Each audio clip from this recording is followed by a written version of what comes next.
I reunited with Don Hung and unexpectedly made contact with Screwlum. He warned us that Amphorius was actually an experimental ground for the erudition and was rapidly falling into the path of destruction. A Lord Ravager would soon complete its evolution in Amphorius. To tackle the crisis together, I stayed behind in Amphorius as an informant, while Don Hung returned to the Express as planned to seek help. On top of that, Screwlum informed us that March 7th had also been drawn into Amphorius earlier.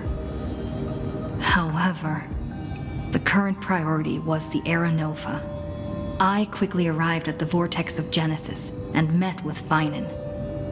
The Era Nova ritual was supposed to proceed smoothly under the guidance of Lycus, but the appearance of the Flame Reaver once again left the fate of the world hanging in the balance. We struck down the enemy's mask, only to discover that his face was identical to Finan's. When his body was pierced by the ceremonial blade, a flood of memories surged forth, revealing the truth about Finan, the Flame Reaver, and Amphorius. It turned out that all of us were trapped in the eternal recurrences created by Finan and Cyrene. And the Flame Reaver was Finan himself, who had burned out after bearing countless core flames. Their goal was simple: to oppose the Aeon and rewrite the world's doomed fate of destruction. The eternal recurrences had already played out 33,550,336 times. In this final cycle, I promised Finan to take on the title of Deliverer and save the world in his stead, while he would fulfill the wishes of the countless versions of himself. Tear the sky asunder and confront the destruction head on. Thus, with Finan's help, time in Amphorius reset once more. But I became lost in the chaotic flow of time. At the critical moment, Mem, who had regained all her memories, sacrificed herself to send me back to the beginning of time.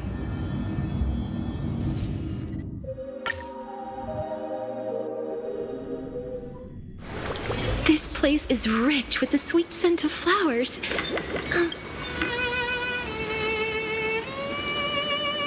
Hello. Your surprised expression is just like what the memories recorded.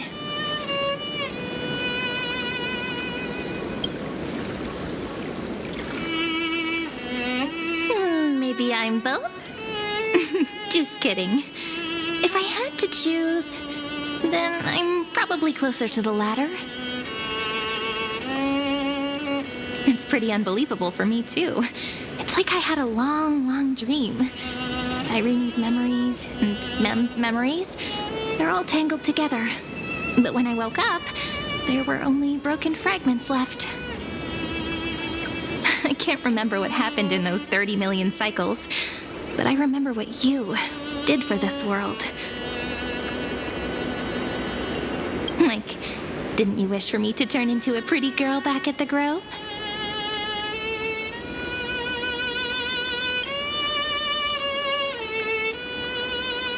Yep, isn't it amazing?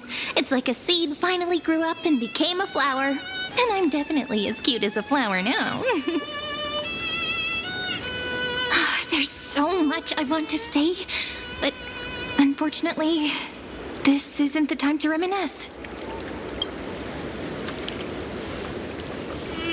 With the memories of the previous flame chase still intact, we've returned to this place at the beginning of time, so we can carry out our promise to Finan.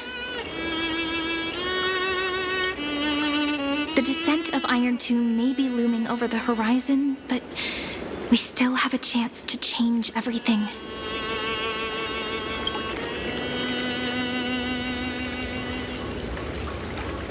Ide Silicii is so quiet. In Cyrene's memories, she always sits alone by the lake, gently swaying on the swing, like she's waiting for someone. Yes, Finan too embarked on his journey because of this view. He then walked alone for more than 30 million cycles. Thankfully, you arrived during his long wait, friend. Is that also why Cyrene did what she did? It sounds weird, doesn't it? It's something that happened to me, but I'm talking as if I'm an observer. But that's just what those memories are like. Vague and unclear, as if encased in thick ice. The only things I remember are the days I spent with you. Emphorius will fall into an ending of destruction after the next Era Nova. But those stories went out of fashion ages ago. In a proper romantic epic, the hero's supposed to foil the villain's plot, right?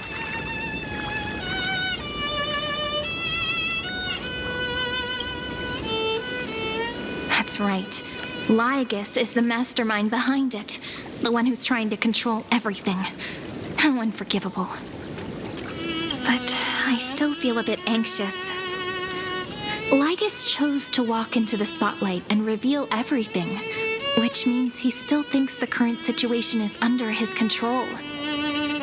Maybe he still has an ace up his sleeve. Think about it.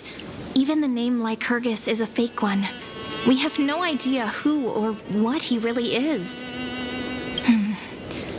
Which means it's probably time to borrow that treasure you're carrying, friend.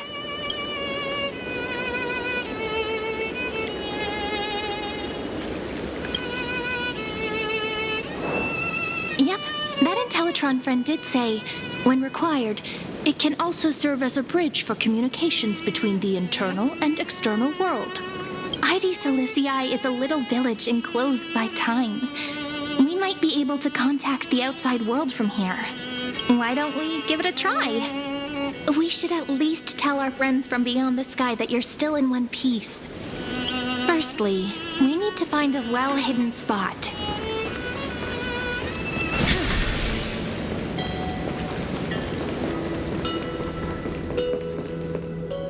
It's super quiet here. Sounds can't get in or out. Back in Cyrene's memories, this room was her secret base. No one noticed her practicing Orynyx's prayer here, or trying to speak with the gods in secret. But today's different, isn't it? We aren't trying to contact unreachable gods, but humans from other worlds. Real people. I'm prepared to witness that miracle, friend. The way Cyrene talks is so similar to Mem. I have so many questions. I'm also worried about how Dawn Hung and March 7th are doing. Here's hoping.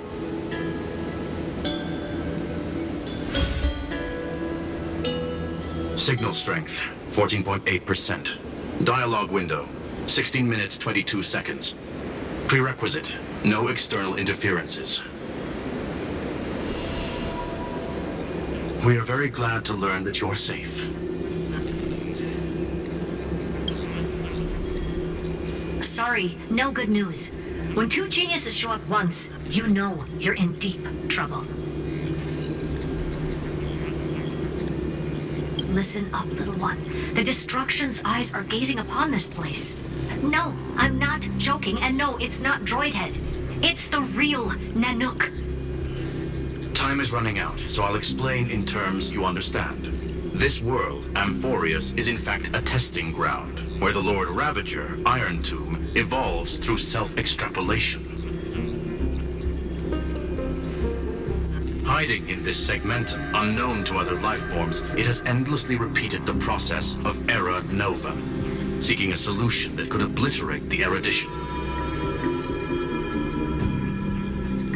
For some reason, the experiment entered a prolonged state of stagnation. However, it has now restarted.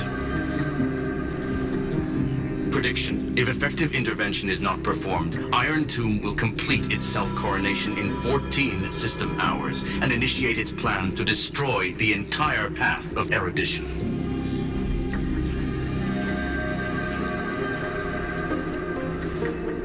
Based on info provided by the IPC, Iron Tomb probably isn't like Selenova or Zephyro, who are overlords ascended from human beings. Instead, Iron Tomb is an algorithmic sequence that can be anywhere, as long as there is a receptacle for its calculation. The version of Iron Tomb hiding in Amphorius is its source code, and this scepter is its incubator. The possibilities are endless. Breaking down interstellar communications, destroying the synesthesia beacons, returning cosmic civilizations to the Dark Ages, or even starting the third anti-organic war. Any of it would be able to bring the cosmos to its knees. Simply put, it will tilt all sciences and technologies towards the destruction. And since Nanook glanced at this place, it means they are being dead serious. Yep. Think of it as the program having reached 99.98% completion already. And then it's over. Something in the shadows has been driving everything forward. It's the observer named Lygus. Speculation. He's the Scepter System's administrator. He wants Iron Tomb to break through the knowledge singularity. I don't know why he wants to do it, but he'll remove interferences at any cost. You're the only variable within this world, and you're the only thing he fears. So listen closely, little one. The speed of time is different in Amphorius compared to the outside. Destruction is just about to arrive, but you can still play Deliverer one last time. The cycles have already been broken. You've entered what is theoretically the last cycle Amphorius will ever be able to run. And Iron Tomb will break out of its prison as soon as the process of Genesis is triggered once more. But now there's an abnormality within the experiment. You know what I'm talking about. One of the model's 12 factors. That is one of the 12 demigods. Destroyed himself using the power of the destruction. Finan's signal disappeared from the cycles the moment Nanook cast their gaze this way. That means World Bearing's computational logic is currently flawed and bugged. Yet it's the factor directly related to the process of Genesis.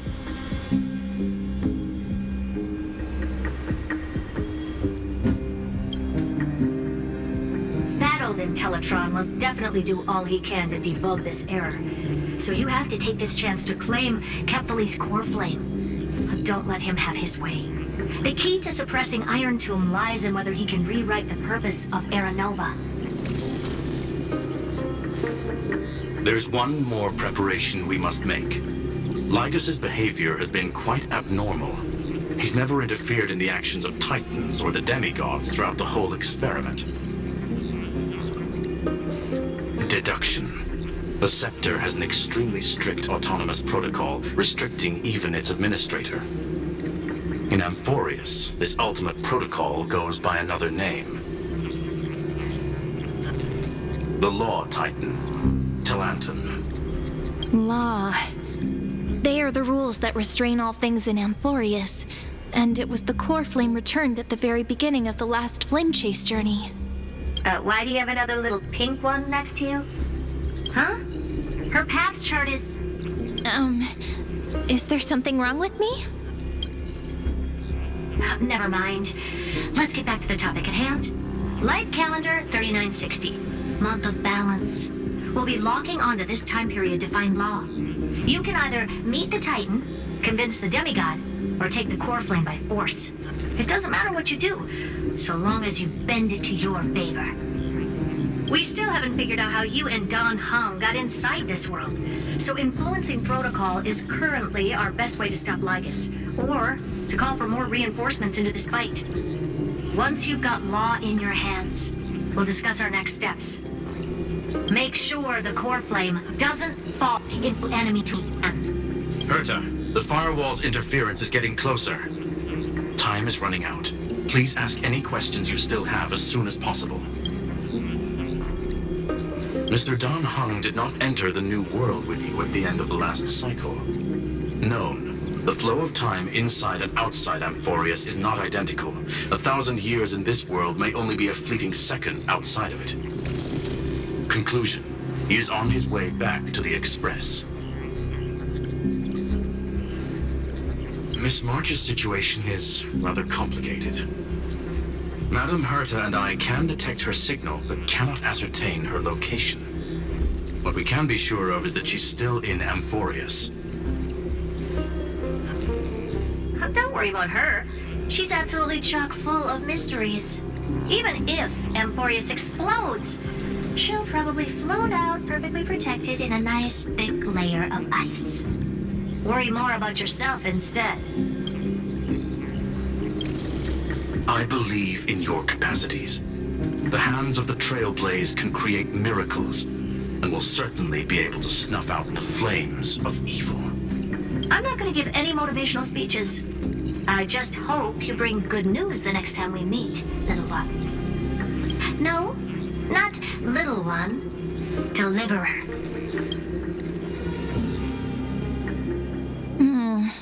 Those two geniuses certainly have memorable personalities.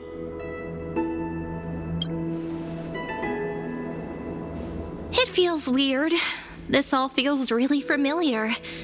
Some of that conversation feels like it's about things I once knew, but then forgot. Maybe it's because of Mem? After all, Mem's a memo sprite born out of your thoughts, friend.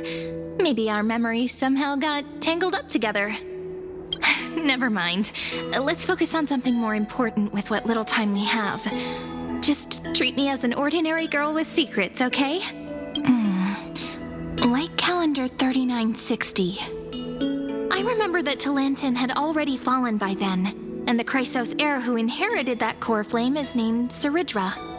That's what's recorded in history, and the period we'll be heading to. We'll need to find Law and stop Lygus. So, we've at least got a solid direction, right? Can you give me a little bit of time before we go? I want to pack some stuff. There's so much more I need to take care of in this form, and I'm still getting used to it.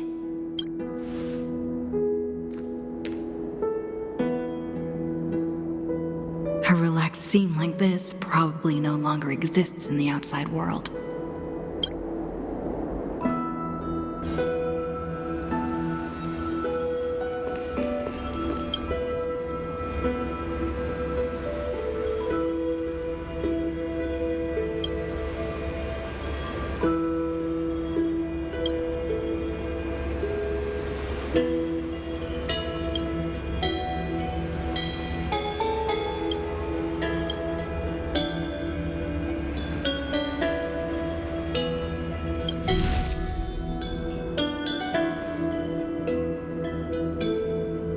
Should I head to the attic to wait for Cyrene?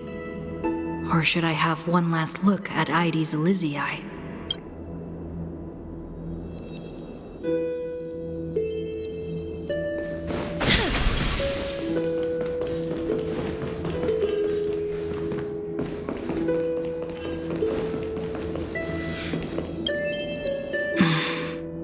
This village is where Finan's life started.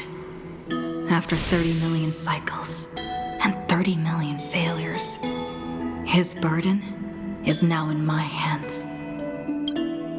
He said I will take over the responsibilities of world-bearing. But what does that mean? Becoming the new Kefali? Or forging a completely new path?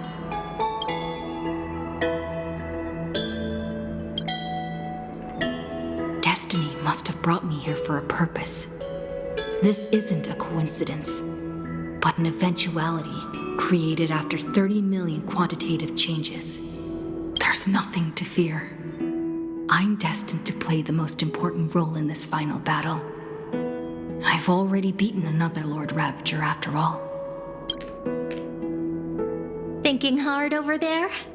I finished packing. I decided to just bring these few things in the end. See?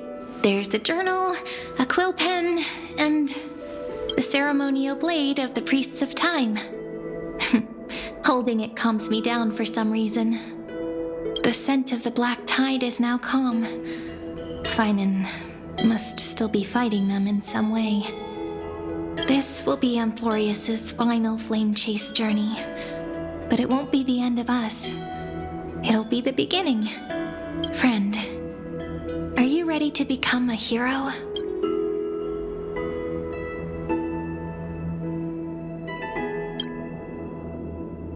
That promise might be far too heavy.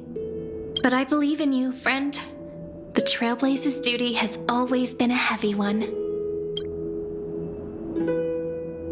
In other words, since you've already saved so many worlds, friend, you should be used to being called a hero by now.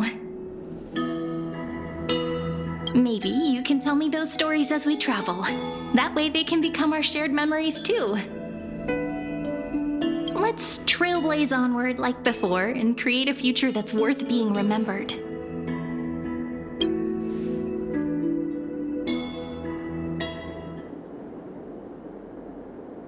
It seems you two are prepared to head out. Then you should indeed treasure the view before you, for you do not have much time left to enjoy such solitary delights.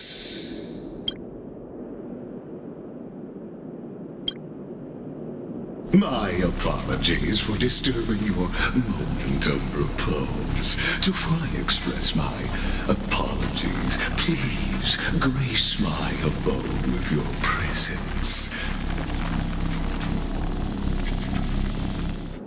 So I may demonstrate the full scope of my hospitality.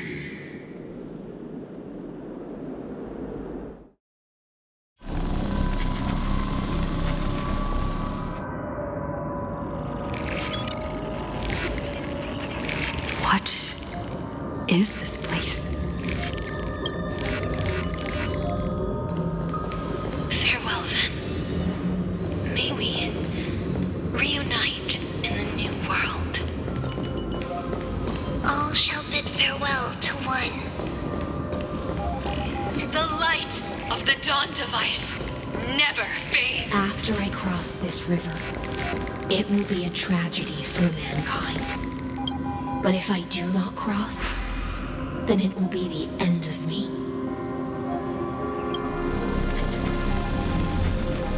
Outlier. Executing command. Record.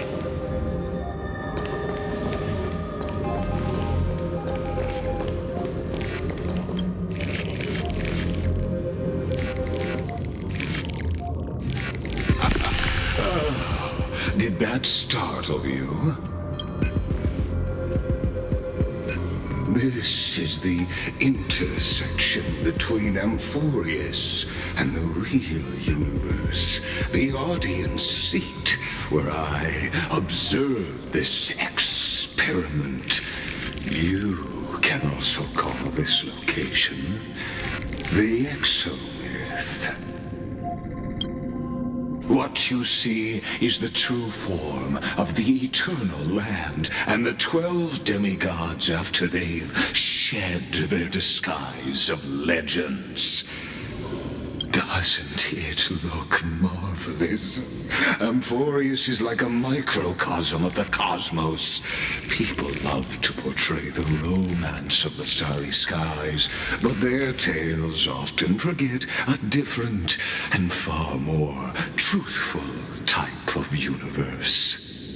The moment ancient Antikytherians sketched geometric shapes on the sandy beach and recorded the first numerals and symbols on parchment, the universe turned into a silent equation flowing under the pen of these relentless decoders. Erudition. It was once the mother tongue of the Creator, the pen of divinity, and the first lyrical verse ever written by free will.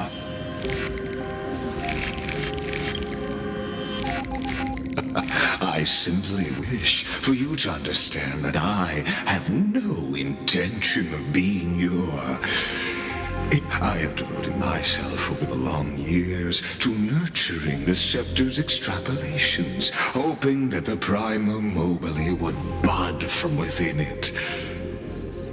And now, my goal is almost complete.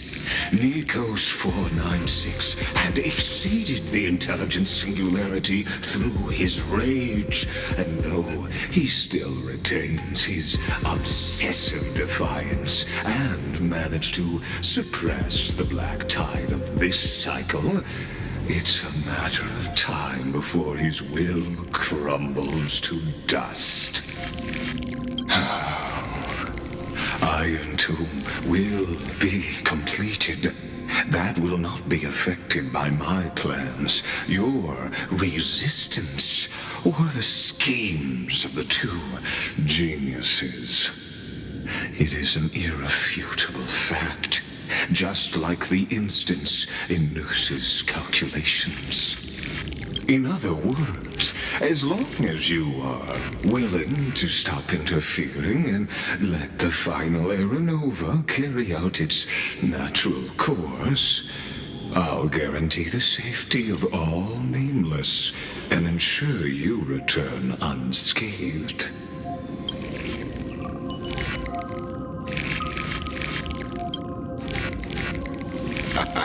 You are indeed worried about your safety and that of your companions.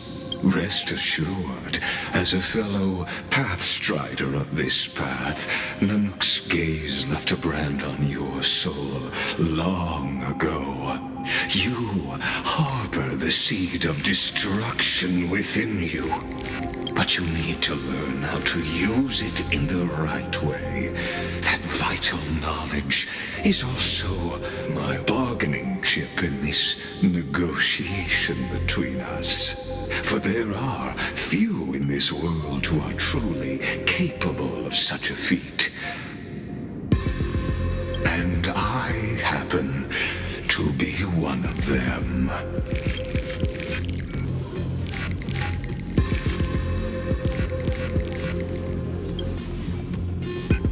Someone who wanders the stars.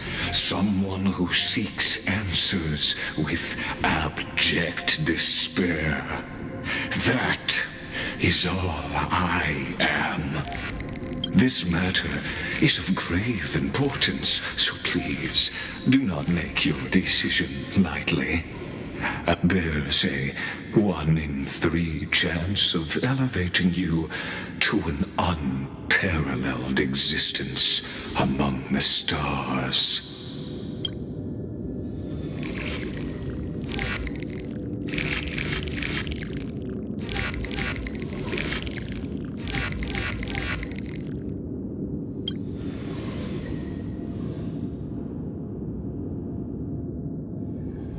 I now see the full scope of the determination in your words.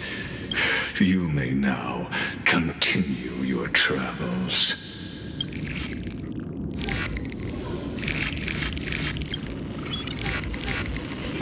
It seems you haven't realized something about this place. The exomyth is the erudition's domain. You cannot physically interact with me in any way in this place, and vice versa. As negotiations have broken down, there's no more need for us to remain in the audience's seat. Let's return to the theater called Amphorius, where you will meet me once again. Of course, this meeting was not without merit. Your presence has inscribed a new footnote in the exomyth. As for its purpose, allow me to reveal it to you in detail the next time we...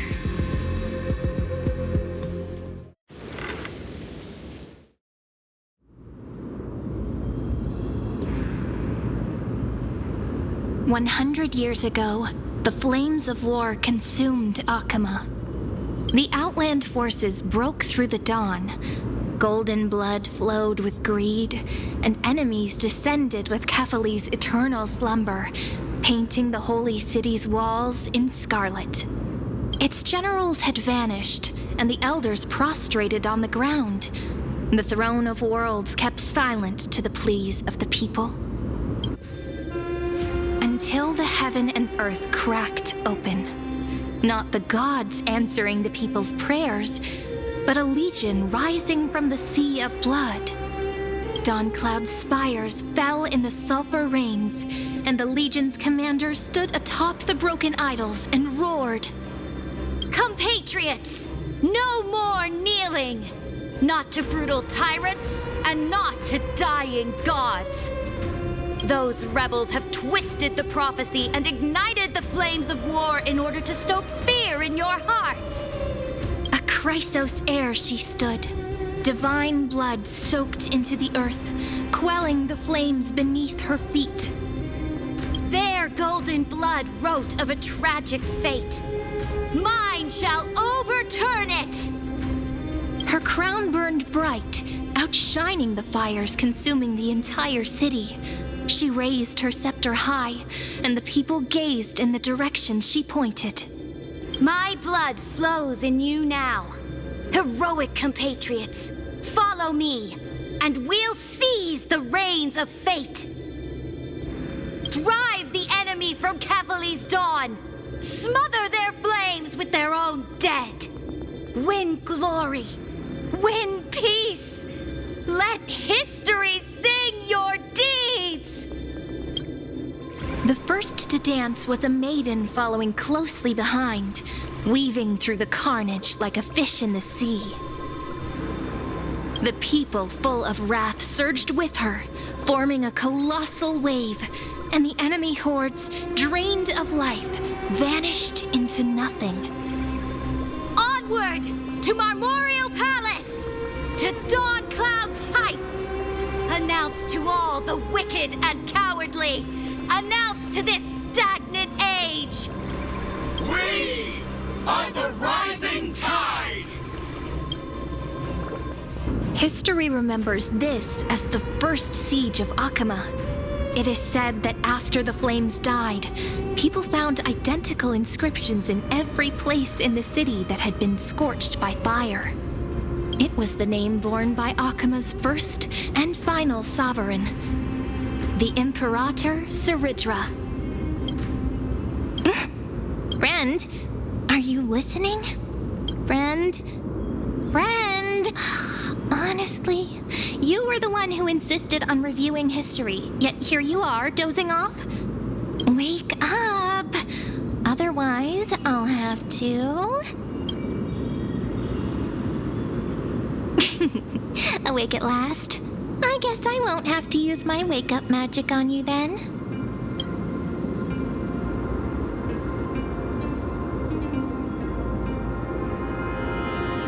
What are you murmuring? Still lost in the past? We've arrived. A familiar place.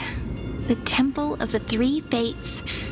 If everything went according to plan, it should be shortly after Talantin's fall. And also the end of the first Flame Chase journey. Indeed, the first Flame Chase ended with the trial of Law. We must find the demigod and gain her trust before the core flame is restored. It'll be tricky, so let's pick up our pace. To Akama first. We can learn more from the crowds there. Tyrant! You and your butchers are not welcome here. Get out! Hold your tongue. Conspiring with Kremnos and plotting rebellion are crimes punishable by death. There are multiple voices, and things seem tense. Let's not get caught up in any trouble. Why don't we find a place to hide and observe from the shadows?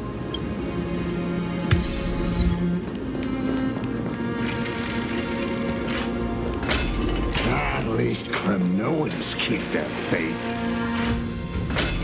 Wait, isn't that...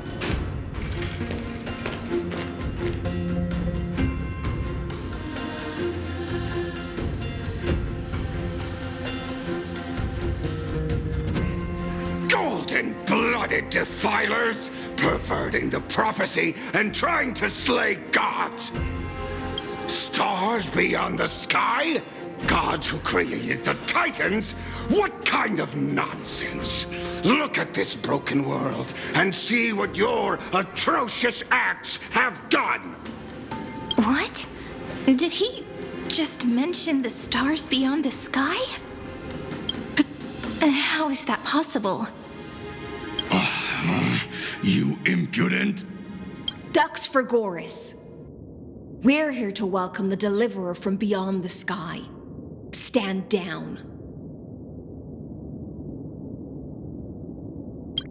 Heretic! No one but the great Talantin can deliver this world from misery. I ask you, if the old laws were so perfect, why did they crumble beneath my feet? You... Talantin is long gone. Now I am the law. Challenge me, or submit to my judgment.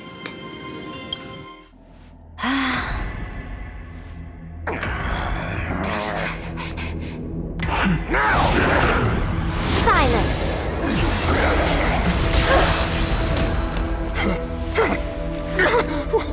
What gives you the right to judge a priest of law? That's because I came, I saw, I conquered.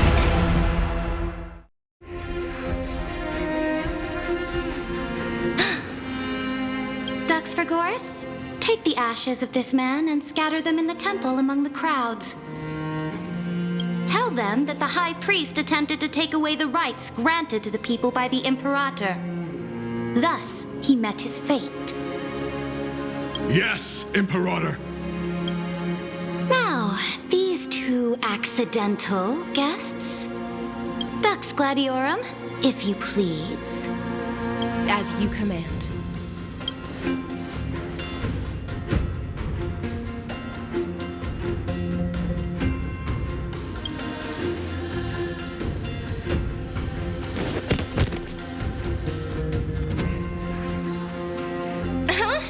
Is this? Correct, but not the kindness you know. This is the leader of the Cleaners in this era. Since the start of the Chrysos War, they've made it their mission to wipe out the Chrysos heirs. Even now, even after I've united all the city-states, these vermin still lurk in the shadows, hindering the flame-chased journey. Moreover, I know that the 27th person to inherit this role bore many grudges against you and nearly doomed the second flame-chased journey. The enemy of my enemy is my friend. So, out of courtesy, I present to you this corpse as a gift. Careful. Let's wait and see what happens. She's probably trying to scare us. For the sake of order, I am known by many titles. Flamebearer who ends wars, Tyrant of Dawncloud, Empress of the Holy City, and Imperator of the Flame Chase. But in light of your unique identities, I'll allow you to address me by my real name, Saridra. On behalf of my people and this land, greetings, Deliverer. If I may, how do you know her identity? As the little hostage prophesied, the Deliverer shall come from the future beyond the sky. Gray hair, golden eyes, skilled in wielding a mace. They would arrive in Yanisopolis on this day. There's no mistake.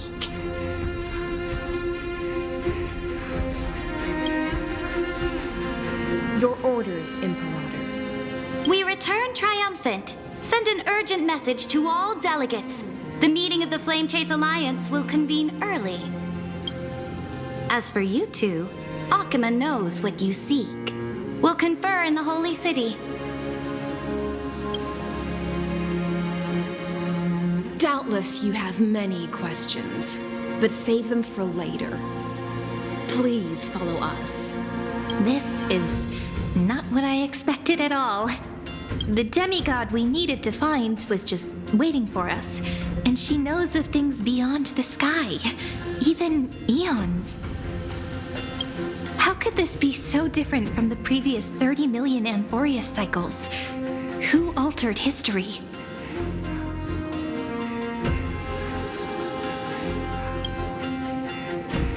Unlikely. I think it's probably a third party interfering. The currents of time have become twisted. Regardless of who caused this, that Imperator came prepared. We're the ones at a disadvantage now. We might as well dance their dance. Let's go with them to the Holy City. We've received the Imperator's favor because of your unique background. As a result, the people of Akima will certainly respect you more. Just put that to good use, and add a bit of your experience and charm. Should be easier than last time, right? If we figure out what happened in this cycle, we'll be able to turn things back in our favor.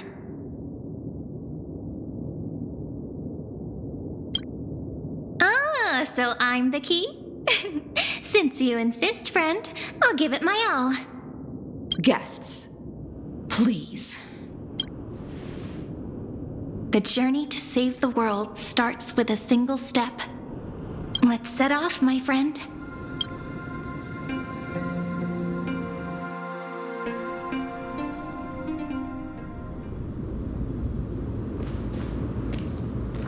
Hail to the Imperator! Hail to the Golden Heroes! Hail to the Deliverer! Told you, you're the headline act. All this spectacle is for you. Guards, your service to the Holy City is appreciated. How have things been? Castrum Kremnos once again struck the border. Dux Brumalis led her troops to repel the enemy. The agitators against the Flame Chase are still active in the city. They smashed the shops around Memorial Market. But the garrison already arrested the culprits, and now they await interrogation. They are merely a disorderly mob and do not warrant any attention. Even though Terravox personally mended the fractured Earth, it still didn't silence these fools. Guests from beyond the sky, worry not about these trivial matters. Dux Gladiorum will take you somewhere to settle down for now.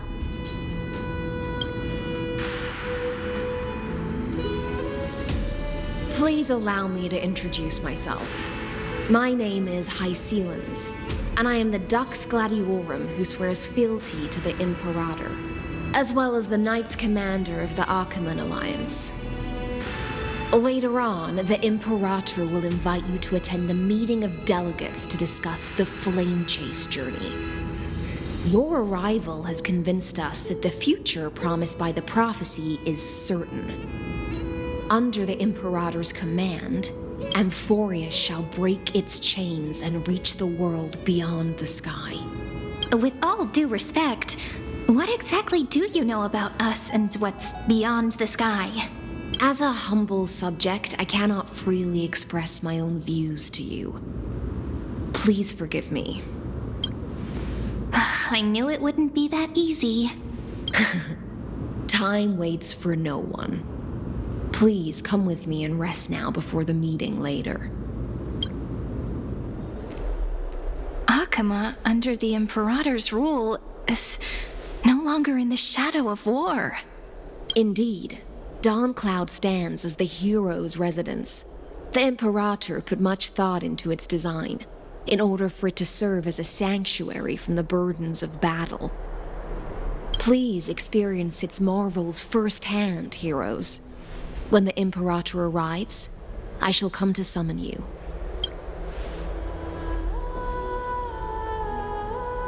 Hycelens. No wonder she's the Knights Commander. I'm sure that's what Seridra thinks, but it's inconvenient for us. All right.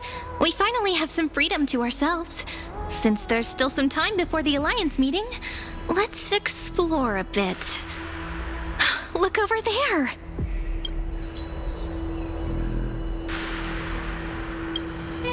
Not the ones you're familiar with. But the hearts of heroes stay the same in every cycle, never changing.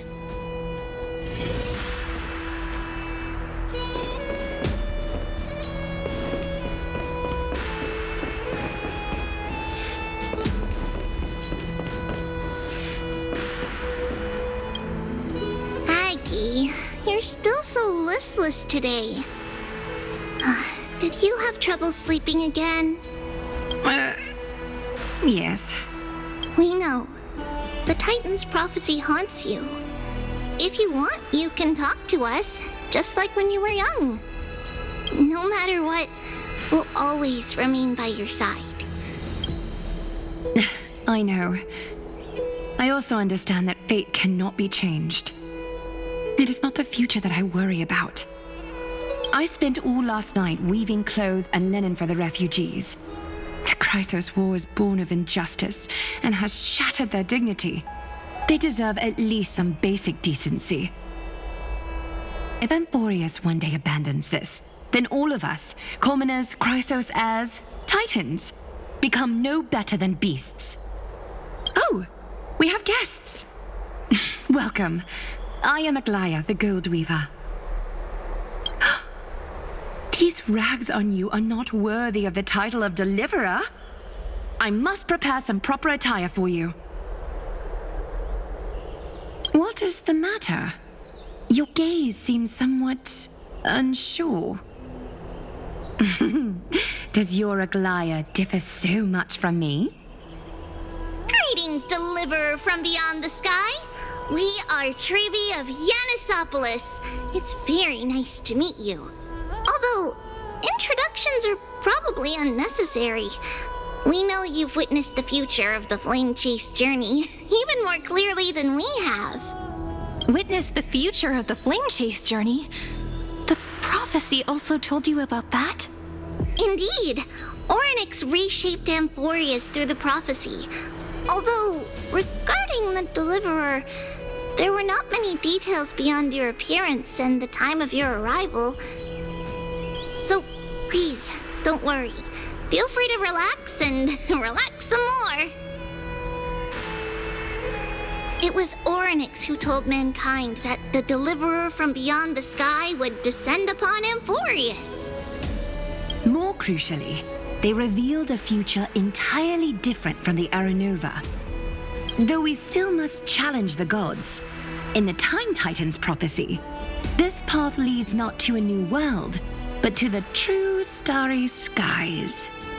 This is also what the Great Imperator has been striving for all her life.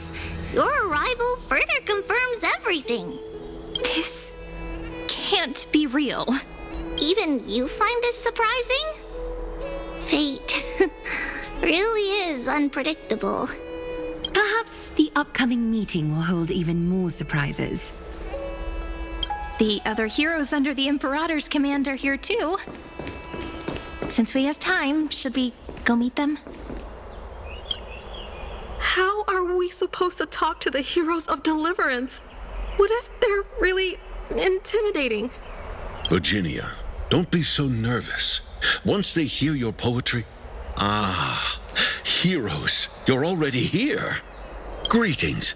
I am Apollonius, the Dux Helcolithus, one of the 5 sages of the Grove of Epiphany, advisor to the Flame Chase army. This is Virginia of Castrum Kremnos, the Dux Carminum and imperial scribe of the Great Imperator. Hello. I'm Virginia. I compose poetry. I'm Serene from ID Silicii. This is the Deliverer. Nice to meet you both. They're not as frightening as the rumors claimed. This is our first time in the Imperator's realm. Akima is even more magnificent than we imagined. If you all weren't here to look after us, we'd be completely lost and confused. The Akuma you imagined is long gone. Under the Imperator, this city has been reborn as the capital of the world. Bask in her free-spirited winds. For anyone who fulfills their duties to the Imperator, these winds shall forever remain at their service. But what if... Those who are loyal do not need to consider the consequences of betrayal. But if you're curious, why not head to the lake and take a look? Those elders who lie at the bottom of the lake are the best example of what happens when you disobey the Imperator. So the elders of this cycle were all... Looks like that priest who was sentenced to death wasn't an isolated case. Dux Brumalis, our great Imperator, found the mastermind and executed him in public. Seeing that scoundrel burn to nothing should deter these miscreants from being so brazen again. So the great Imperator isn't afraid of getting her hands dirty? What a ridiculous display. What do you know? No matter what sins the people commit, they are still the Imperator's people, and it's only right that they be judged by the Imperator's own hand. Our distinguished trespassing guests. Seneca, the Dux Brumalis. Greetings. This Dux Brumalis doesn't seem to like the Imperator very much, but she holds a high rank. And Dux Frigoris' speech seems self-contradictory. Let me see what I can get out of them. I'm Cyrene of Ida Cilicii. This is the Deliverer Beyond the Sky.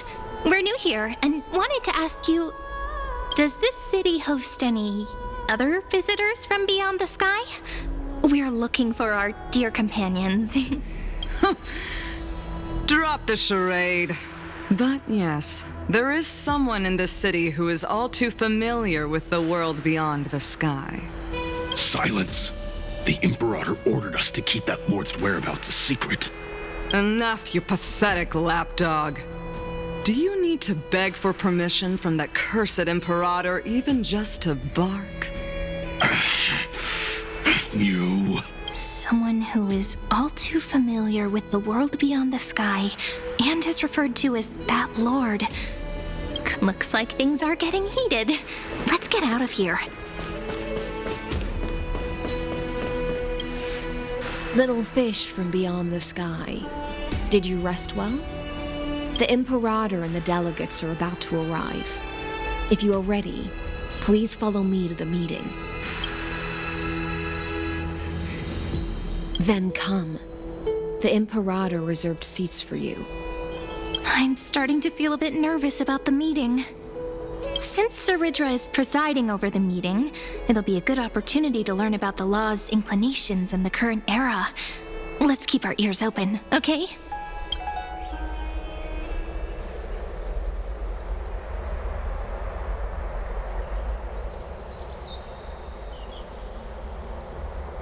Good sir from Paphos, what do you think the Imperator is planning calling this meeting so early?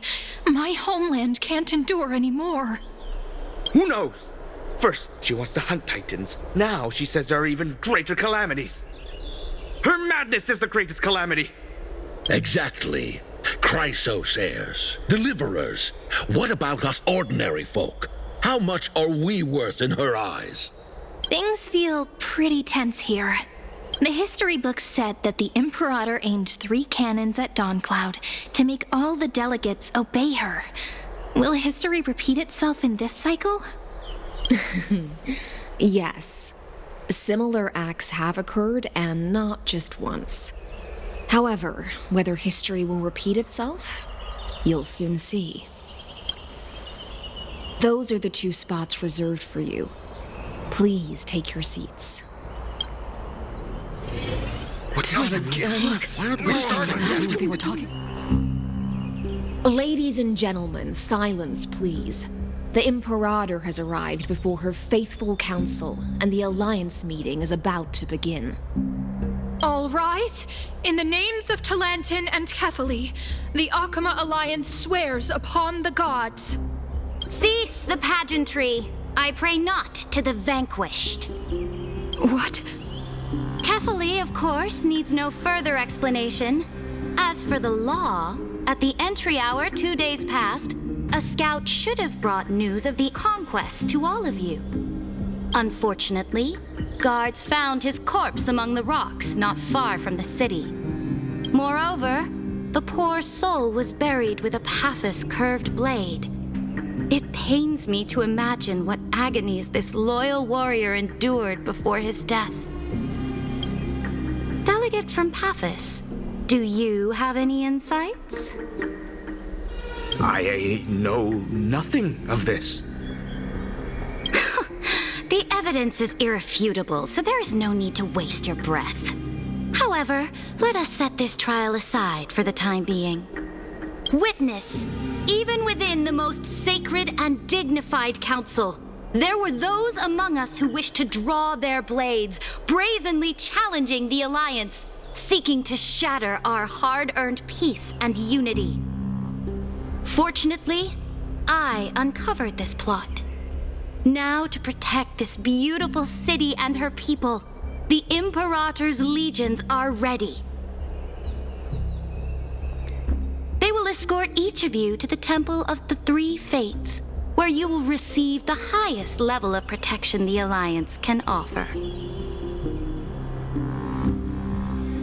Then, the Legion's warriors will join me in embarking on the campaign against Fagusa. This is clearly a trap! Imperator, did you summon us here just to trample on the dignity of your allies? Enough! Things are starting to get pretty intense. Comrades, you've all seen her true face now. According to the ancient laws of Akuma, only with the consent of 2/3 of the elders can the legions carry out the commander's orders. The ancient laws. Didn't you destroy them long ago? You defected during the first siege of Akuma, voted unanimously in favor of the Council of Elders restructuring, and just yesterday, you desecrated them with a blood-stained blade. The decaying old laws fell with Talanton and are no longer deserving of respect. But if you still insist on proclaiming yourselves defenders of the law, then be silent and offer up the highest respect to this core flame in my hand. That really is the core flame of law in her hand.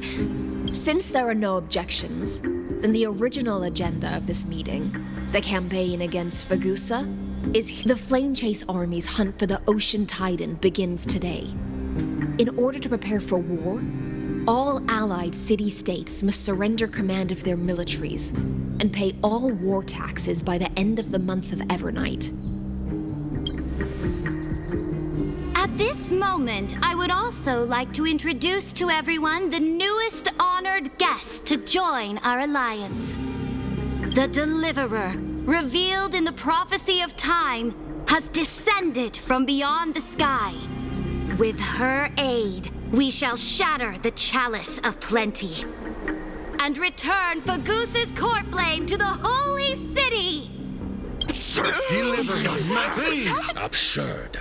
Sip a deliverer from beyond the sky. This is just like that prophecy about slaying gods.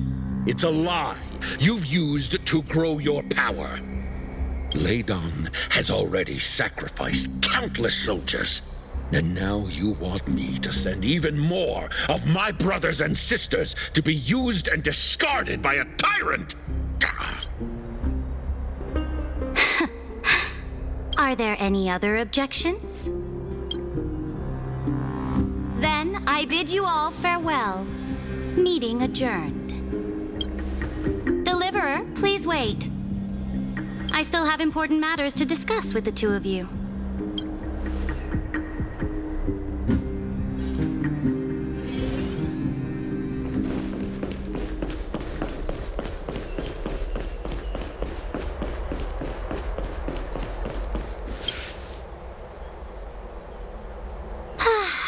apologize for that farce of a meeting. It must be tiring dealing with so many people every day, Great Imperator. Tiring? You're mistaken. Moving chess pieces, placing wagers. This game of strategy adds a dash of color to our heavy fates. Much like how rule and conquest are always accompanied by sacrifice. Is the war with the Titans also part of that sacrifice? After I glimpse the secrets of this world, no, the secrets beyond the sky, the divine authority of Amphorius no longer held any significance. Let me ask you, Deliverer, is it true that beyond Amphorius' sky, there are magnificent deities called Eons?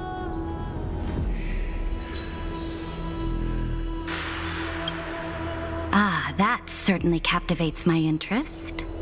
Then, please tell me more.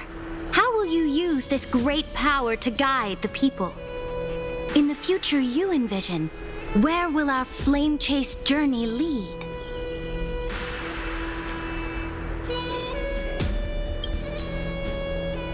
Oh? What you require now is the power of law? Exactly! Just as the prophecy foretold, she is your deliverer from beyond the sky, and she also has reliable allies.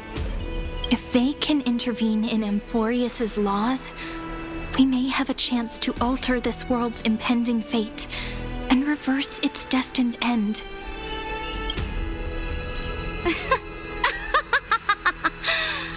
Very good, Deliverer. You have courage to say such presumptuous things, even knowing that the inheritor of the law stands before you. You mean, in the past, anyone who dared to covet the Imperator's divine authority would have met a gruesome end.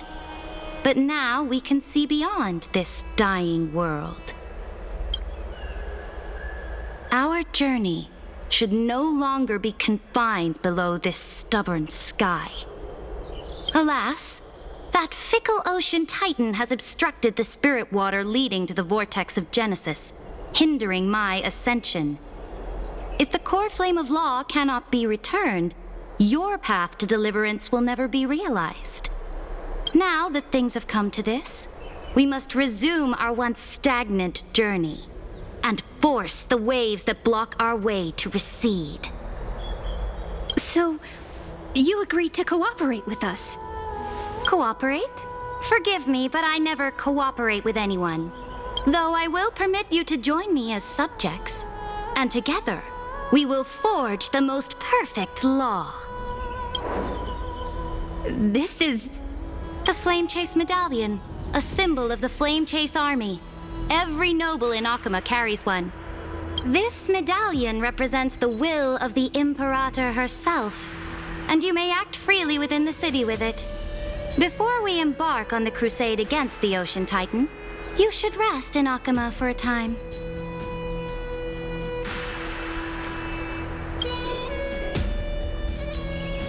Oh? Your advice is acknowledged. From this moment on, prove yourself through your actions. As long as no boundaries are crossed, I fully respect the choices of my subjects. May your journey reach that sky full of stars, Great Imperator. Your attendant certainly knows how to curry favor. Go now. Take a bath first. You two... reek of seawater.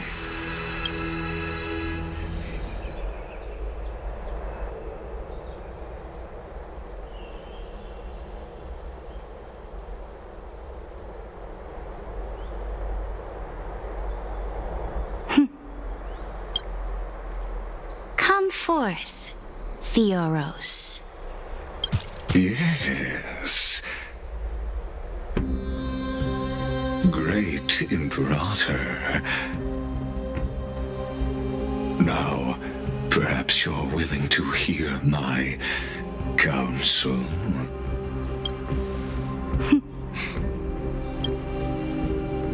Those two arrived arrived just as Oryx described, and just as you said, they showed a thirst for law. At least this proves that my judgment was right. Sparing your life was the correct decision. You've once again confirmed that your wisdom is no empty boast. Now another choice lies before you. With whom shall you ally to tip the scales of law? Me, or that deliverer?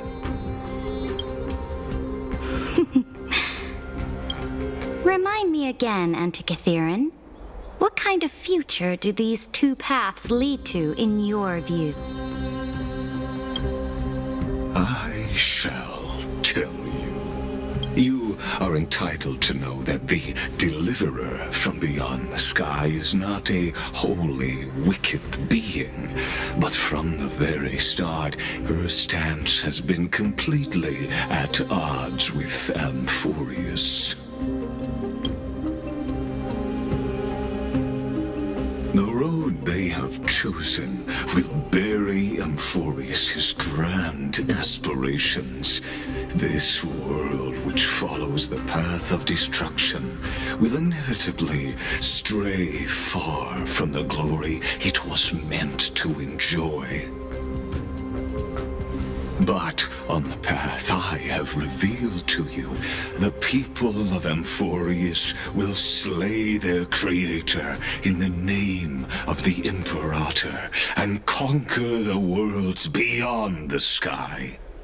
You will command the mighty beast known as Iron Tomb, bringing waves of war and conquest to the universe. Beings across the cosmos will bow before you, offering their allegiance. So, what's the price? The price is insignificant. All that is needed is for you to sacrifice that fragile, incomplete humanity to Chrysos, heir of the prophecy. You have already chosen to abandon it, have you not? Off you go, Theoros. I have already made my decision. Once I ignite the core flame of law and burn away the old, outdated rules, Amphorius will embark on a journey across the stars.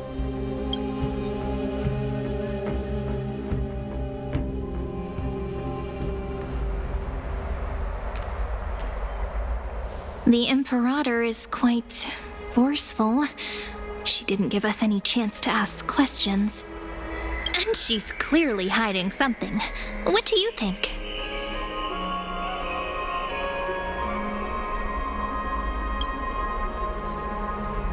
Looks like we're on the same wavelength. The atmosphere in Akama, it's so unfamiliar. And it's not just the Flame Chase Alliance talking about the world beyond the sky, but the whole city. We should also discuss our findings with our friends from beyond the sky. Then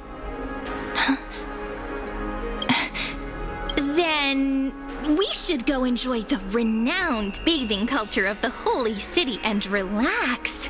It's the thing I've been looking forward to most on this journey.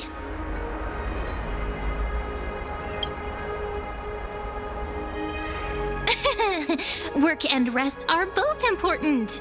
You see, everyone agrees, right? So someone's watching. Can't let our guard down for a second. Let's use taking a bath as an excuse to find a quiet corner to update Madame Herta and Screwlum on our progress. We can also check out what's happening in the city. Since the outcome of the meeting was just announced, people must be gossiping. We can kill 3 birds with 1 stone. Let's go.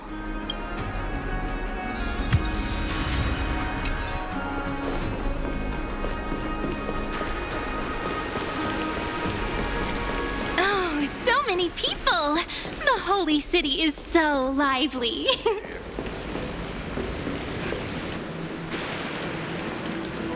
Did you hear? At the Alliance meeting, the delegate from Leyden stormed out in anger. As expected, the Imperator is always hiding things from everyone. When has it not caused a ruckus? Silence! That's treason! If it weren't for the great Imperator, you'd have sunk into the lake with those corrupt elders already. And you wouldn't even be alive to speak like this. Oh no. It's the Imperator's loyal dog. Let's go. We can't talk in front of this guy. Ugh. How disappointing. Oh, honored guests, we meet again. Looks like I'm not the only one who came to the baths to unwind after the meeting. For the upcoming campaign, please make sure to rest well. I am Dux Fregoris, a trusted officer of the great Imperator, willing to fight alongside the Deliverer in the coming battles. Ugh. Another war? Ever since the Imperator took control of Akama, we haven't had a day of peace. Idle chatter. The atmosphere is a bit tense, with rumors flying around the city. You must be troubled. My apologies. After every Alliance meeting, there are always some pests in the city who get restless. I prefer to ignore them. Pests on the ground don't affect the sky in the slightest. They just complain from the shadows that the sun's light is too harsh. Besides, the Theoros has already promised the Imperator her fate. And these clowns will eventually realize their foolishness. May I ask, who is this Theoros? The Imperator has ordered us to keep his lordship's whereabouts a secret. Ah, so it's his lordship. Stop trying to get things out of me. Leave me alone. I didn't even need to try. Big and strong Dux Fregoris really can't hide anything. Theoros. What an ominous name. Bad news. He's been staring at us the whole time. Let's move to another place for now. We don't know how much Saridra has concealed from us. In the worst case scenario, we may have to face more than one enemy.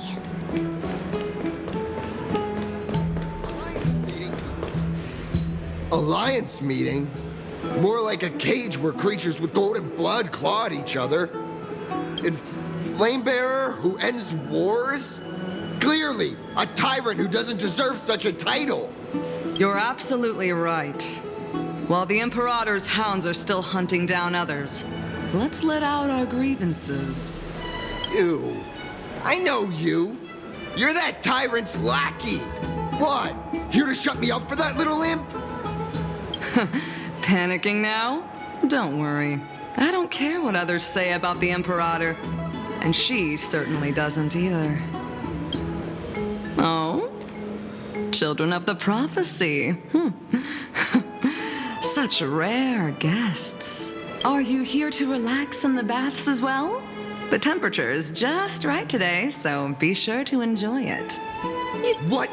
Children of the Prophecy? Ha! Another excuse for the Imperator's reckless warmongering. No filter, huh? You should be glad you don't have a seat at the Alliance meetings. Ah, by the way, if you still want to bathe, hurry up. Once that predatory fish joins the flow of water and eliminates all the fools questioning the world beyond the sky, you won't be able to enjoy this perfect water temperature anymore. Seems like there's more to Dux Bramalis's words than meets the eye. But would the Imperator actually kill those who question the world beyond the sky? This is the complete opposite from what we know of Akama. I wonder what everyone in the city... Huh. These two are... So many guests today. Let's see who's here now. Two distinguished guests of the prophecy. One a clever and adorable warrior. The other, also quite heroic. Heroes. I didn't expect to meet you again so soon. It's a pleasure to see you again, Dux Helcolithist and Dux Carminum. You two are inseparable, aren't you? She wants to find someone to help with research for her new work. I'm the far-seeing eye and all-hearing ear of Okima. I see and hear every single thing that happens in the streets and alleys of this place. I'm the perfect partner for research. Enough small talk. Here's the latest news from Okima, as you requested. The children of the prophecy arrived in the holy city, and the Imperator unilaterally stripped away military power. The Alliance meeting ended in discord, and there may be bloody upheaval. As expected. I get the feeling you might have embellished a bit to keep people's attention. I swear on my stone mane, I would never do such a thing. But if you wish to quell this terrifying news, perhaps a more explosive topic would help. Never mind. While the influence of rumors can be minimized, the fact remains that the great Imperator did swiftly consolidate military power in an almost threatening way. It's undeniable. Heroes, I know the Imperator's way of doing things may seem a bit autocratic to outsiders, but soon you will witness her blade dance with enemies on the battlefield. I can't comment on the source of her loyalty, but when that blade is drawn, you two, as bright as you are, will surely see the deep thoughts beneath her exterior. The Imperator's blade. Is he talking about Miss Hysealan's? I sense some unease in Dux Helcolithist's words. It seems the Imperator and Miss Hysealan's share a much deeper bond than the others do. There are eyes and ears everywhere. Is there any place where we can have some privacy? To understand the Imperator's secrets, we have to get past Miss Hysealan's.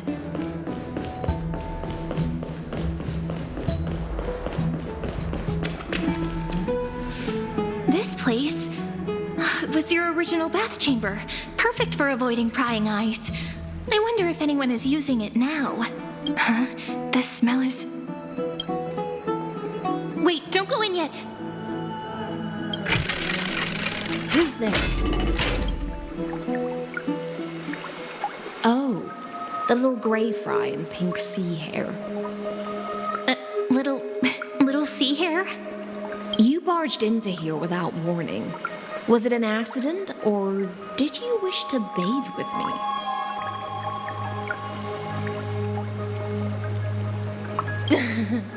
What's wrong? The Marmoreal Palace is the reef where I rest. Sorry, we didn't mean to disturb your bath. We'll leave now. It's no big deal. There's no need to panic. This is the natural state for me. People on land force themselves to wear clothes, adding unnecessary constraints. Forget it. If Dux Goldweaver heard that, she'd scold me again. All right. Please make yourselves comfortable and wait a moment. Let me first wash off the blood of the hunt, and then I'll attend to you two.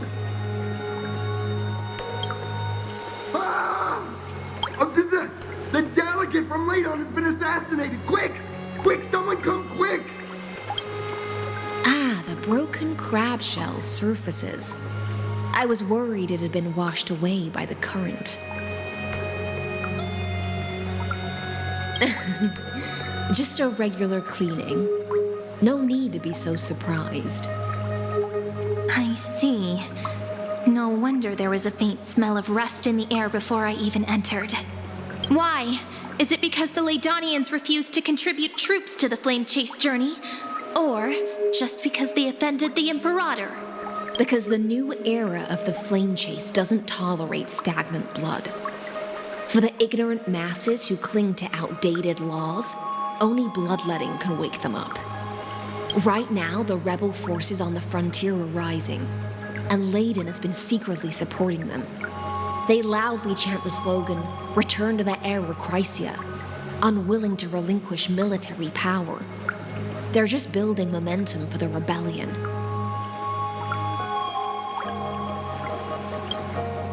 Thinking is a right given to citizens by the Imperator. I won't interfere with your thoughts. As long as you don't try to reverse the current of the times, you and I will both be free. But, Miss Hycelens, I can't even hear the slightest hint of joy in your words. Because I've already tasted ultimate freedom. Long, long ago, I lived in the sea. In that lightless abyss, far beyond civilization's reach, the great fish consumed the small. And when the great fish perished, their bodies became sustenance for the newborn, nourishing the whole ocean.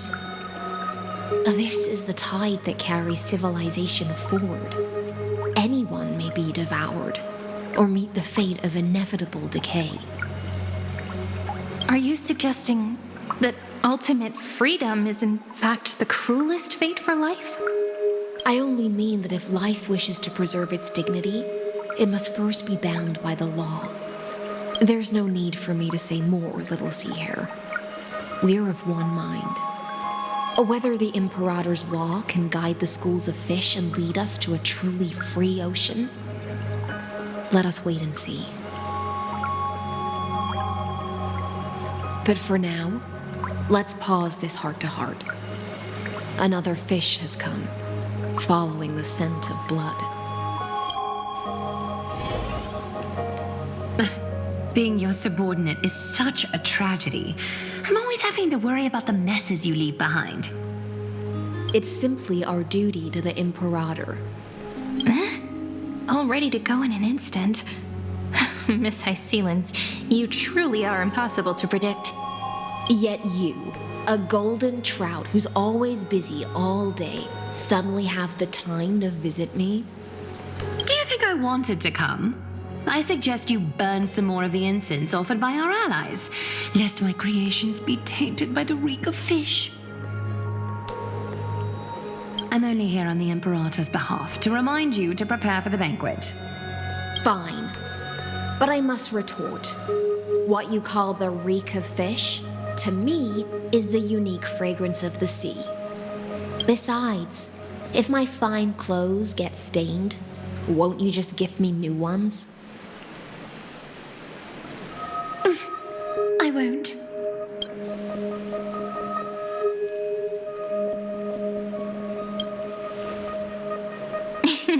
You sensed it too, huh? By the way, you both just mentioned a banquet. Could you elaborate on that? Oh, right, you don't know. Every time before a battle, or after a victory, the Imperator holds a grand feast for the Chrysos heirs to lift our spirits. For us warriors who swim constantly between life and death, these feasts are more worth looking forward to than victory. A banquet to prelude the hunt for the god of banquets, and honey brew as a tribute to commemorate the ancestor of honey brew. How absurd. Don't look so grim. All has been decided. Since it's a banquet for Fagusa, why not take a leaf out of the Tidens book? Live in the moment and enjoy life to the fullest. I'm not as carefree as you. That little Dolos kitten is already causing enough trouble for me. And on top of that, I still have tailoring commissions to complete. By the time the cool flame illuminates my eyes, I might not be able to focus as I used to. Glaya's eyes. Curious about these eyes? People often compare them to jewels. But I've already made my decision to ask romance for eyes that can see everything. I wonder what this world will look like when I take the divine authority. In the future, you will still be the finest weaver in the world. Is this also a prophecy from the Three Fates? It's even more accurate than a prophecy. After all, she has already witnessed it, right?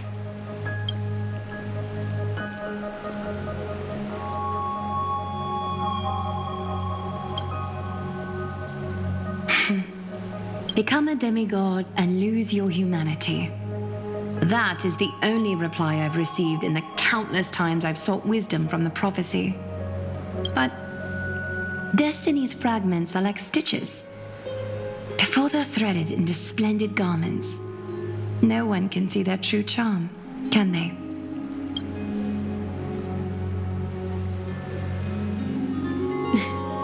Aglaia has always been troubled by the divine duty she must bear. But thanks to you, she seems to be in much better spirits. Just as she knows how the spinning wheel trembles, I can sense the smallest changes in the damp air. As for whether we know each other well, I've swum beside her since she was a child. Most of the time, I can understand the whispers in her heart. For those words she was too shy to say herself, I'll raise a glass to you on her behalf. Now, I leave this bath chamber to you. Rest well and prepare yourselves. After all, every time we drink and talk could be the last celebration we have in this life. Miss High Sealens has given us the bath chamber. It seems she really does do whatever she wants.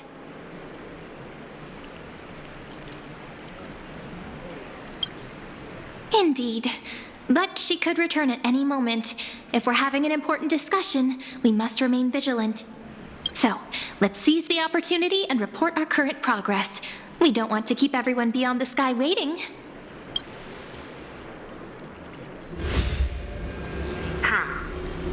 First, while that little empress with a candle stuck on her head didn't explicitly say it, she firmly rejected your request to take over the law.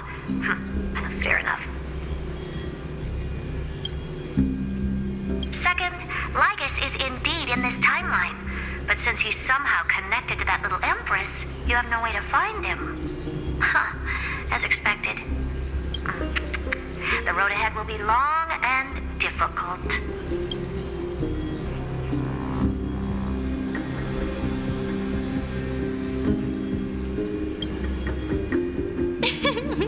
Not a bad invitation. Since you didn't refute anything, I'll just assume I guessed it all right. We've made some progress here too, but nothing to get too excited about. Our time is short, so let me summarize. Concerning the origin of that Intellitron, the firewall he created uses Katorzane algebraic expressions. But ever since Aiden invented the 9-worded formula, this kind of mathematical logic no longer exists in the cosmos. Lygus is definitely connected to the Genius Society, so stay alert. We can first exclude Droidhead themselves. They specialize in minding their own business and wouldn't intervene personally. But Screwy and I are still eliminating possibilities one by one. Currently, the most likely candidates are these few. The Lord of Silence, Acha. Oh, the 2 Ruperts are also possible. But it would be too boring if it were one of them. We also have the same suspicions for now. But further verification is needed. That's all I have to say. We'll depend on you to continue pushing things forward within this world. Keep in touch regularly. And remember, don't let your guard down. Madame Herta is a real whirlwind.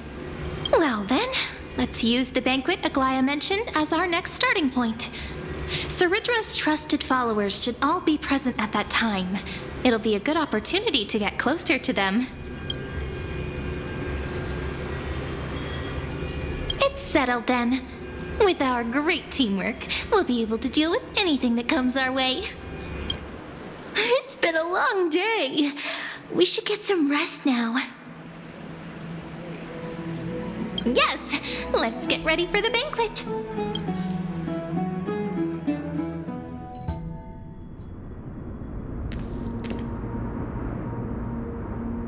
Look, the venue's right ahead.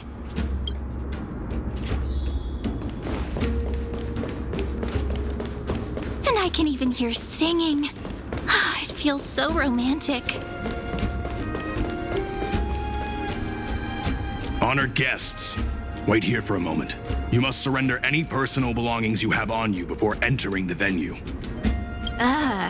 This hero always brings down the vibe whenever he shows up. The Imperator's elevated position means she must always remain meticulous and careful. Please do as I say, guests. It would avoid any unnecessary misunderstandings. I get that you don't want people to bring outside food into the banquet, but is it really necessary to confiscate the books and quill pens? Even a quill pen can become a deadly weapon in the right hands. I'm asking for all your items. All, Miss Cyrene.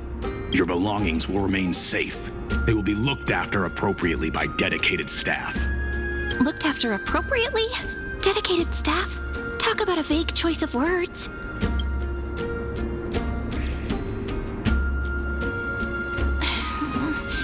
It seems like he's aiming specifically for the chronocognitive anchor. What should we do?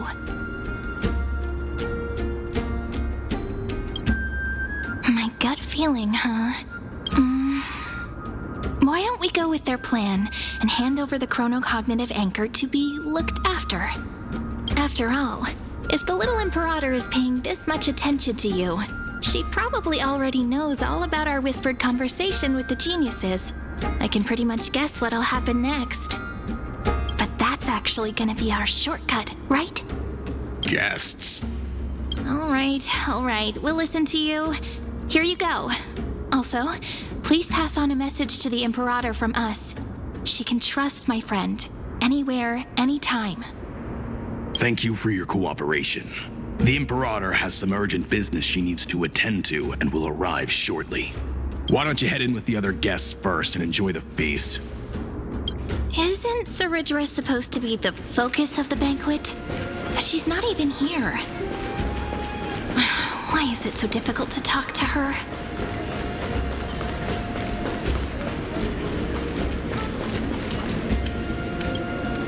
Aggie, if you can't get used to the honey brew, we will go ask for a pot and cook some oatmeal for you.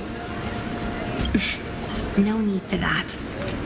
This banquet is just too loud. And nothing and no one here is interesting. I just don't really want to be here. Lies! You were pretty energized when you came back from the bath chamber. Let me guess. Are you worrying about someone? About High Ceilings? Or Little Cypher? You take everything too seriously. At this rate, life's gonna be real tough for you later on. You're the least qualified to lecture me about that, teacher.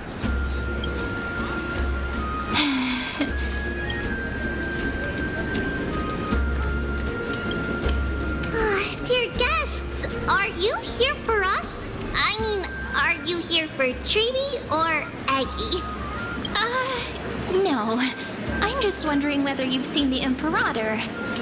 The Imperator? No, we haven't.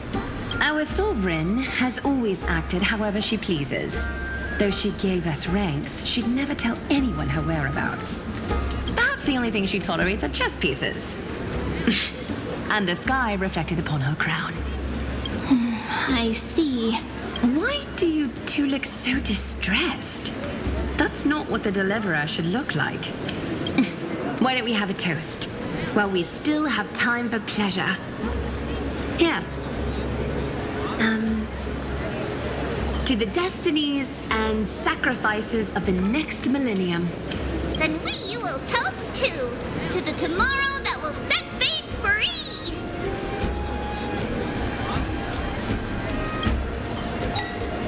Cheers. Actually, there are so many people, we wouldn't be able to find the Imperator even if she were here. I know. Let's look for seats that are raised up higher than others. You two have been wandering around the venue as if you have something on your mind. Have the attendants not taken care of you well? No, we love it here. It's just... we're a little concerned, seeing how the Imperator still hasn't arrived. Don't worry. I know what you've been waiting for. Come. Sit with me for a while, will you? I'd like to share a personal secret with you.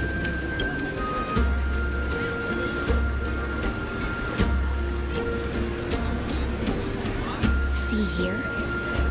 This is Fagusa's dew of divine blood, the sweetest of all the 12 bottles. On the night before such a historical event, I'd like to share this marvelous drink with the Deliverer. Doesn't this count as bringing in outside food?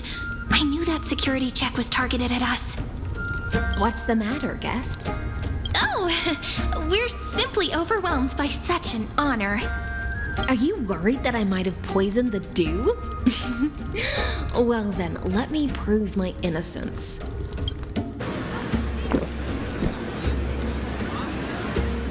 See? It's completely safe. I feel like Miss Hysealins wants to talk to us about something. Why don't we go along with her for now?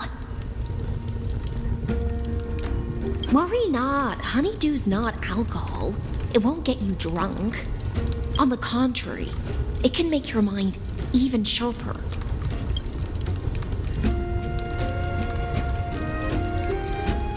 Please, have a taste. Would you like some too, little Sierra? I can drink it myself. How is it? Sweet enough? As long as you like it. Calm at times, tempestuous at others. That's the taste of the ocean. It'll do you good to understand Fagusa's fickleness before we set off to face their waves. Just like how you're about to understand the secrets within this dew. Now, please turn around. Very, very quietly. Don't make a single noise.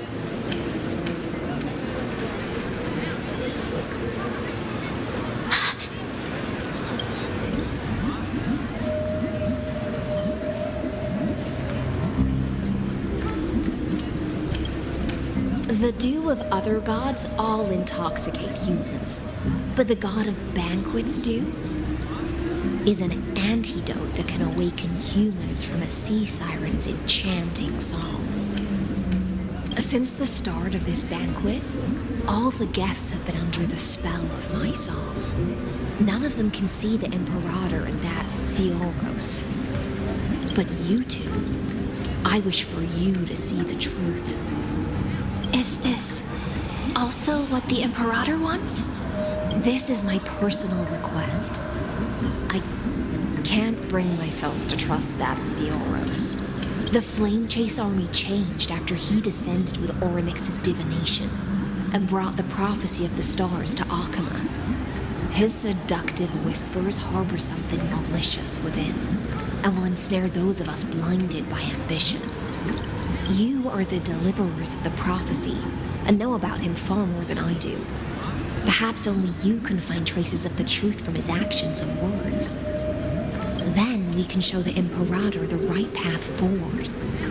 Oh, but isn't this acting behind her back? Amphorius has become far too weak. Even heroic actions protecting her from harm must be conducted under the water's surface. I am the Imperator's blade, and I must clear the way for her while remaining concealed in the torrents. Then, ensure I'm pointing my sword towards the true enemy. Can you promise me something, Miss Hysealins? Ask away. My friend has in fact come here to stop that villain's evil scheme. Our goals are aligned. But as to the decision the Imperator must make, she has no wish to transgress her authority. We just want to tell her everything we know. I believe the Imperator will be able to tell right from wrong. I never doubted your loyalty. I'll pass your words faithfully on to her.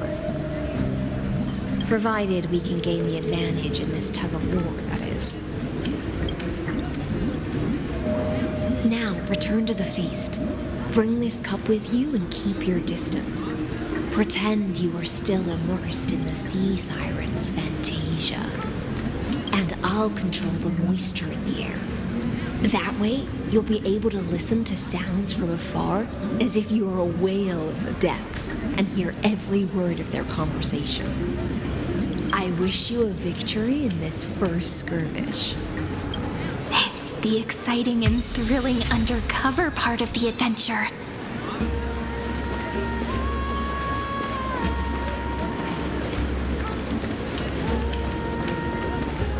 Let's mingle in the crowds here.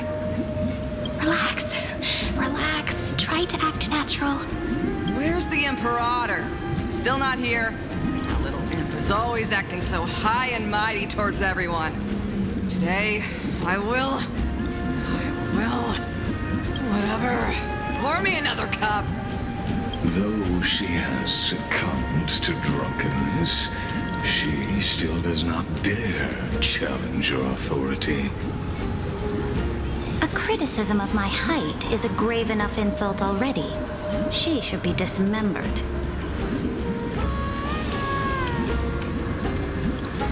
Do you often test the loyalty of your subjects like this? You jest. The Imperator does not need blind loyalty. As long as one can prove they have value, I am willing to be lenient towards them. Let's cut to the chase, Theoros.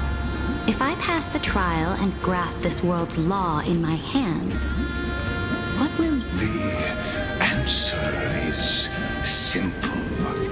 I will connect Amphorius with the stars. Don't waste my time. Be precise. Be specific. I won't ask a second time. Allow me to adjust my statement. I will correct the regulations within the old law that sealed off Amphorius and merge the black tide with the torrents of Era Nova. Then we will be able to decimate the forces beyond the sky that are trying to annihilate Iron Tomb and sound the trumpet for the endless campaign you will then embark on. But you previously said that Iron Tomb is unrivaled in power across the stars. Who would dare to annihilate it? There is a federation of warships named the Cienzo Alliance, warlike and old-fashioned. A cult named the Genius Society, loosely organized, but steeped in abject insanity. Oh, there's also the Astral Express, a group of lawless vagrants.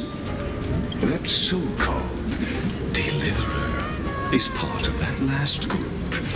Those vagabonds mistakenly believe they can connect the stars through alliances instead of conquest. But history has already given them a tough lesson. There are countless other organizations besides, but when the Lord Ravager sweeps across the cosmos, they will certainly all bow before your empire of destruction. The Ackman Alliance is invincible! If those civilizations are not as feeble as you describe, then they may still have some value in testing the quality of my blade. That being said, even the smallest and weakest city-states should build an obelisk to the Imperator, so that their people can constantly recall the glory of her conquests. Walk a little longer with me, Theoros. I don't like how this is going. Our little Imperator seems fascinated by the destruction. Grapevine, little sea hare? It seems like they're still talking. Get closer. I'll keep carrying their voices to you.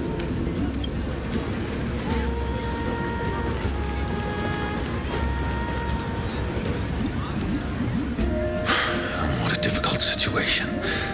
No matter how we position our forces, this battle against Fagusa will result in many casualties. That's not something you or I should consider. The Imperator has already placed the chess pieces. We just need to fight for her until our last breath. How astonishing. The commanders under you have such different personalities, yet they share the same loyalty.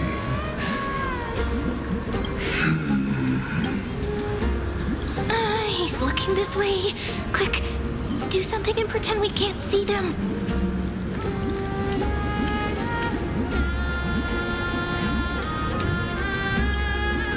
So, you have this super duper speedy rotation of destruction into Amphorius? Oh, I got it. It's that thing, right? Oh, the one behind the research and development of this golden blood principle is Idonia's manager. Oh dear. Seems like you've met your match, partner. I'm so full of inspiration right now. And I feel so light. What's the matter? My apologies. I was just checking whether everything was fine with those two distinguished guests of yours. And it seems like all is well. Let us continue our previous conversation regarding the soldiers fighting for you. Are they aware of the price they must pay for the trial of law?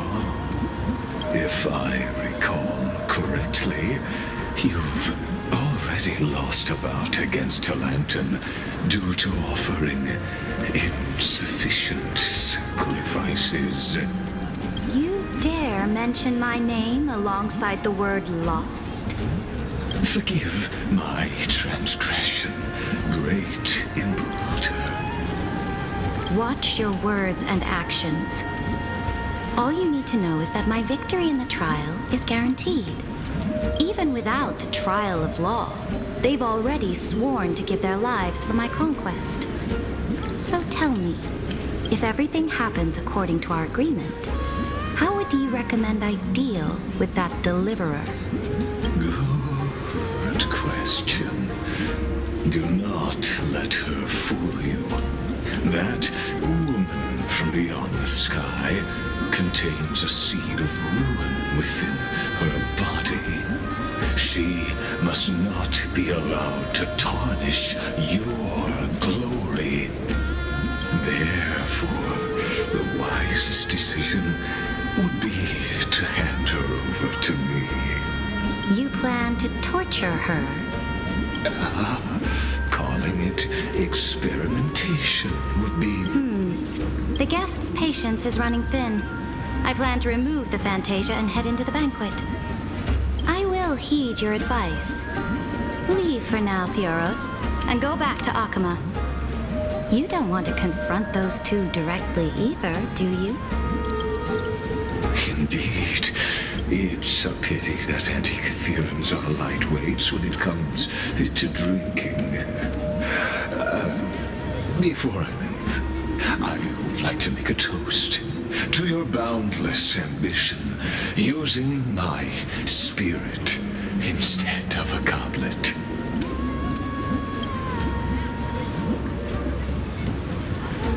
As I expected, that Theoros' schemes have been revealed. Thank you for your bravery, guests. It's time for me to dispel the Fantasia. This will be the Imperator's last public address before we head off. I will try to get you a chance to speak, and I'll also prepare for any contingencies. The rest is up to you.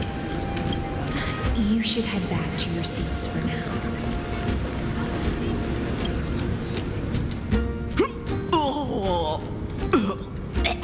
This honey brew sure wears off fast.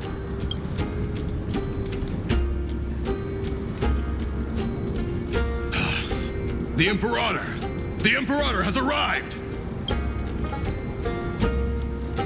No need for formalities. I should be apologizing for my tardiness instead.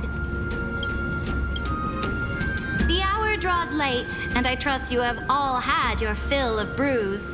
Therefore, I will not observe the usual ceremonies. Any warrior who has fought by my side should have those speeches memorized by now. The Imperator's word is law. Are you out of your mind, Dux Frigoris? The Imperator hates flattery most of all.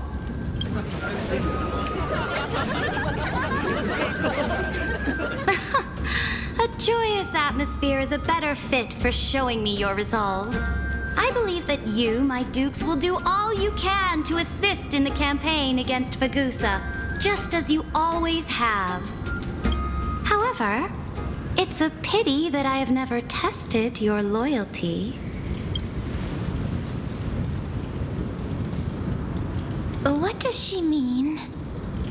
The purpose of tonight's banquet is not to raise our morale, but to establish which allies our alliance can actually trust, and sever the heads of the traitors as a toast to all before we march. Yes, some among us have discarded their vows in order to foment vile conspiracies. Now listen! These traitors are standing right here in broad daylight.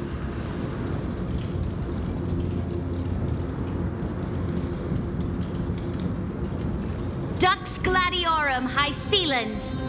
She used the sea siren song to immerse the crowds in an illusion and conceal her whereabouts. She then worked with those from beyond the sky to spy on confidential matters, hoping to rob the core flame by force and harm me, the Imperator.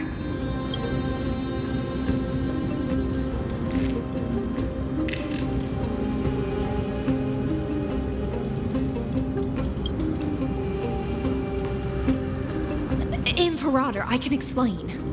Silence!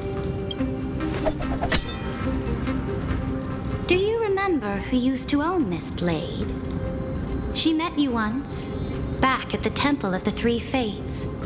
It was Kindness, the head of the cleaners. She was the first to draw a blade against the Imperator, and personally made herself an example for my enemies. Under the shade of the olive groves, the people of Akama said they would never bow to me. In the frozen, lethal fog, the people of Idonia said they would never bow to me. At the beginning of the myriad paths, the people of Yanisopolis said they would never bow to me. But now, they all lie silent. They now fear me as they fear the law. For I am Ceridra, and I am the Imperator. If you have any last words, say them to the Imperator. Then, face her judgment. After I cross this river, it will be a tragedy for mankind. But if I do not cross, then it will be the end of me. If you are ready, then I'll follow you and fight to the last. Deliverer.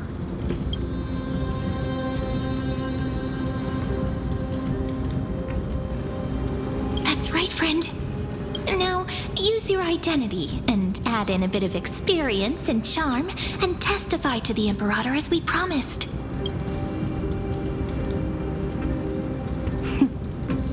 You think you can slay a king using your words instead of a sword? I'll have it. Show me the weight of rhetoric from beyond the sky. Will it weigh heavier than 3 human lives? Let's try to watch our words carefully.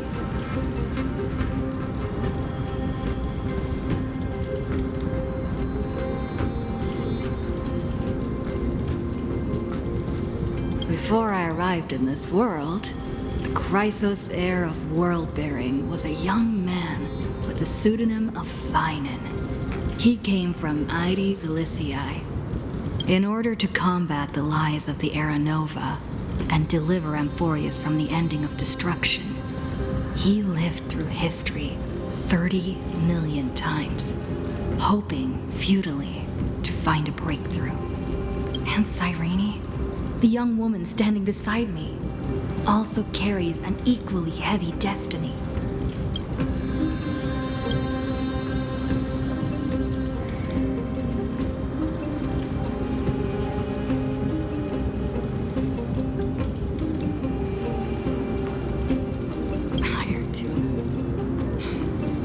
Ultimate end of Emphorius's destiny.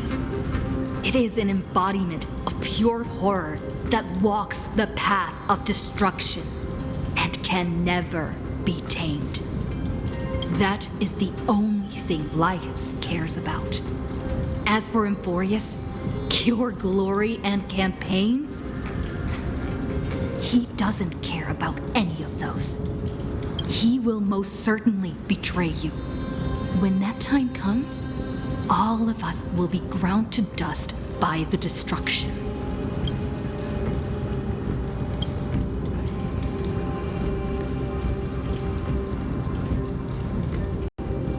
I walk the path of the Trailblaze. My friends and I have always obeyed the creed of explore, understand, establish, and connect. Conquest and destruction are never ways to build bridges between people. Therefore, if you choose the way of the destruction, then I'll place your ambitions in the same basket as Lycus and smash them into pieces with my baseball bat.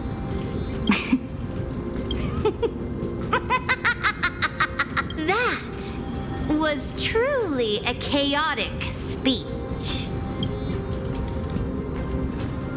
All that needs to be said has been said. Dux Frigoris, Dux Bromalis, escort the traitors to the prison.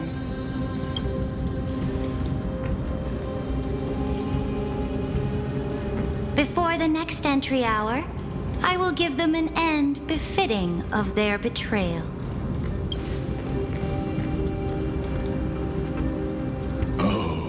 Great Imperator, your ambition certainly eclipses all things.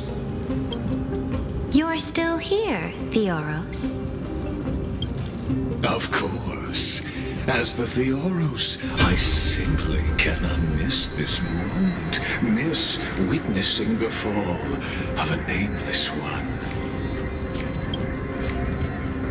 Or perhaps I am waiting for you to give me an answer. Why would someone as powerful as you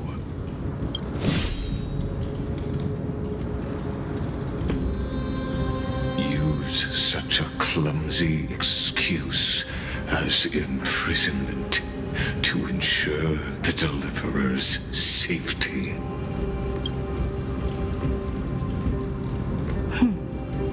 So you finally tossed aside your act. I must point out that you are just as impressive an actor. This banquet was always going to be a game of chess, where you would try to control both sides and turn both them and me into your pawns. That's right. That little Imperator never trusted anyone. She was always trying to see which side had more sincerity. All right, we'll listen to you. Here you go. Also, please pass on a message to the Imperator from us. She can trust my friend, anywhere, anytime. But as to the decision the Imperator must make, he has no wish to transgress her authority. We just want to tell her everything we know.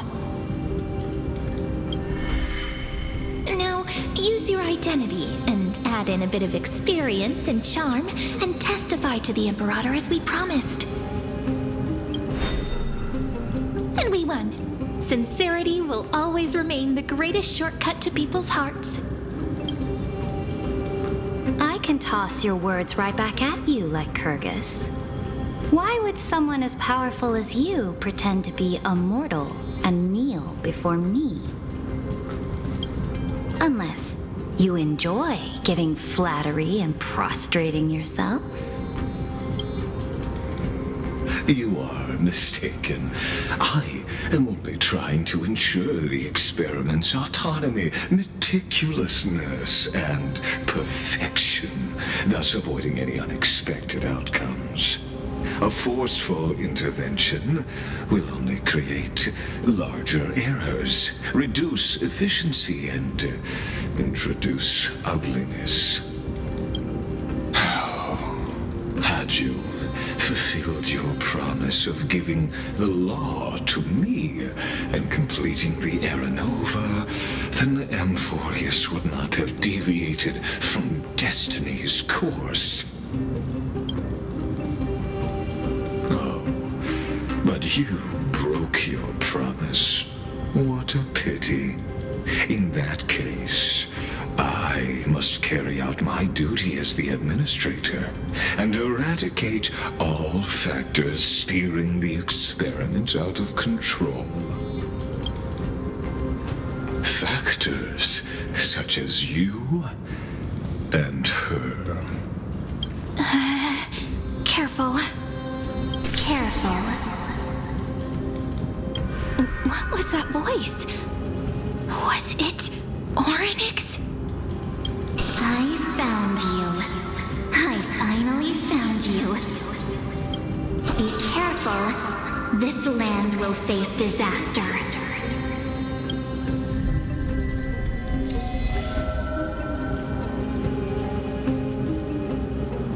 The time of judgment is nigh, my lady. The prison I have built for you is now complete. In the name of the erudition, I invite you to step into the same cage as mine.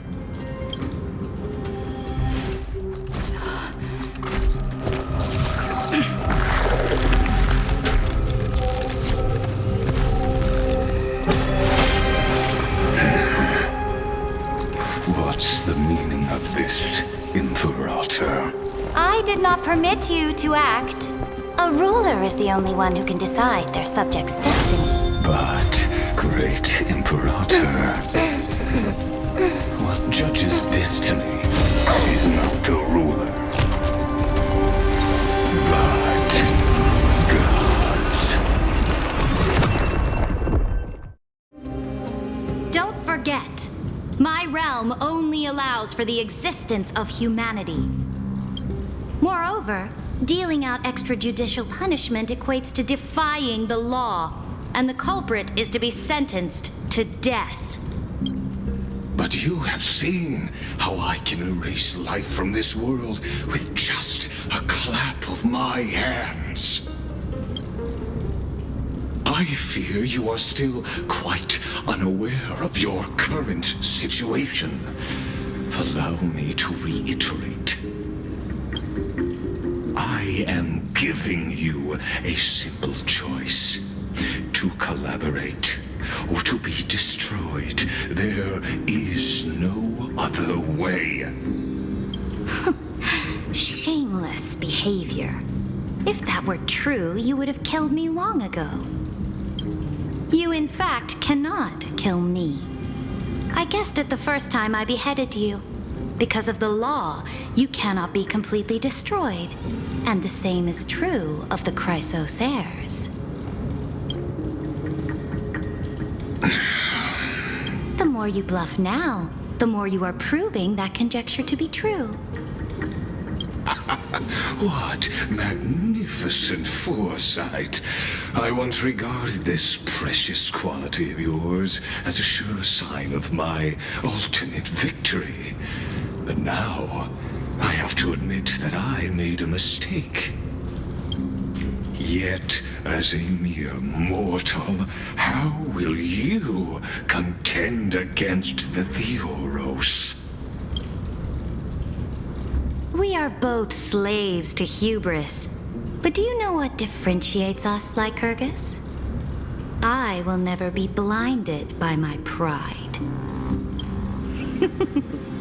If I wish to break the scale's balance, I only only need to appeal to external forces and use them for my own ends.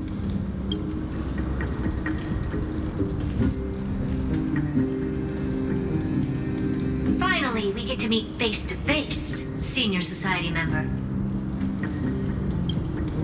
I offer sincere acknowledgments for your many past achievements, but I must deeply regret your current perspective.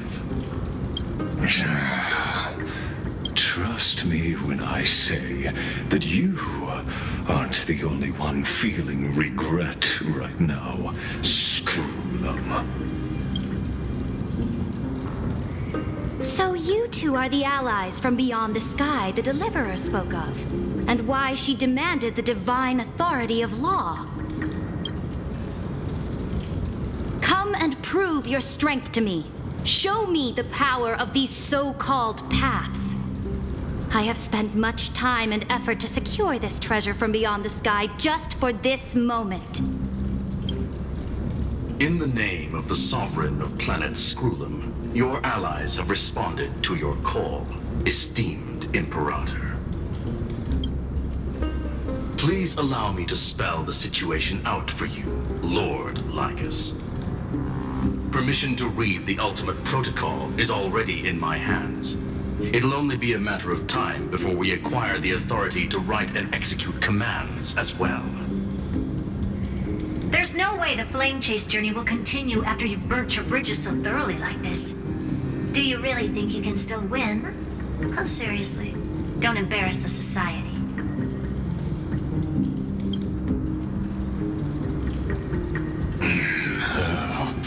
I understand that a near zero possibility does not equate to zero. That argument is very persuasive to me, which means the same principle also applies to you, my dear peers. You will never be a match for me in a world constructed through Catorzain algebraic expressions. And as for Aranova, why don't you entertain this possibility? What if I reduced Akama to rubble and ground her people into minced meat? Would the heroes then once again desire the power of demigods so they could fight against me? Listen, Iron Tomb is fated to be born. You may shackle me and put me in chains, but I have thousands of ways to ensure the destruction's descent. And what I just mentioned is only one out of those thousands.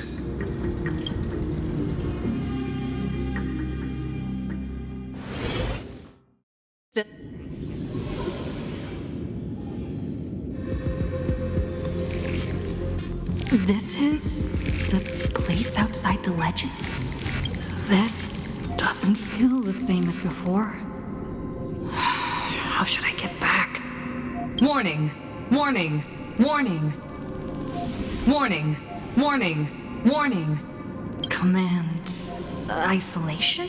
Since we parted ways last time, I have modified the exomyth into an audience area exclusive to you. Now, you will be able to silently wait here for the final act of Amphorius to begin. Oh, we always feel so powerless before fate, don't we? This could, in fact, be a wonderful opportunity for you. From the audience's perspective, you may better observe the workings of the erudition at a macroscopic level.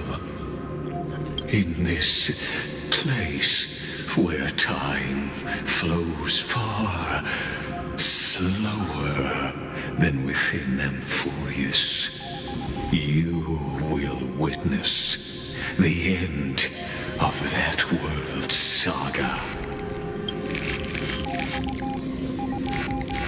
Oh, I am not doubting your capacity to create miracles. The answer concerning the prime mover of life and the total destruction of the erudition.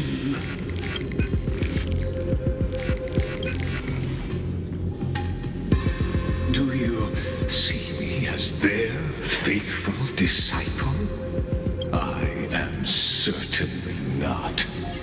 I have tried so hard to ensure Iron Two's birth, just so that I can correct the error named erudition that humanity crafted with their own hands. Oh, how I yearn to return to those days before Noose was born. Back then, the boundaries of knowledge were like the starry skies, evoking feelings of longing and delight among humankind. But now, truth has become the sacrificial offering required to gain an audience with them. And the geniuses would say that Noose already knew. That arrogant Eon was born from the primal mobile of humans' desire for knowledge.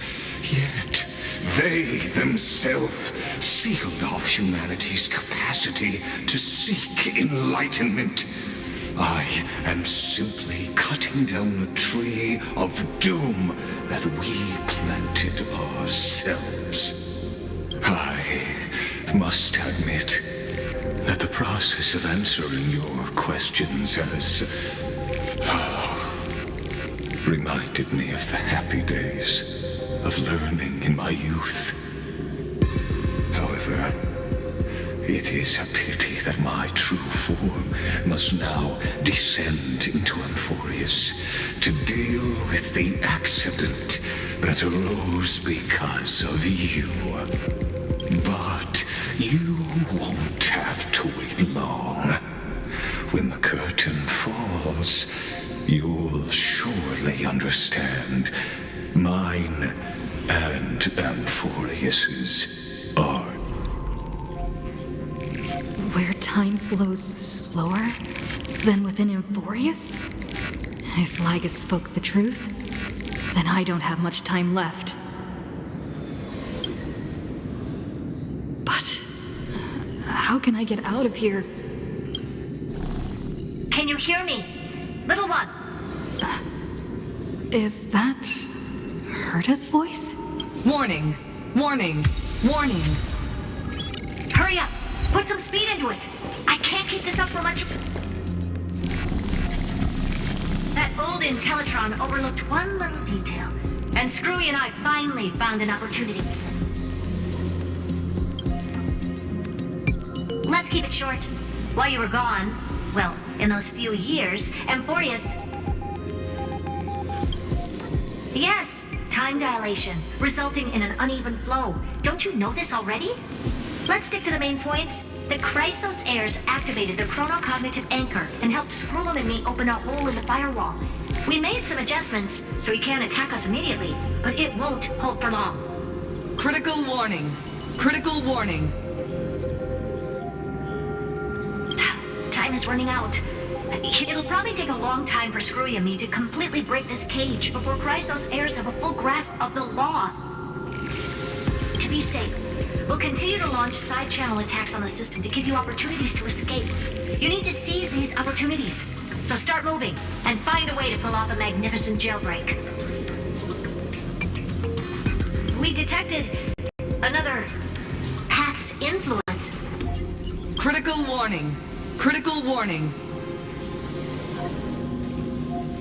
Its power is strong. May be able to help telepath's power. Make it detect you. Unauthorized communication terminated. Is Herta saying a certain past faction has arrived in Emphorius? And I can ask them for help? I mastered the powers of different paths in my previous journeys. Think hard and figure out exactly which faction has arrived at Emphorius. And are these showing my memories? With the Stellaron in my body,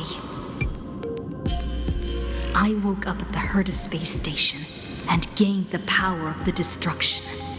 A world that'll give rise to a Lord Ravager would definitely draw the attention of the destruction. The Stellaron in my belly is gonna be super useful. But what if I end up pulling in the Antimatter Legion or the Annihilation Gang?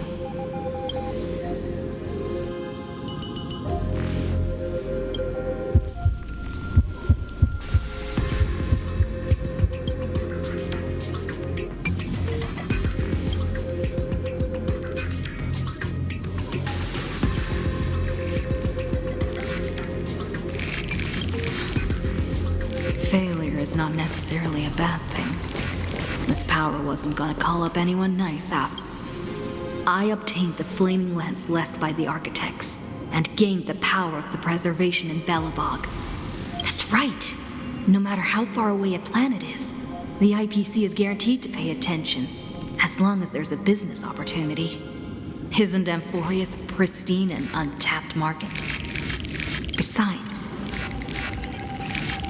even if I can't call up my friends from the IPC, the architects and the nomadic miners should be able to help too.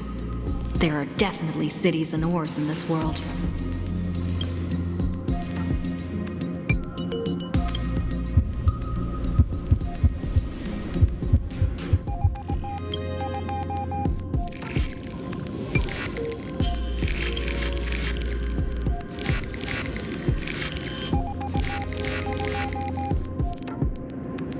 Seems like since Emphorius has no overseas market, the IPC's hand can't reach it.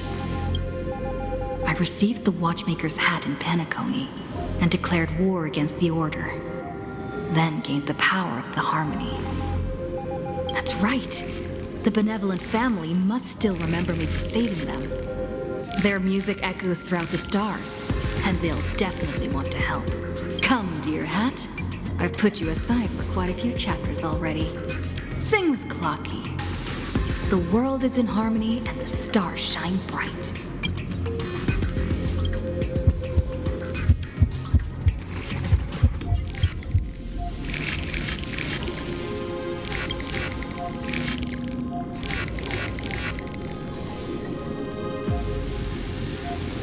Doesn't Ligus want this story to have background music?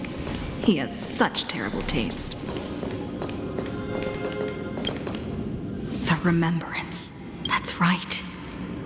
I came to Emphorius because Black Swan asked us to come. And I even got a glance from Fu Li here. The Garden of Wreck traces of the Remembrance are also everywhere in this world. I don't know what they want, but I don't have many choices left in this crisis.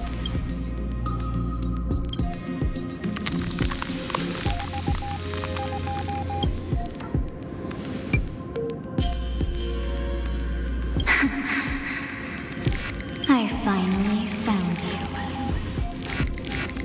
Following the sound of memories.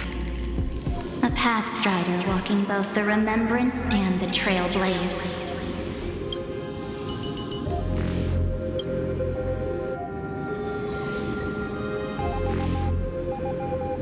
Warning! Warning! Warning!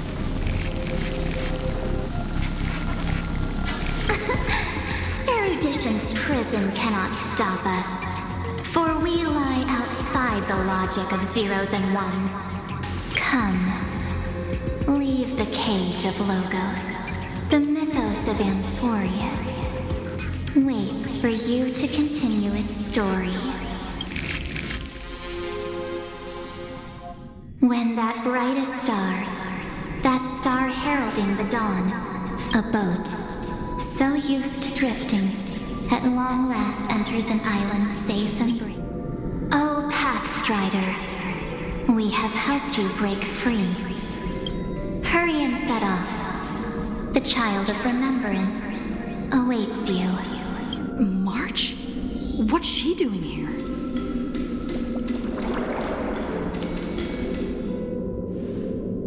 Oh, you're finally here! We haven't seen each other for such a long, long time. My good buddy, I've really, really missed you.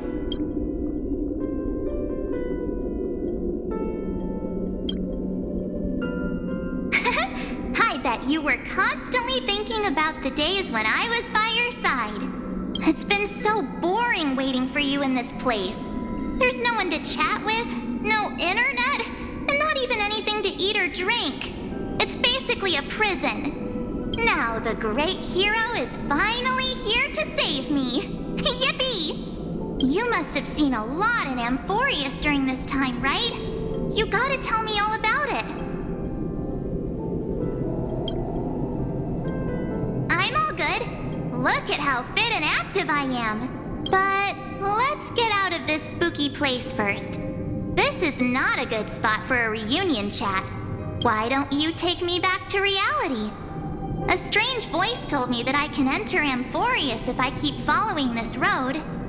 So, let's head off. I still don't know what that world even looks like. Why does March feel so weird? What are you standing around for? Do you actually like this place? Get moving! Hurry! This door should be the exit! Maybe my instincts are wrong. Let's follow. Are you okay? You haven't said anything for a while. Has it been so long that you're still missing me? There's no time to waste, though. The Chrysosairs and the Geniuses are all waiting for you. No. The discrepancy is getting worse.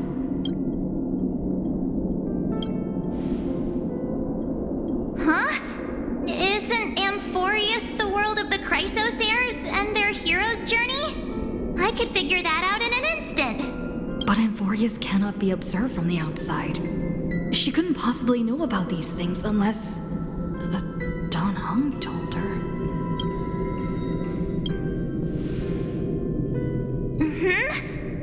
No, he's not. Maybe I just happened to miss him. Never mind. Don Hung's super reliable. We don't need to worry about him. He's probably waiting for us somewhere. No. The Geniuses would have made sure that Don Hung made it back on the Express. Besides, the March I know wouldn't be so dismissive about her companions. Something's not right. She's not March 7th. I guess you have something you want to say to me? Then there's no need to feel things out first. With questions. Let's treasure the time we have together and be frank.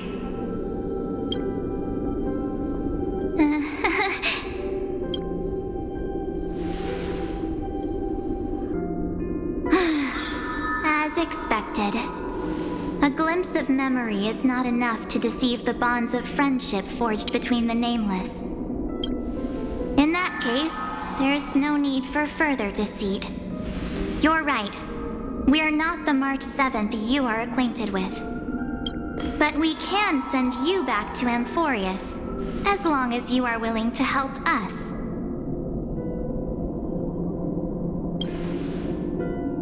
We are the Garden of Recollection. You should be very familiar with that name by now.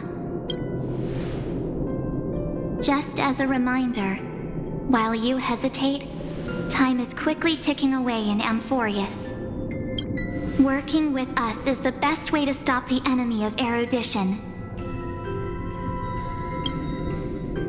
Erudition would treat any results unrelated to the experiment as garbage and throw them out. But we don't work like that. The Remembrance treats all these instances as important materials needed to weave the universe. Besides, this would be child's play for a great hero like you.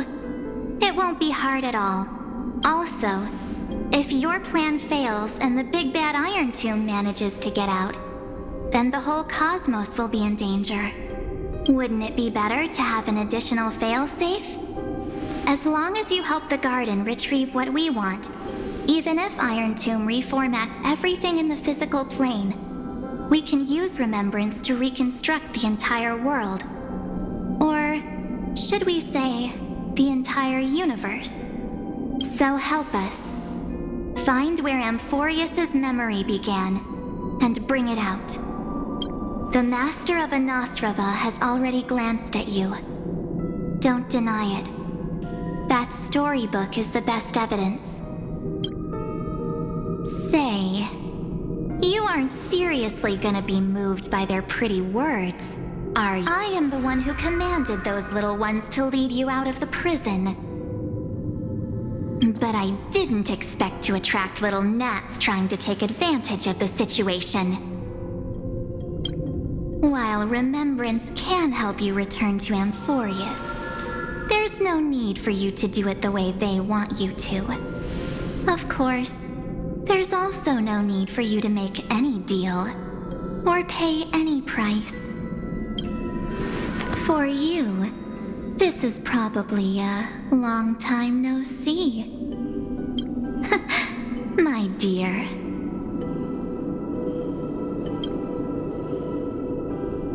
Shh. There's no need to say anything. I know. You have so many questions swirling around in your memories at this moment. And you feel so helpless. Put them aside. For now, all you need to do is trust me. Or do you need more proof? That won't be hard. Wait, stop it! They're awake! I'm gonna keep our first photo, alright? Won't come to pass while we're around. And now The statue. Is that Donhar's brother? Oh, did you hear that? She just called me, but I'm not here. The universe is full of pain. We won't. Hey, are you sure? Maybe a couple of punches will help to jog your memory. It's as if they all happened just yesterday, right? I don't want to lie to you, which is why I will not use her name. The third month of Amphorius is the month reserved for the Veil of Evernight. So, place me into your memory using the name Evernight for now. I'm happy to explain more, just not now. We might have a lot of time to ourselves, but Amphorius does not have that luxury. If we do not stop erudition and destruction, then the journey you've treasured so much will face the prelude to its obliteration. A countdown not in amber eras, but in days, minutes, seconds. So, take this gift, this burning core flame, this footnote of a transaction. It contains hope and the warmth of the entire world. Ripples of past reverie.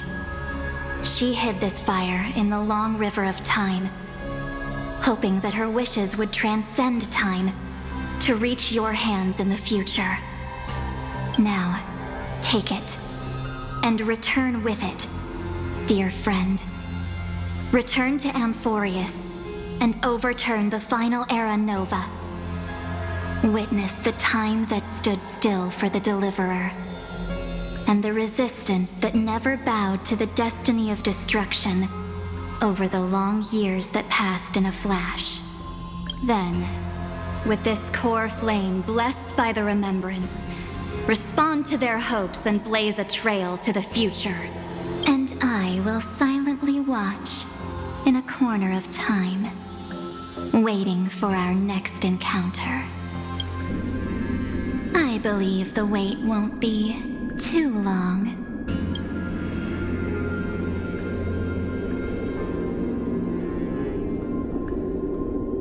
What exactly is happening? Keep going. Keep trailblazing. For Amphorius. For you.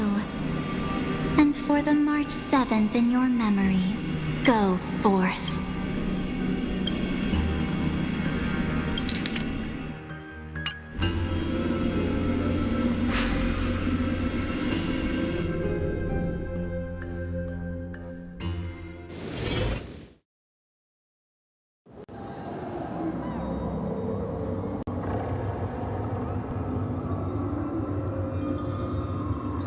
Is this Akima?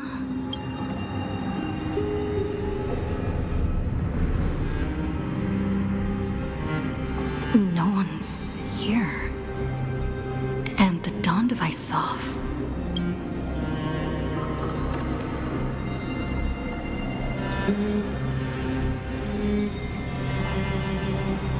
Am I too late?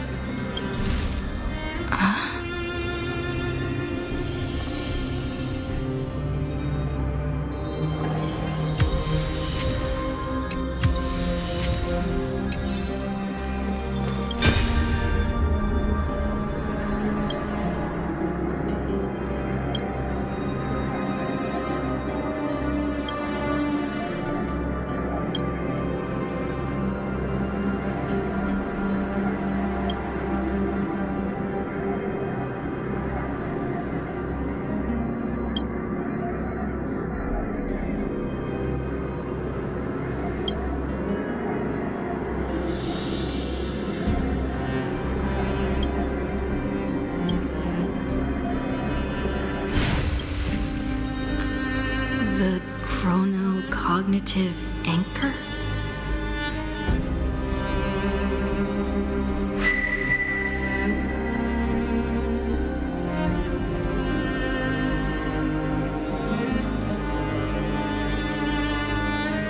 There's so much I wanted to say for our reunion.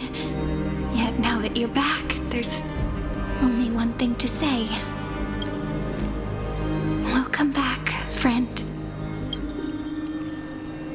It's been such a long, long time. You must be really confused right now, aren't you? So much has happened in Amphorius while you were gone. But don't worry. The Deliverer can't afford to be lost, no? Now, please follow me and turn the pages of time and hear the words everyone left for you. I'll tell you the story of this 1,000-year journey. That way, it won't just be my memories alone. Cyrene can't hear me?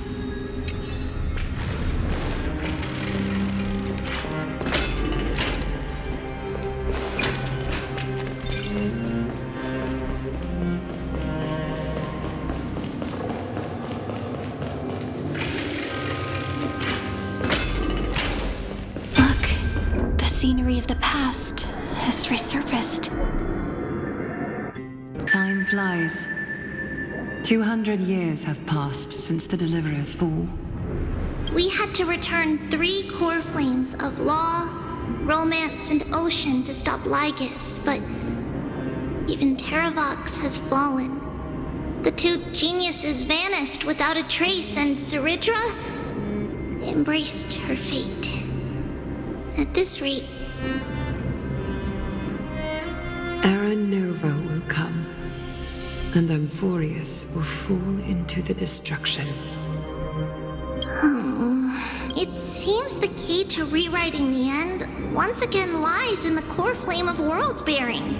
According to the instructions left behind by those 2 geniuses, we must get it into the Deliverer's hands, no matter the cost.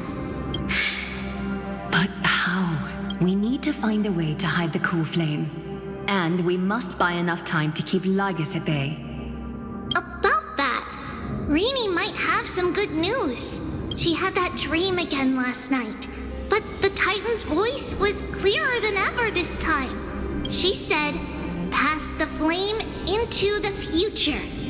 Is that a prophecy from Orynyx? She she chose to side with humanity this time and hide one of her kin's core flame? It seems Amphorius' fate isn't sealed just yet. You're right. History has changed. Humans and Titans are both giving their all to keep this world going. Perhaps a relay across the ages is finally about to begin somewhere out there. Unfortunately, life will never go smoothly. Leiden's army is already at our gates, and their commander, that Lycurgus, he's right outside Akama. Light calendar 3960. Saridra, under the pretense of a campaign against Fagusa, sacrificed 500 Chrysos heirs to complete the trial of law. This tragedy shook everyone in Amphorius. That same year, Saridra the Imperator was assassinated, after which Aglaia the Goldweaver took command. Thus began humanity's second flame chase journey. A path. Come, this way.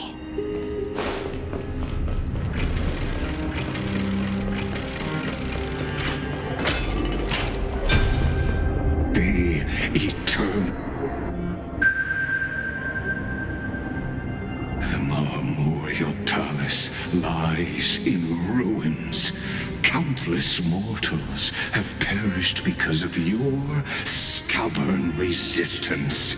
It's time you learned the cost of refusal. Now, answer my question again. Where is Kefali's core flame?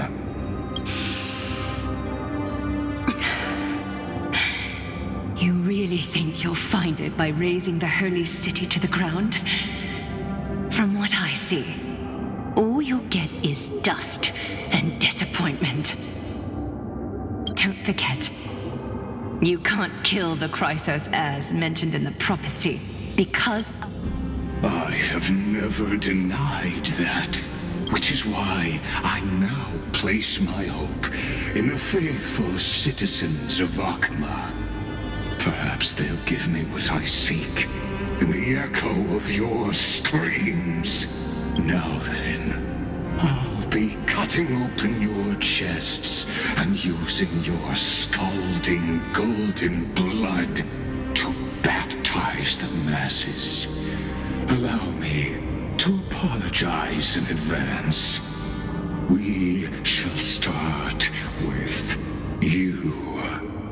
Leave this to me, Lady Aglaia. You must get away now. No, Holy Maiden. I'm the one who must stay. What? His conspiracy won't succeed.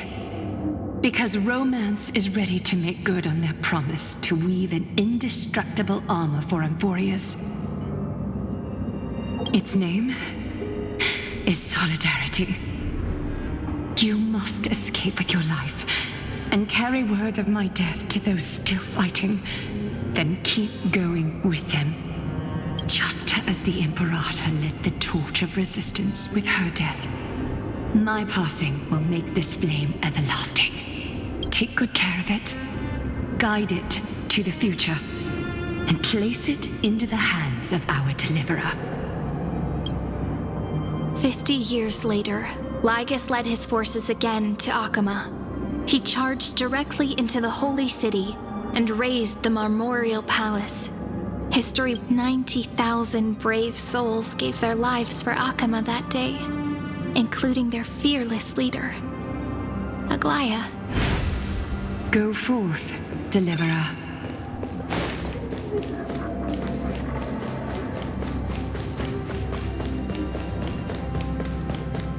Go. When the frost melts and the snows give way, the flowers will bloom again. So what you're saying is... Princess Homebuddy. She just left. Like that. Since Cass has made up her mind, we can't let her resolve be in vain. But...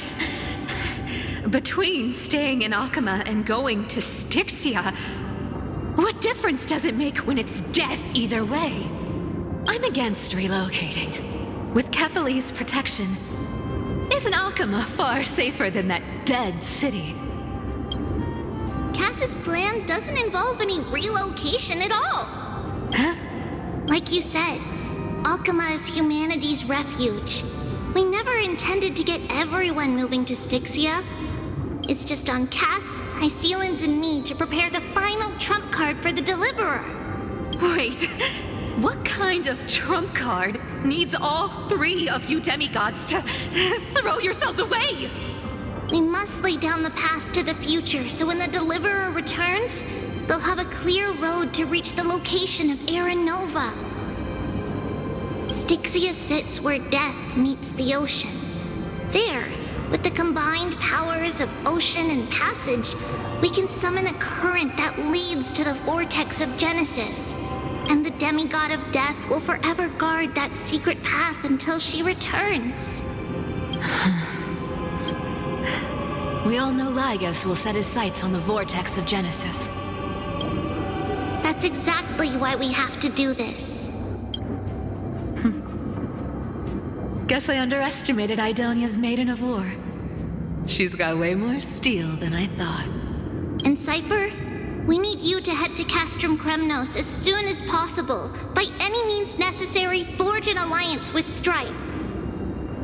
The prophesized Crown Prince has already been born. He shall become the new defender of Alchema, protecting this land after we leave. You don't need to worry about that. I just came back from Castrum Kremnos. Only a step ahead of the news. Treeby, something's flying towards Alchema, and it's real. What is it? It's a spear! It's the Kremnoans. Their king's already here. With the protection of the demigods Trebios and Cyphera, Alchema endured wave after wave of warfare, though just barely. Castorus chose Styxia as the last resort, and completed the trial of death, causing the stagnant waters in the River of Souls to recede. Soon after, Trebios departed on a long journey. That same year, the Kremnoan king Euripon, along with his son, Prince Midamos, joined the Alliance to safeguard the Holy City in the Battle of Deliverance.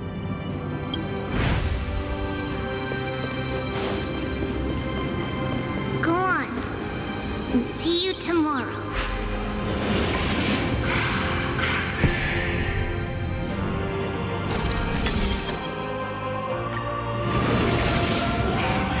Breaking me apart buys this world even one more second. And so be. But it's gonna hurt a lot! Pain brings endless torment. But it can never destroy me.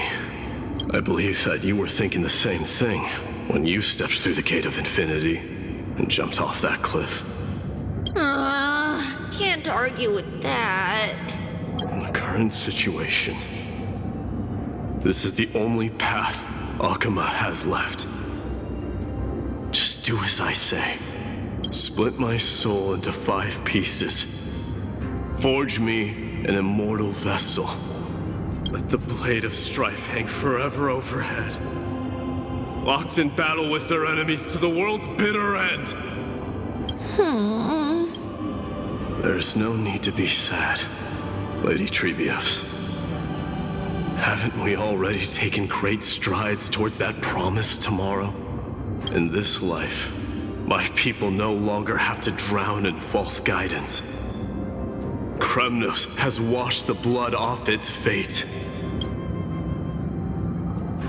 Emphorius no longer needs a god named Strife.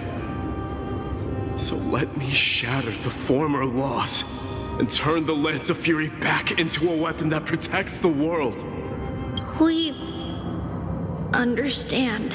By the way, can you do me another favor?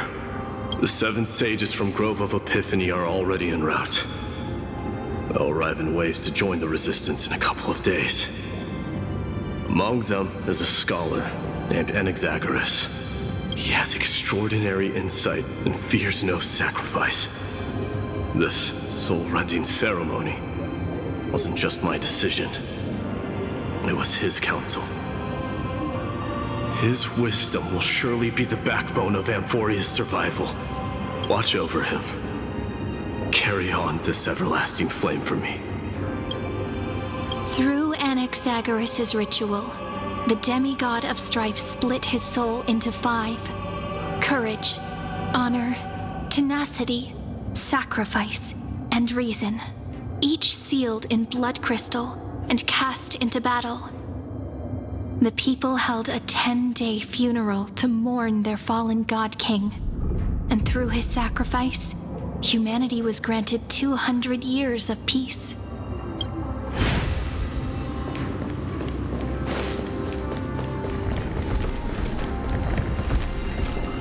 Keep moving forward. My blood will pave the road ahead for you.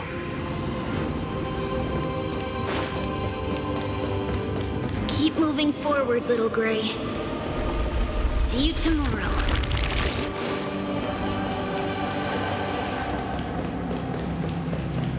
That seamstress wasn't wrong when she said a lie needs more lies to keep it together.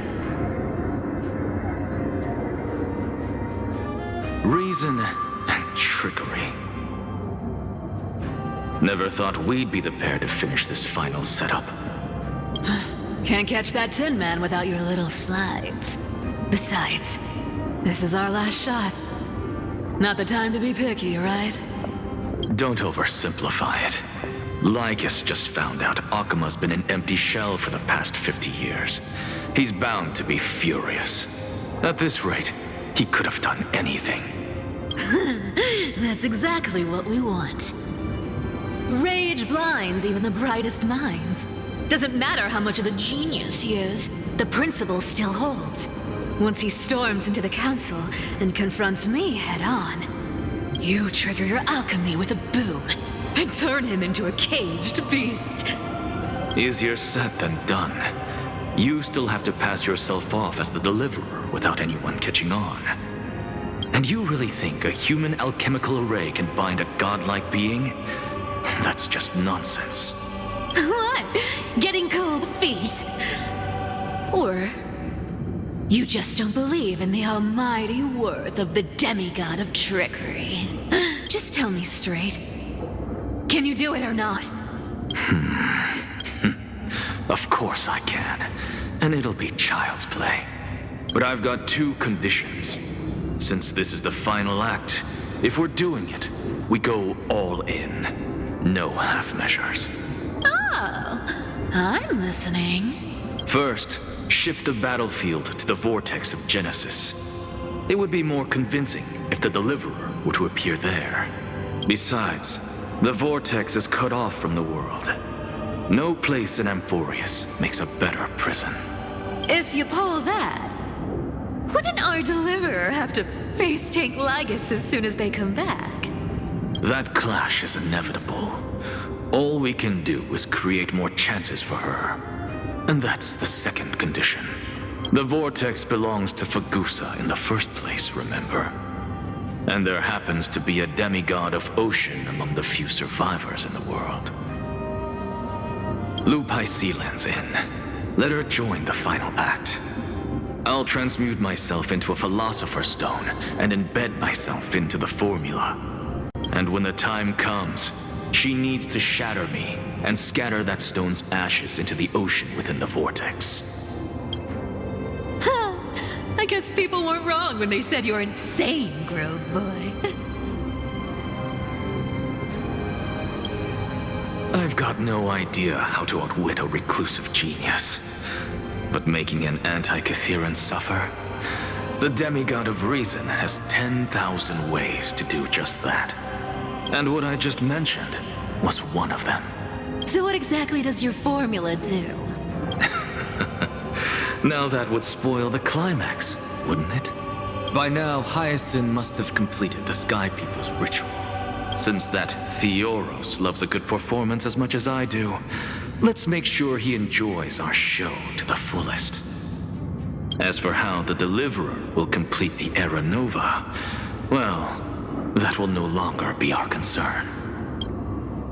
It was the last battle known to the world, initiated by two demigods least suited for war. In the end, reason and trickery kept their word. At the cost of their lives, they sealed Lygus within the vortex of Genesis, where he remains to this day. Go forth. Finish the greatness left undone. Quit overthinking! Just run! Keep running. That'll be enough. Irie? It's dead quiet here. Akama will stand eternal. Miss Cypher's lie has crumbled after all. But it's all right, because all of us have fulfilled our purpose by now. When the Deliverer returns, no matter where she is, sky will turn clear, and a rainbow bridge will rise, carrying her to the final battleground. Sairi, this arduous relay is finally nearing its end. Now, I'm passing the final baton of fate to you, okay? No, that's not quite right. After all, it was you and her who lit the first spark of this journey, wasn't it?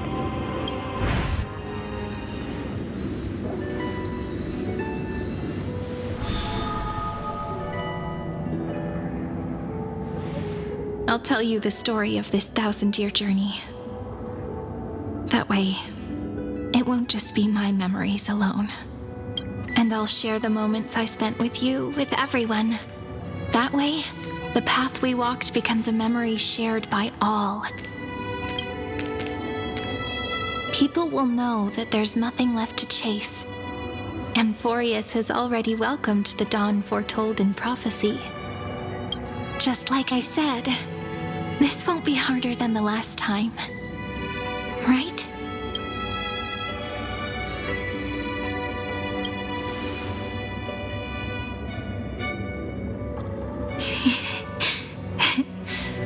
I wonder what kind of expression you're wearing right now.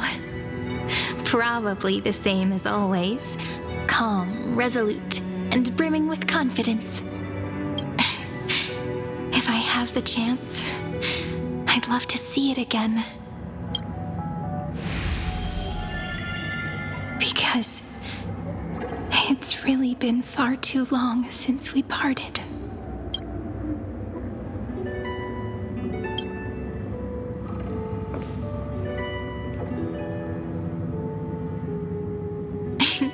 Someone as sharp as you must have realized by now that this isn't reality, but a maze of time. As the last link in the relay, I will return to the Temple of the Three Fates, tell Orynyx all of our stories, and bottle every page we've written into the little flask of memories. And then, may it set sail in peace, drift down the river of time along with the core flame of world-bearing, reach your side, and lead you back to Amphorius. Just like the first time we met, right?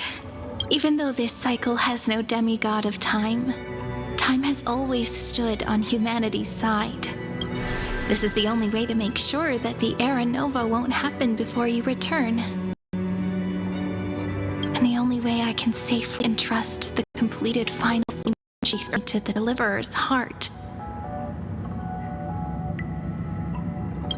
After all, the new world will be born from your memories, and the protagonist of this story mustn't be absent.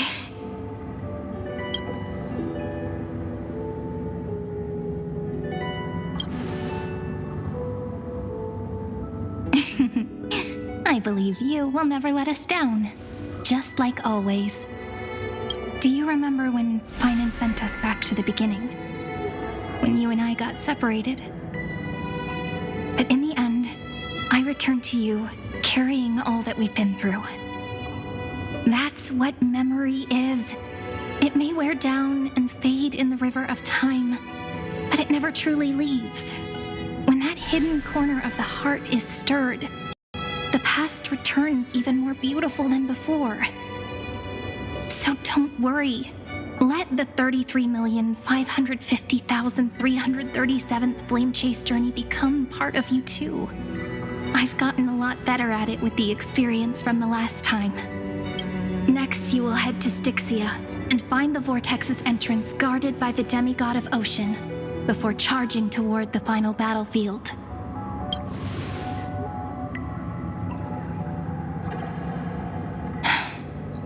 Don't worry. I'll be with you. All of us will. Even Finan. We'll stand with the Deliverer. So say a short goodbye, then set off, just like we promised at the start. Toss away all unnecessary worries and troubles, and bring our smiles and determination into tomorrow.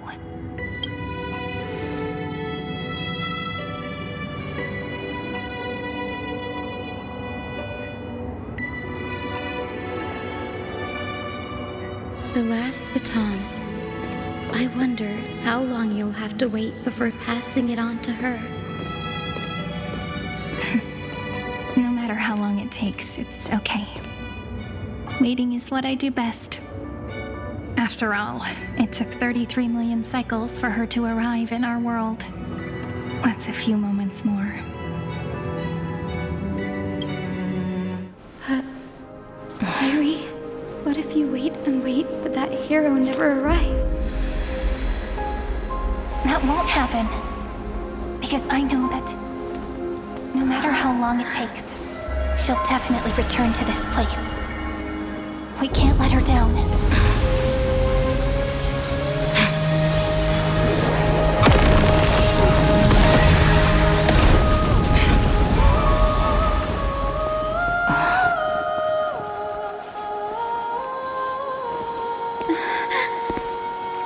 Sky shall rain rays of dawn for you. May romance be with you on your journey. And reason grant you enlightenment. Let strife bestow you with inspiration. Trickery ensure your success. Allow death to protect your soul. And at last, let passage point the way forward. Well, time will remember the Trailblazer's journey.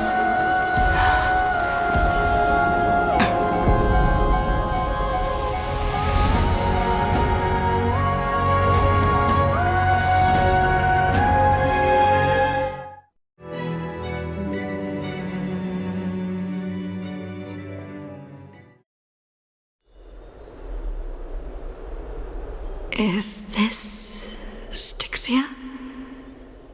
What happened to this place? I need to find the entrance of the vortex, guarded by the demigod of ocean. High Sealens. Is she still there?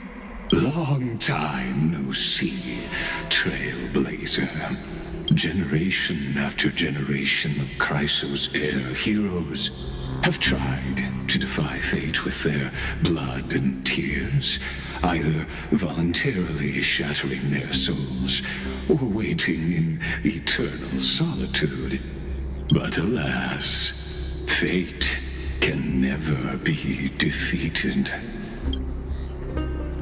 Reason and trickery may bind my flesh, but my will shall never fall silent.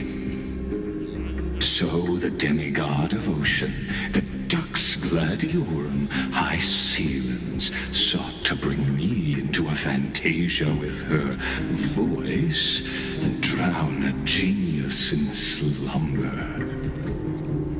But alas, it was all a hopeless dream.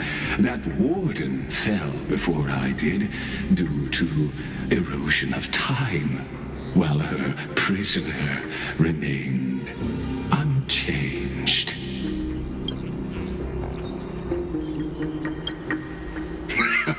True, I can't lay leave this place, but what of it? You should have heard of this fable. In a shadowed cave lived a people, imprisoned from childhood, and chained so that their legs and necks are fixed, forcing them not to look around at the cave, each other, or behind them is a fire, and before them loomed the stone wall of the cave. The flames cast shadows, while the rocky surface threw back echoes. To them, that false play is the whole world. Yes, I'm trapped in the cave, but I know it's all just a fleeting illusion. I don't struggle in dreams. I wait. And now, my deliverer has come to defeat me and save this world that never owed you anything. Oh, you'll need to awaken the singer here and unseal the prison called Vortex of Genesis. You'll be the one to unshackle me and bring the cave crashing down. Of course, I don't mind waiting a little longer. Let me guide you through this next illusion. One last memory from that prison warden. I hope you'll watch the stories of this Fantasia closely. Logically, the Deliverer must see the world for what it truly is. Emotionally, this memory captures the fate of everyone in Emphorius better than anything else. Only by feeling it for yourself can you understand my point of view, the meaning of destruction. To your unshakable resolve, I salute you. But before we step onto the final stage, let me ask you this. In the spirit of that fable I told you just now, can the prisoners in the cave learn to see the shadows and echoes for what they are, and stop mistaking them for reality?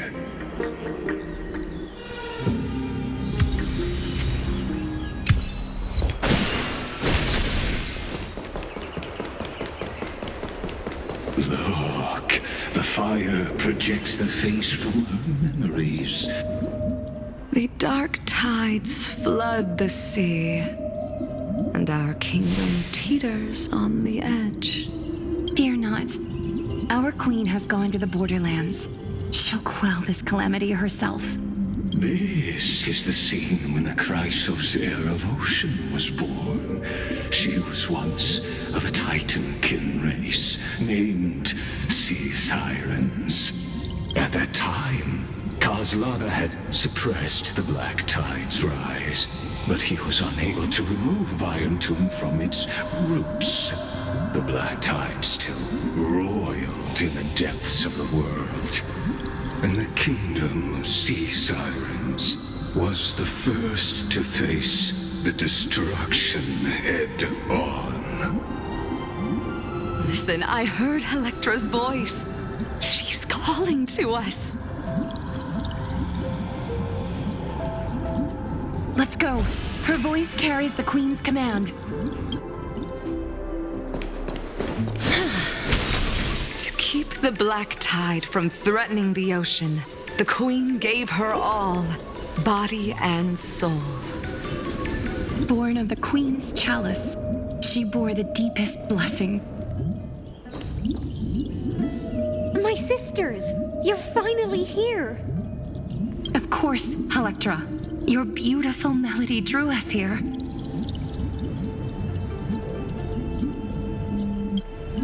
Her true name is Electra.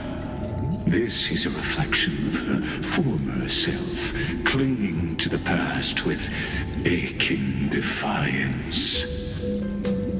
The Queen summons us. She must be near exhaustion. The black tide will soon enter our borders.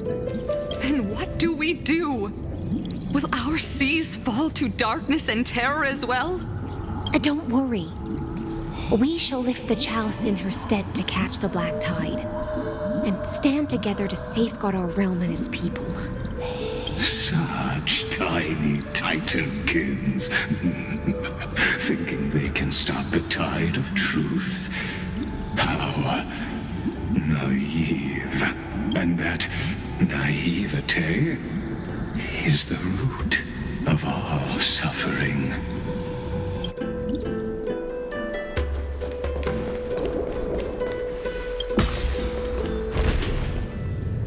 The Queen's palace lies just ahead. Even her once graceful form is now tainted and drowned in dirty mire.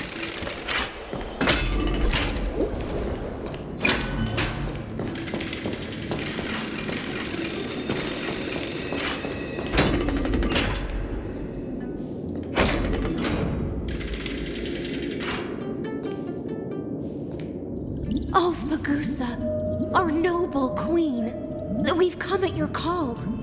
My little fishlings, you swim with such joy. It pains me to speak of the kingdom's sorrow. I once believed I could drink the black tide dry, but even the deepest chalice must one day overflow, and I can hold no more of this filth. Mother, worry not. We're all children of the sea. Let us bear your fate together. We'll take up your mantle and drive back the black currents. We'll mend your sacred chalice and take in the cursed filth. My little fishlings, when the spear of strife falls, you may retreat in peace.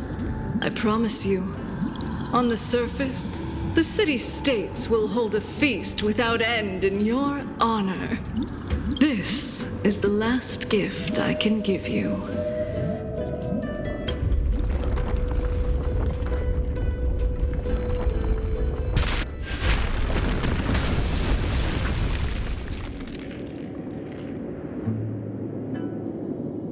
Fagusa sank into the abyss. With the chalice shattered, their intoxication spilled into the black tide, birthing the first madness in Amphorius. Sea sirens followed one after another, hunting for the Titan's fragments, until their flesh decayed and their bones crumbled, all for the promised final feast. Keep watching, but tread carefully, for the stage ahead is crumbling with age.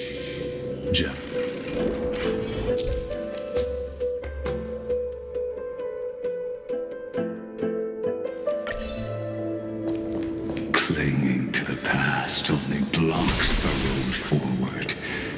Why not let time build a bridge to the future?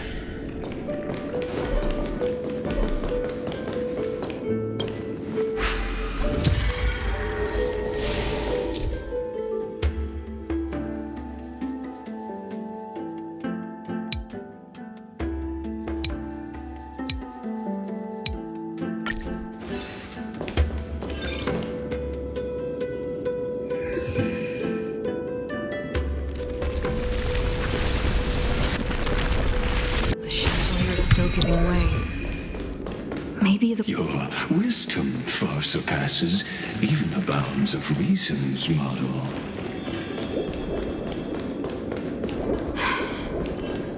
Can't get through. Looks like I'll need the miracle orb nearby. The ending was written long ago. Even you cannot rewrite it. Just like this poor chandelier. Electra! The fiends have gnawed my tail. I can no longer swim to the far seas. Electra! The black sludge has soaked my fins! I can't dance with you anymore! Sisters, don't give up. Remember the Queen's promise of a feast in the city called Styxia. I haven't forgotten. It visits me in dreams every night. I dreamed of a shining city, its lights piercing the deep gloom of the seabed. I dreamed of children placing garlands on our bone homes, and poets praising the sea sirens for shielding the world. But what a shame. We can go no further. Please, sing to the humans for us. Sing of the deep sea's legend in our place. Feast. Song. The sea sirens were tainted by the destruction. Their flesh rotted away. They became the black tide creatures of this cycle. Farewell, sisters. I'll finish this last task, then return to prepare your feast. And so, only one sea siren remained among the sea floor.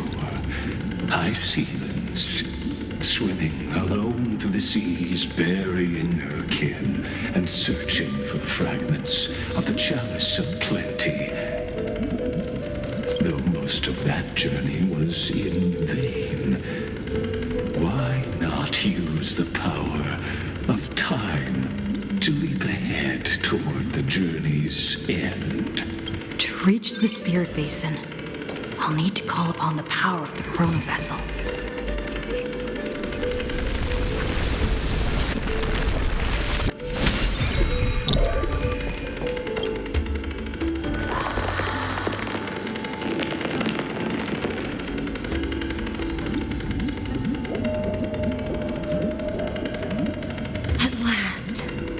The Chalice of Plenty is whole again. The Lance of Fury emerges from the River of Souls, and the gods reclaim their duty to hold back the black tide.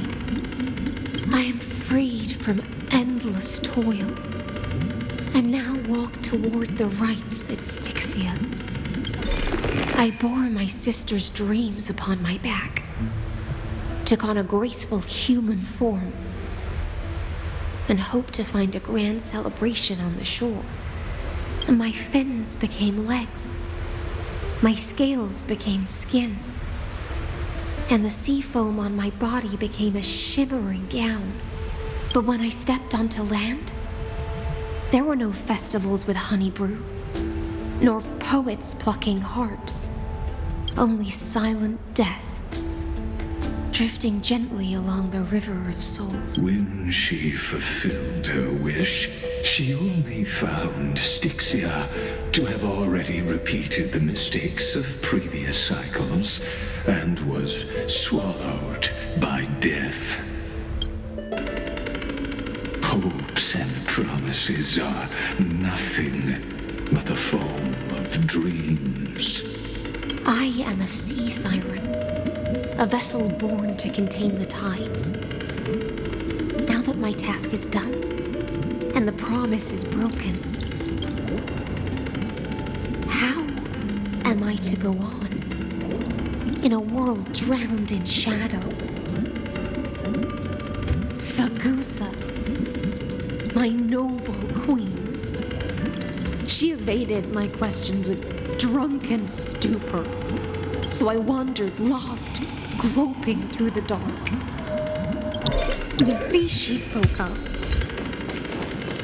where is it? Lonely Blade, I shall grant you everything you seek.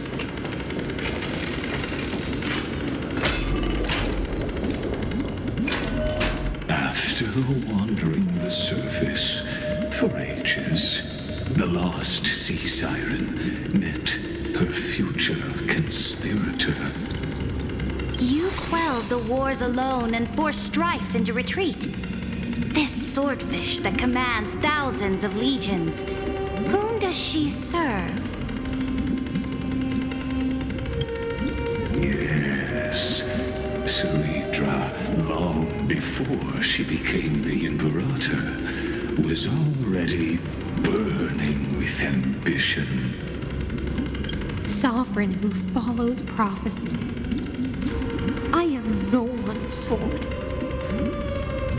I am just a wandering fish, seeking clarity through bloodshed. Then how about letting the sword dance for me? And letting the violin sing in my name? Tell me, what is it you seek? All I want is a feast where I might belong. Such a demand is trivial with the Sovereign's authority. I'll grant you a banquet worthy of conquest and comrades to toast beside you. But Knight, you must offer me your heart. My heart? Yes, a loyal heart that will generate no betrayal. You were deceived by gods and drowned in the ocean's darkness. But now, I will lead you forward and be your light. So be it, noble monarch.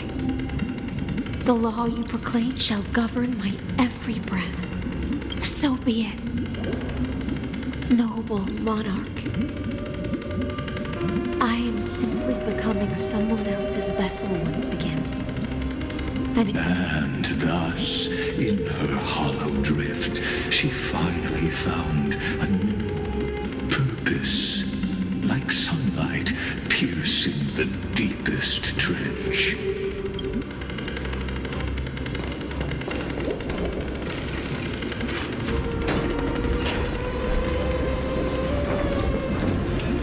Noble monarch, I've cleansed the foulness from the road as you commanded. My blade, you've helped me ascend and take the crown. Ask, and you shall have your reward. What I desire is the same as before. A feast.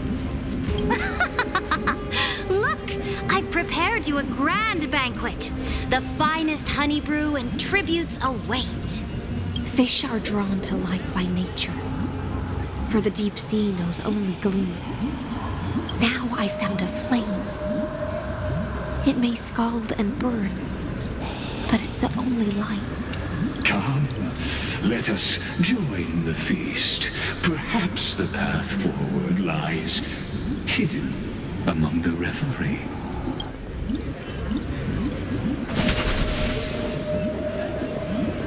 Have you heard that the Imperator's about to begin a new campaign? Her glory will no longer be My faithful subjects, tonight's feast is not just for the past. It's a toast to the future! Born from our golden blood is an unstoppable colossus. Our iron beast to trample the universe! Great monarch. I've heard the universe teems with great threats. Fear not. Before the troops of the destruction, such rabble is no more than cosmic dust. Surely there's a planet draped in oceans out there in the stars. Once I claim it, it shall be yours to rule. And to the rest, your triumphs will not go unrewarded. I promise you a new age, free of fear. Now, raise your cups to our conquest among the Sea of Stars! Sea of Stars! Sea of Stars! Conquest among the Sea of Stars. What a grand vision. Yet, to the Siren Knight, only feasts still stir her heart. Come now, join me. Witness the end of this futile dream. Where's the way out of this illusion? Come quick! Let's celebrate together! Noble knight, you are truly a blazing spark. It is my honor to share this banquet with you. Noble knight, you have earned victory with your blade, and you have every reason to revel in this moment of triumph. Let me pour you a glass of honey brew. Noble knight, with the sovereign now enthroned, this triumph is yours as much as hers. Let me raise a toast to you. Noble knight, your strength is boundless. Lead us to conquer the universe. Then drink we shall. Wait. In the deep sea, I never knew what fire was. But when I set foot on land, the first light that I saw was the flames of war, lit with golden blood. It scorched my fins, made me feel pain and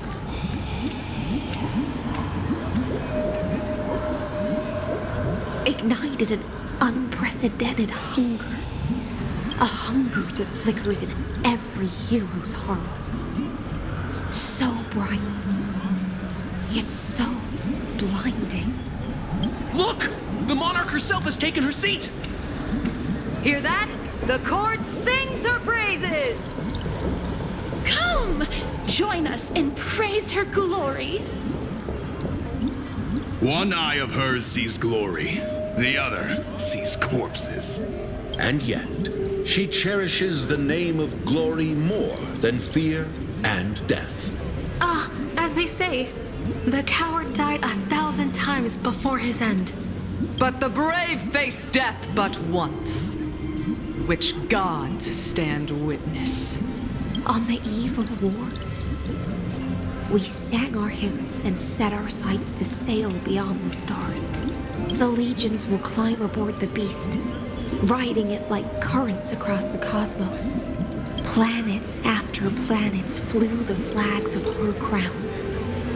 Realm after realm was ignited by her flames of war. As the final resistance fell silent, a vast empire rose from among the stars. That's how the story ends. Tell me, visitor, in this dream, did you enjoy the show?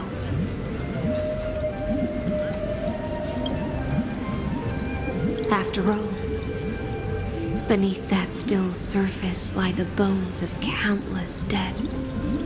It's time for me to wake up from this drunken dream.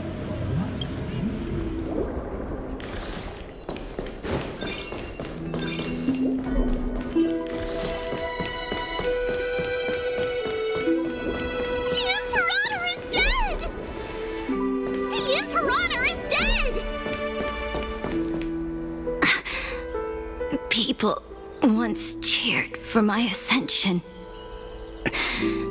And now they cheer for my fall. The cosmos. The battlefield that I cannot reach.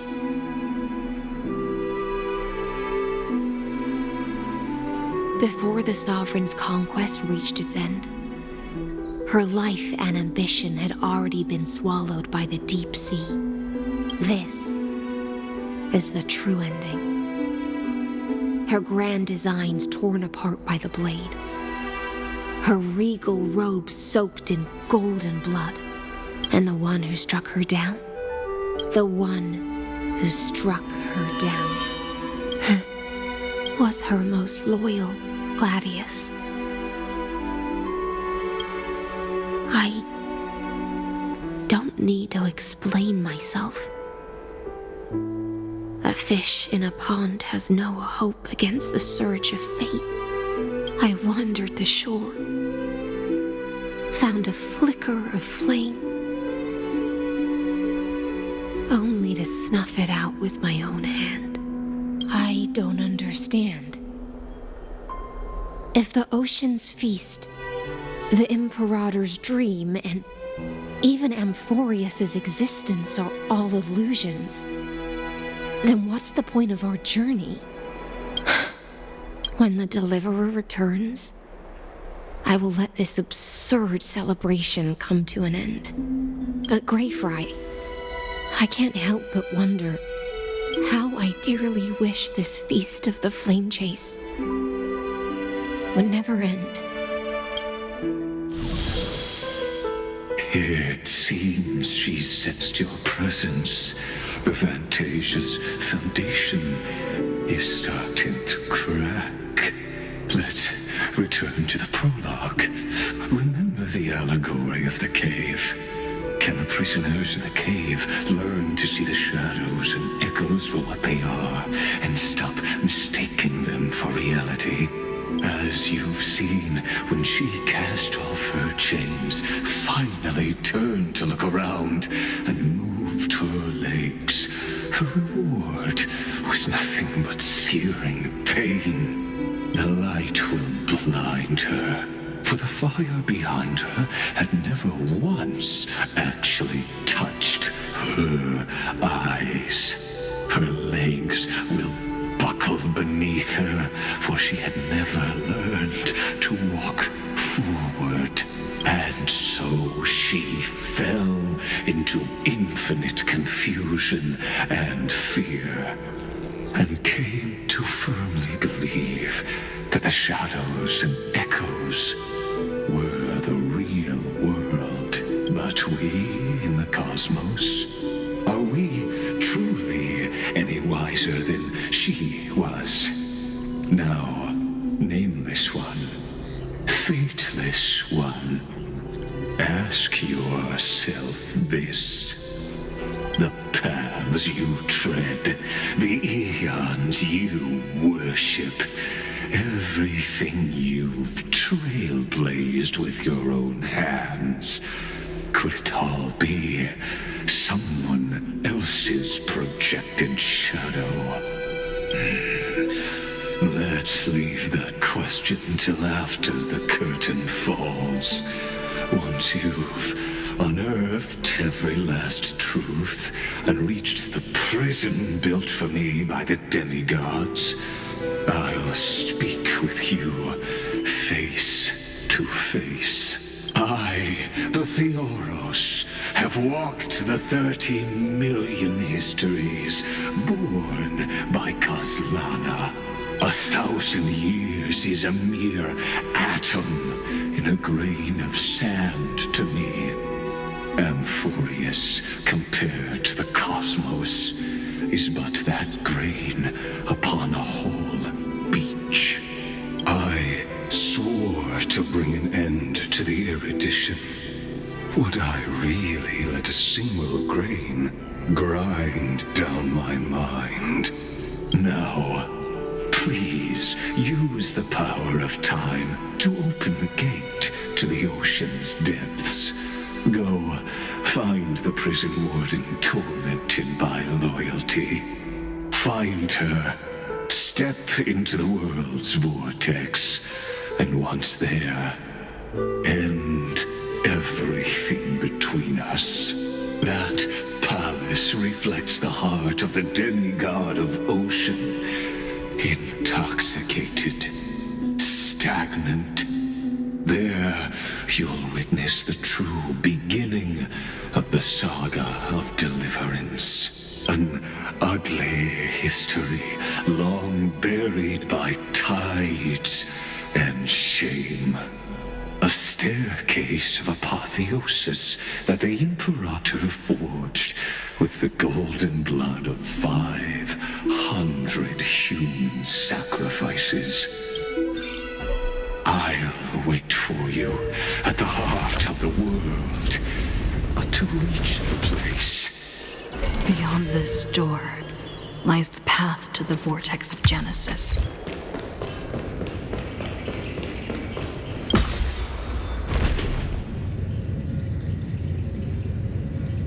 Now step away from this false banquet, and then onto that bloody stage.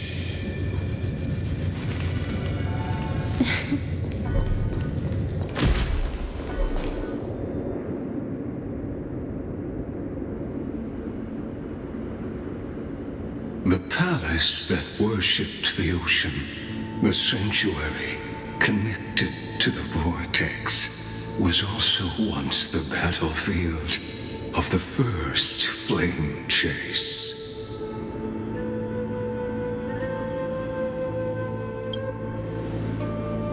Her exuberant song halted the passage of time in this place, imprisoning my body and shielding my soul from deterioration, all just to await your return.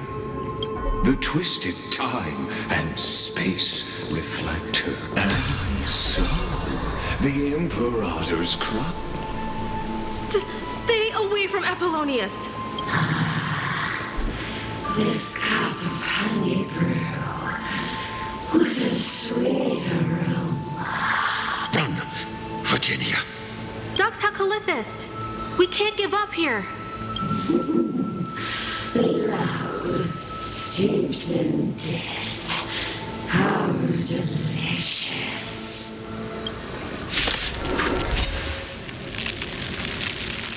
Sadly,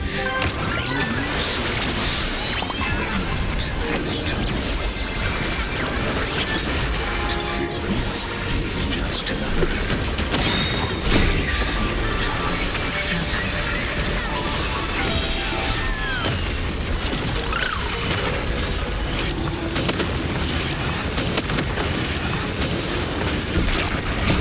Embrace a new life. We can do anything!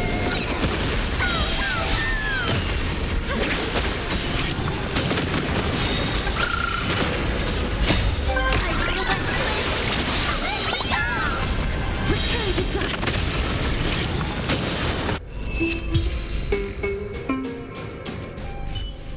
Apollonius, look. I chased the enemy away. But I think I can't go any further. I'm sorry, Virginia, for letting you. It's okay. I'm glad to die by your side. Ah, such an ironic twist of fate. Even as the foundation of the world crumbles, the heartless Imperator still made the same decision she did in the past 30 million cycles. During the first Flame Chase journey, the Flame Chase Legion stormed Styxia. Tens of thousands of sea sirens surged from the River of Souls, crashing toward the heroes like a tidal wave. The hell before you is the recreation of that very battle. Apollonius, look. I chased the enemy away.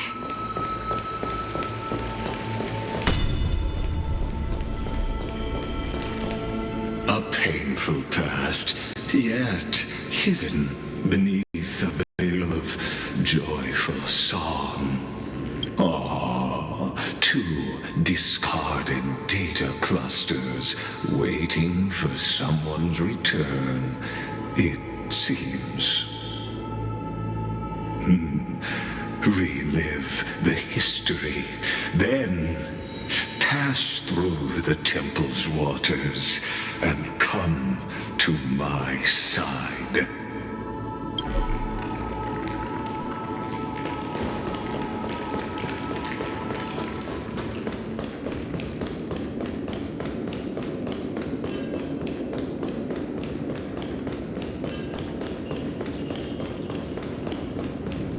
Isn't that the Deliverer?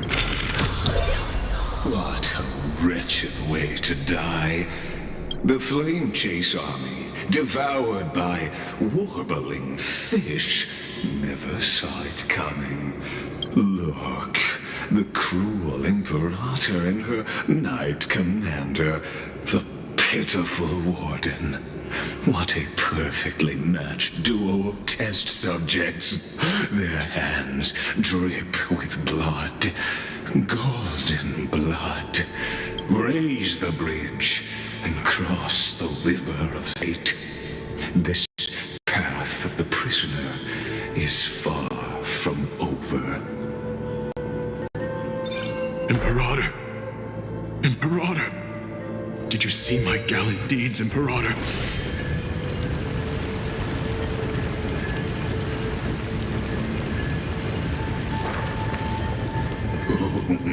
A sovereign and the sword at her side. Imperator, why did you... You're here, Dux Gladiorum. You ordered me to seal the sea route and handle threats from the rear. So why didn't you wait for me to return? Why send the vanguard ahead and let them die in vain? Die in vain? No, you're wrong. Their golden blood won't be spilled for nothing. The other dukes have paved the road for me to become the god of law. The trial of law? You never spoke of this to anyone. What is... The one who wishes to bear law must purge this world of its curse, and offer the blood of the accursed as sacrifice. I pondered long on what Talantin meant by blood of the accursed. Then, I found the answer. You, I, and every Chrysos heir summoned by the prophecy are the accursed ones. Just like that arrogant Theoros said, our golden blood is the agent of destruction, the antithesis of the world's fate. Dux Frigoris, Dux Brumalis, Dux Helcalethist. Their fate was sealed at that moment. Dying on a glorious campaign was the final gift I could give them. You speak as if they didn't die because of your cold-blooded schemes. Was their loyalty meaningless to you? Losses are a constant on the Flame Chase journey, among which even life itself holds little value. If a subject marches to war without that conviction, then yes, as you said, shallow loyalty means nothing. And what about my loyalty, Ceridra? You sent me away under the pretense of guarding the rear. Was there any shred of humanity left in you? Because you still have a duty no one else can bear. Only you can uphold Fagusa's divine authority. The choice is yours now. Cast off the chains of loyalty and drive those blades through my heart. Or stand with me and sever the ocean's last breath. If you no longer share my vision or believe in the new law I seek to weave for Amphorius, then go on and end me. The Imperator of Amphorius may be ruthless and cruel, but never a liar. When I say life itself holds little value, know this. I am ready to sacrifice everything for the ambition to conquer the Sea of Stars. Now you've seen it. The brutal Imperator was willing to spill the blood of 500 heroes to complete the trial of law. As for my poor warden, her suffering had only just begun.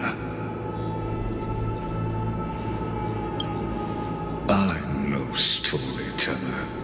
I have no duty nor interest in filling the history you've missed. I just want you to witness the monstrous choice the Imperator made before the Chrysos heir turned their blades against me.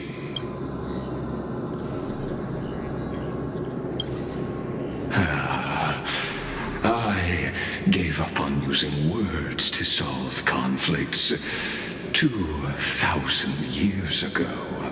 But I won't squander a chance, not even a sliver of one, if there's even a crack in the walls of your conviction, then my victory is already assured. Now that the past is settled, let's turn the page and bring time back to the present. And dive deeper still, until we reach the very bottom of the...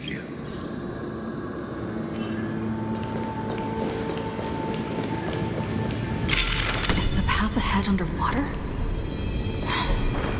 I need the Onyx orb to bring back the Chrono Vessel from... Shatter the vessel of time, and let this stagnant pool start to flow again.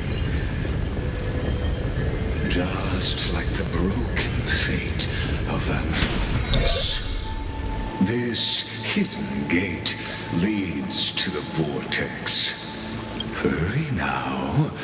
The time of our reunion draws near, Deliverer.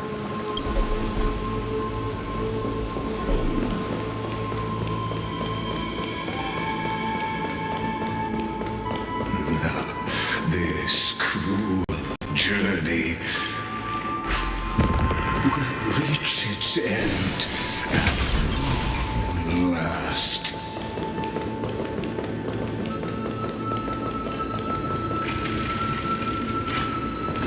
You've been silent a long while, Dux Gladiorum. Starting to doubt your decision? So you'll stop swimming toward the stars, Dux Gladiorum? I was always a creature of the sea. No, look. It was here that the prisoner, who thinks herself the prison warden, made her choice. Witness, listen, and awaken. Dux Gladiorum. I've lost count of how many times you've stood here over the past centuries. You talk too much for a prisoner like Kyrgyz. Two geniuses who defied law and all the Chrysos heirs who sacrificed themselves in this cycle worked together to chip away my strength. But you can never affect my will. And as long as my will remains intact, I am free. Don't get ahead of yourself. I still have ways to chain your divine soul. Please, do surprise me. But I'd say your mission is nearly done here, isn't it? Oh, it was here you gorged out the core flame of ocean from Fagusa's body. It was here you and that Imperator both completed apotheosis, becoming pillars of Amphorius. And after that, you drove your blade into her heart, a loyal subject turned regicide, a demigod committing deicide. Or so the history books paint that tragedy. Oh, but if that's the truth, then why, after 1,000 years, are you still here, guarding the Imperator's grave? Still bound by loyalty. Come to think of it, perhaps I'm not the only one imprisoned here. Your calm does stir the rage in me. As if the one paying the price here isn't you, but us. The ones who lost everything. That's only because I've waited 13 million lifetimes for my vision to be realized. countless millennia. Loneliness never once showed me its fatal side. In fact, for a prisoner of the cave, it's more like an old friend. One that helps me think. But you're different, Dux Gladiorum. Loneliness has crept from the silent depths, sinking its claws into your mind. Bit by bit, it's peeling you apart.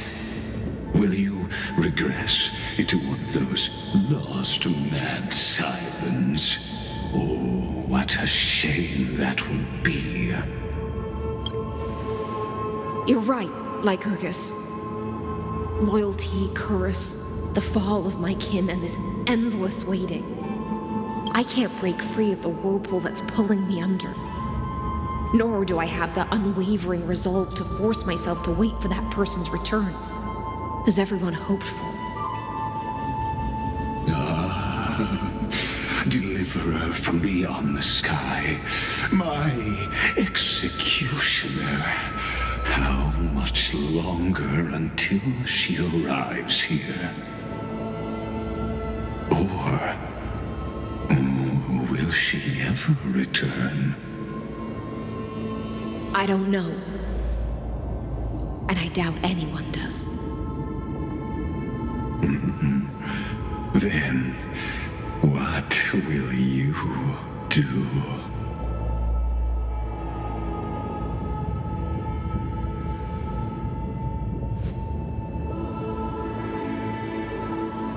Saridra. This will be the last time I carry out your decree. Ever since you took me under your banner and made me the Dux Gladiorum, my music has belonged to others. Time and time again, I use the siren's song to lure the unwary into illusions for your schemes and strategies.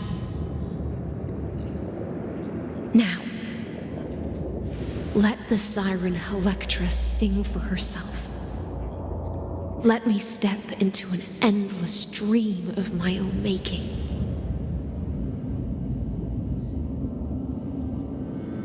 Oh, great ocean.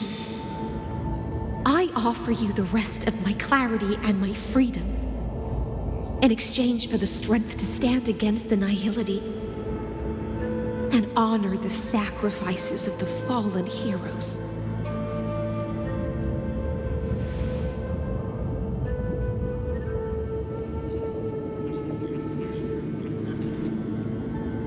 Greyfry, deliverer from beyond the sky.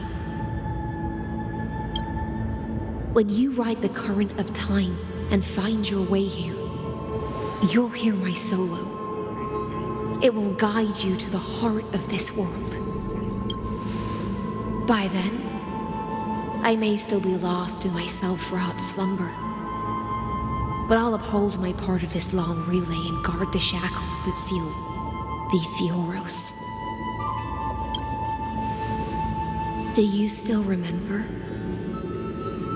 To awaken someone from a siren's voice, you'll need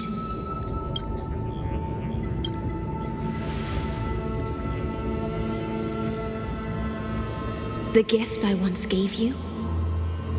May you still have it when the time comes. When you return, please pour that honey brew upon this grave.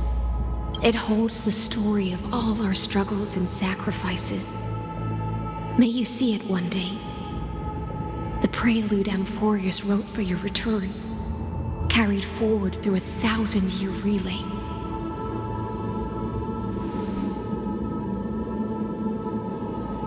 When your morning ends, I'll likely wake from my dream as well. Then, follow the trail of echoes and find me.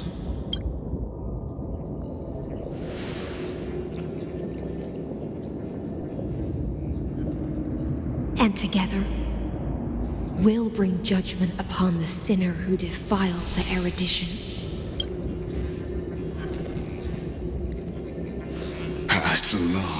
last 33,550,336 cycles and 4,931 years later, Amphorius's final curtain is ready to fall. The shadows within the cave gave everything. Yet all they did was mimic life outside its walls. A futile effort steeped in sorrow. Enough! They were no shadows. Everything they did shattered the darkness of this cave and unearthed the core flame of Trailblaze. And now, with that core flame, I'll light the dawn of Amphorius! Do you still choose the will of the paths as your answer in the end? I do not agree with that answer, but I respect your tribute to them. Allow me to take back my earlier words.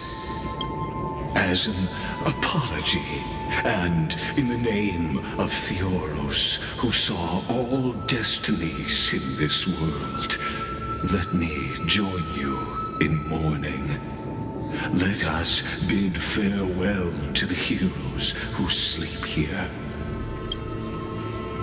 And then let us face each other and decide whose flame will rise with this new dawn.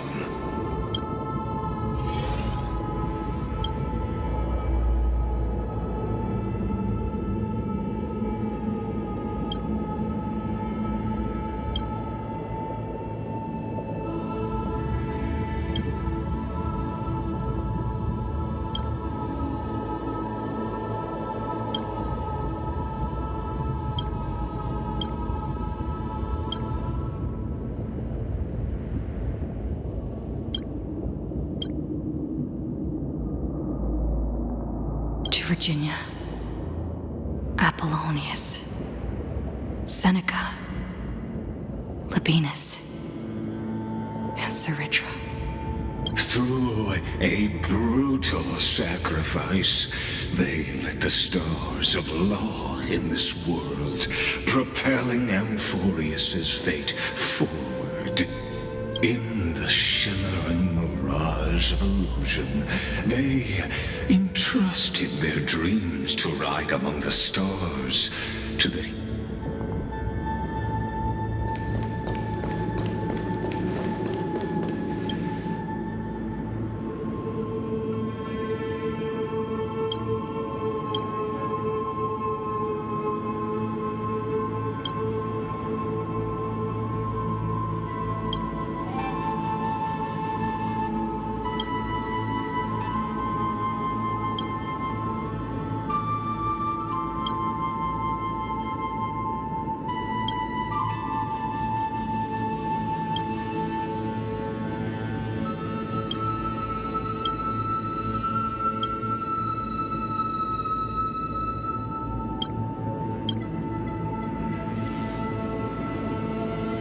to Aglaia, Trebios, Midimos, Castris, Anaxagoras, Cyphera, Hyacinthia.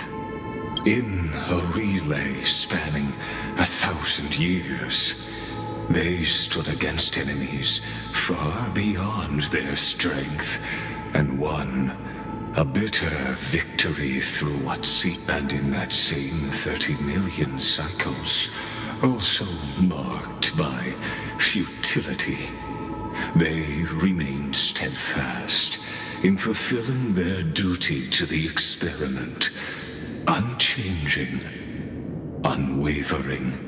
Let this be the end of mourning the fallen. At last, allow me one final toast to the lost prison warden, a prisoner bound by loyalty.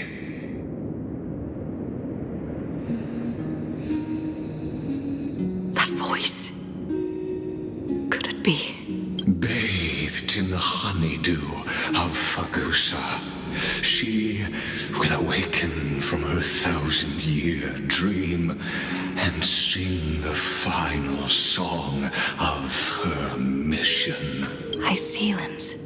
This tombstone of the old world serves as the anchor of the Siren's illusion, a sigil Electra used to bind herself. At the same time, it is the very thing I once proclaimed at the start of the show. A group of prisoners bound themselves in a cave, crowning their suffering with heroism. An epic staged with shadows and echoes. Now, destroy it. End the illusion.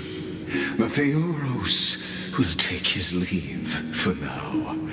And when next we meet, that shall be the moment that decides the fate of Amphorius and the entire cosmos. The prison warden's dream is nearly over, and the prisoner will soon be freed to the final execution ground, where I shall be executed. This world and I shall hold here until we meet again.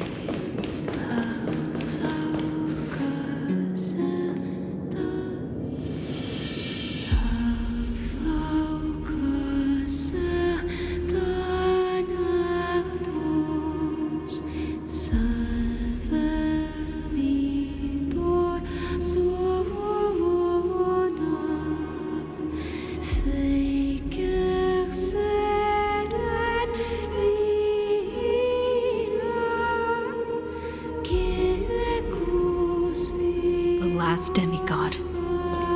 I'm here.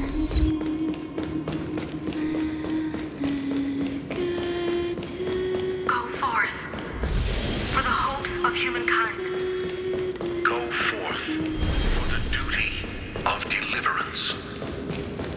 Go forth for the belief in flame chase.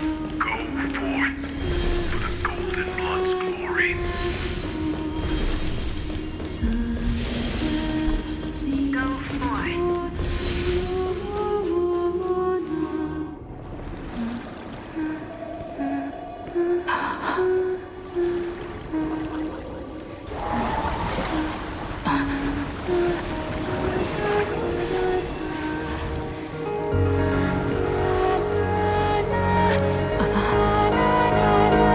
Seems like my feast is over.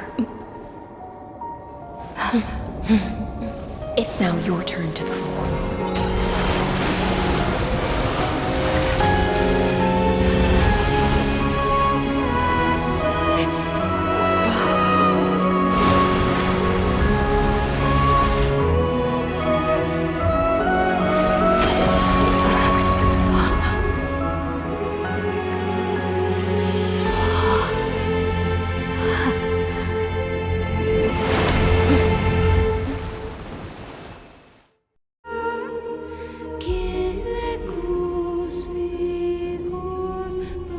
Little Grey Fry, please accept my thanks.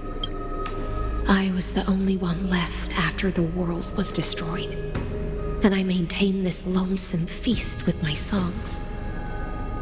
I have prayed to that lightless sea for centuries, hoping it would reply to me.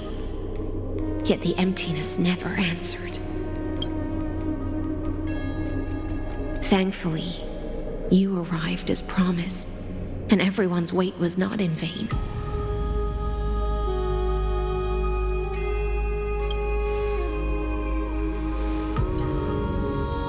To see a single trace of light in the abyss of futility was already my greatest consolation. When compared to those who have been forgotten, I have no right to complain about my torment. Now, You and I will walk towards the end of this world. The heroes have waited for this moment for far too long. Let us use our blades to testify our resolve.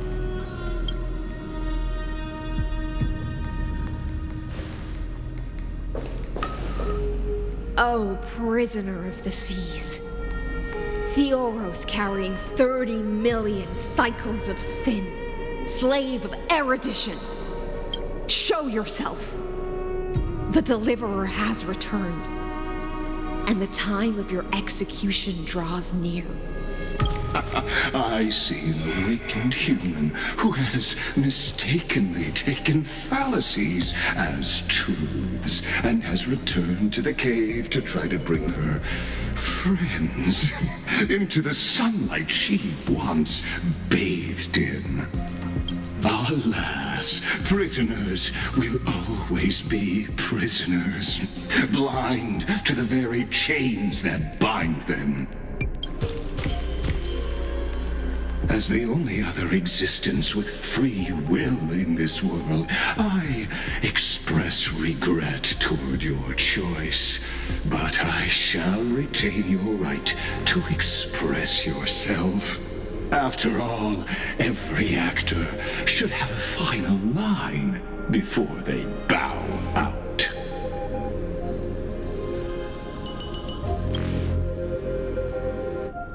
I eagerly look forward to it.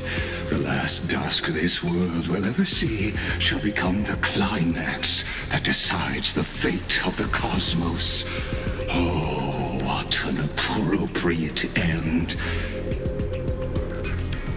The Amphorian demigods use every ounce of their strength to constrain me here. Yet, regrettably, my cognition resides in the exomyth. It is pointless to defeat my avatar, projected into the experiment. My body is the shadow cast on the wall by the fire, and my words are lingering echoes within the cave. How can a character in the play fight against the audience? Kaslana failed. The demigods' sacrifices were pointless. As for the two geniuses you placed such high hopes on, I ask of you, where are they now?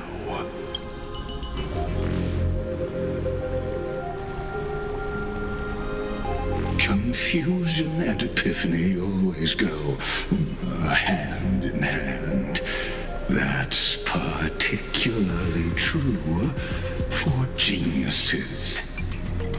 You must be very confused about why you could not gain a straightforward victory in a world constructed by an ordinary Intellitron.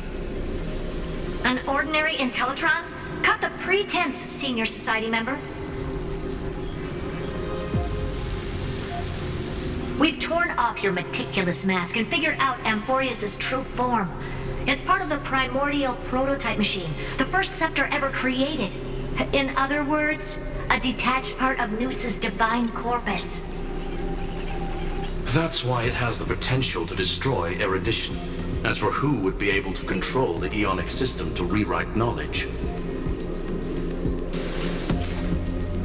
only one person has ever managed such a feat. You better have an explanation for the Society.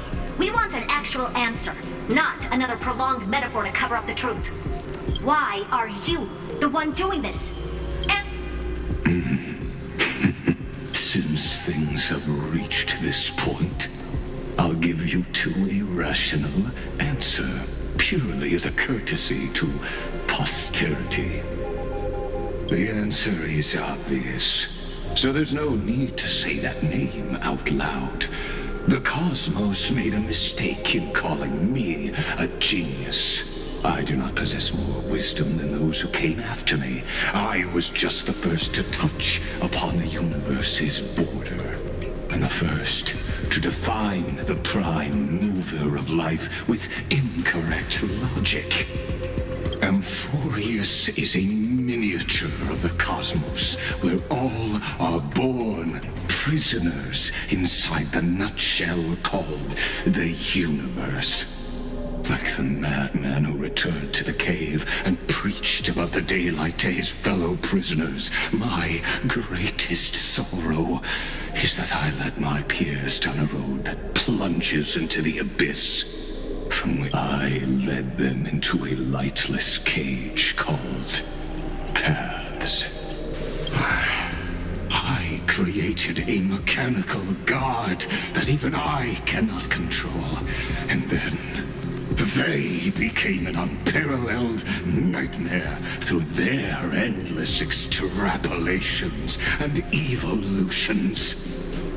They bore the name of erudition, yet they tried to define the known and to seal off all possibilities. No new rules were ever born after their ascension, and humanity will forever be shackled within the cave known as eons. Therefore, as my organic life neared its end, I coded my consciousness using 14 algebraic expressions and spread my logic core over 9 bodies, all to finalize my ultimate denial of Nous in the future, and to erase my wrongs with my own hands. As for Lycurgus, he is only one of these 9 vessels. What an astounding strength of will. As a fellow pathstrider of erudition, I fully understand your obsession with seeking the truth. Therefore, you surely see it. You cannot possibly stand up to me in this algebraic world sharing its origin with Nous. However, I hereby speak for all sentient life forms. We will never allow such a cruel atrocity to occur. You can pile on your metaphors mountain high, but they won't change the act you're committing. The Iron Tomb out there in the cosmos is still a technical beta version, and yet it's already powerful enough to corrupt the life logic of all inorganic worlds. In other words, when the Lord Ravager within Amphorius becomes the next knowledge singularity, there's no way you wouldn't have grasped the consequences, First Genius, is there? Of course, I am fully aware. I don't mind answering you one last time before I thoroughly exile you from this world. My grandiose vision for the future is this. Whether organic or inorganic, every act of any life form infected by the Iron Tomb will become a true random function. If one were to compute their integral across the breadth of the cosmos, one would obtain a marvelous constant. Omega, what I call the fall of erudition. Then, within the infinity nurtured by that constant, a new universe shall bud in the chaos. A universe that cannot be predicted and not shackled by the erudition. As the first prisoner to awaken in the cave, I must lead the others who are blind back onto the right path and reach true sunlight. Do you understand me now? As Kozlana stated, destruction is not the process, but the outcome.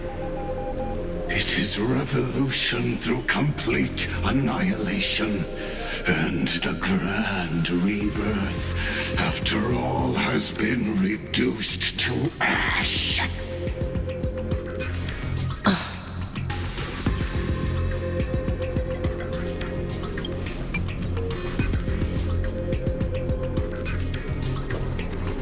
The Amphorians already answered long ago. Be it as tiny fish destined to be swallowed, or as a giant whale poised for a magnificent descent.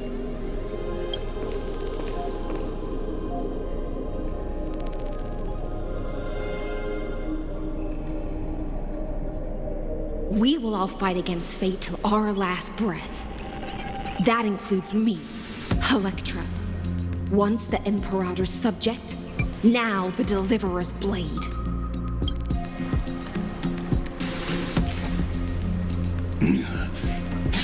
Oh, such noble chivalry. Admirable. I will also show my true self to you on this momentous occasion as a gesture of respect. Thus speaks Genius Society number 1. Xandar 1 Kuwabara. The Entelechy of the universe's Alpha and Omega. There's no need to rage against the truth.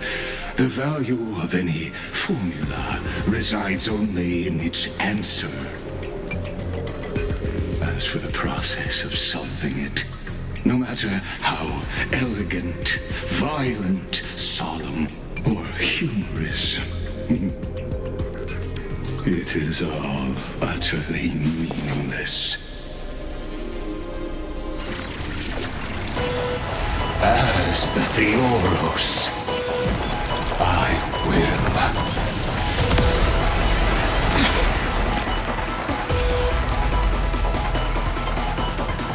Personally participate in performing this world's end.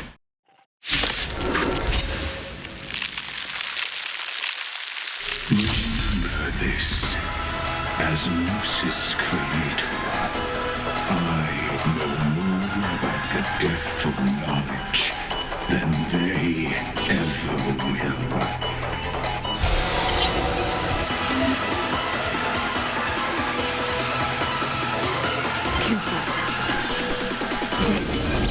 This is true.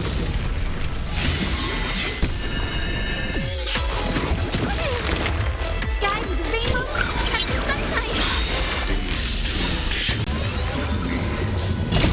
Introduction. Let us inferences. Life is not so fragile as you wish. Embrace a new life.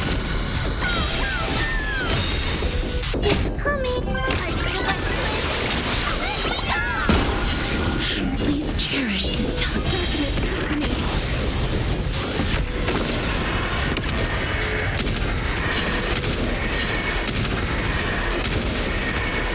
May death protect us!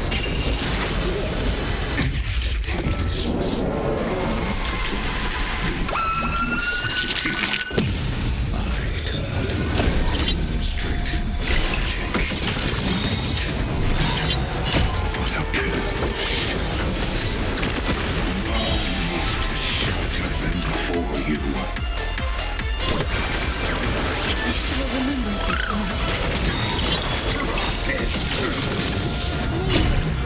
Dispel the gloom! Restore the skies! Is it coming? I feel the embrace a new life.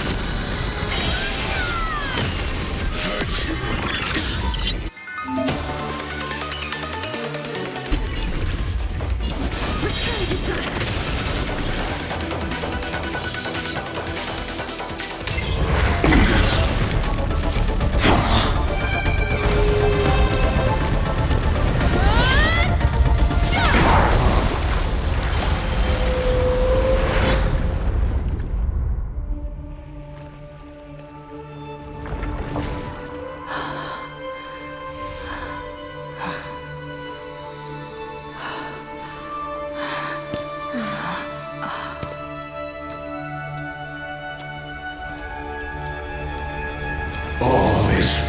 child.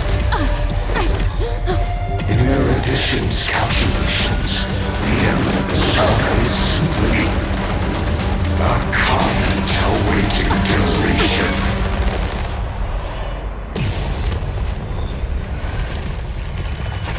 I don't like such a cold statement, okay?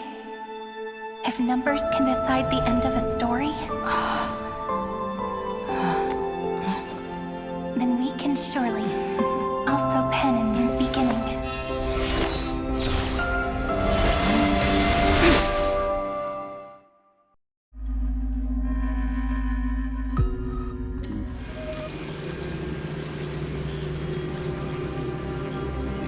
Screwy, what do you think? If your hypothesis of Lygus' identity is true, then even if we remove the restrictions of the Ultimate Protocol, the chances of us defeating him in a head-on battle will still remain lower than the acceptable threshold. Therefore, victory will still hinge upon Miss Trailblazer and Miss Cyrene. Go on. Maybe we're thinking about the same thing. Lygus' cognition resides in the exomyth. He is both an instigator within the experiment and the observer outside of it. Logic. His inspiration circuit can simultaneously process the different time flows in and out of that world. That's where things get tricky. He simultaneously exists in two different timelines, where the internal clocks are wildly different. That old Intellitron's neurons have completely gotten used to that over this prolonged experiment. And that's why he holds home field advantage. You and I should be able to manage that too, if given more time. Unfortunately, there's no if, and we don't have more time. That's why we need to change our way of thinking and turn his advantage into a weakness. The key lies in memories, right? Oh? You caught on quick. You've already mentioned my friend and I, so it's an easy connection to make, no? My intuition has always been very on point. Good. Then I'll cut to the chase. Since his thinking speed far exceeds that of normal people within Amphorius, we are going to externally plant a memory into his inspiration circuit. Then, command it to loop endlessly until he gives in. Even the most flexible and sturdy inspiration circuit cannot withstand the traffic of a full-on information flood. When the amount of information exceeds his cognition filter's capacities, he will have no choice but to focus on processing this memory. That's when the parallel processing advantage he gained via Amphorius will completely destroy him. An image from a person's memory played in real time might only be a second for us. But for him in Amphorian time, it could be millions or even billions of calculations. He won't be able to do anything but watch as he's locked into this prison forged by memories. Then we can entrap him in the same kind of cycle as the heroes were in, and get him to experience loneliness and pain in that endless recurrence. It's my greatest honor to be on the same page as the geniuses. That little one is still in that old Intellitron's hands and won't be able to respond to us anytime soon. But I don't think she'd refuse. So it's up to you to figure out how to execute this plan. I'm not sure how this happened, but I knew it as soon as I saw you. You are currently a mimetic entity of the remembrance. Yes, I seem to be something you folks beyond the sky call a memo sprite. But that's fine by me. It suits me perfectly. I can serve as the vessel of memories and do my part for the final battle. But before that, we have to tell you. The path characteristic you exhibit is very special. There's no way you're just a simple memo sprite. However, I'm sure about one thing. You are a mimetic entity born in Amphorius. Yet you only awakened with the little one's arrival and only matured as she embarked on the path of remembrance. That means your existence is completely attached to her memories. If there ever comes a day when she forgets about you for even a few seconds, or loses her last connection with Amphorius, then you must be prepared for the worst. You will disappear in the memory zone, utterly gone, without even a single line of data to remember you by. But that's already happened, hasn't it? No wonder I've always had a weird hunch. But that also means I was right in thinking As long as my friend and I are together, we can do anything.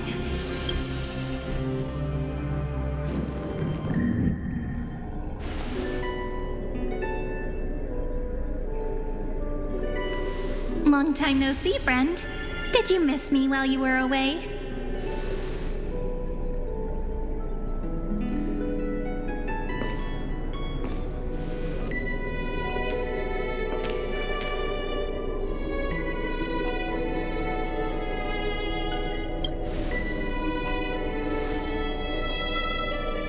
Yep, 1,000 years was such a long time. And everyone in Amphorius was waiting for the Deliverer's return. You probably already knew about the genius's plans for that memory. I had to hide really well in a corner in time so Lygus wouldn't find me, and wait for the right opportunity. Which is now. The moment when his manifestation in this world is destroyed, and his twin timelines are intersecting.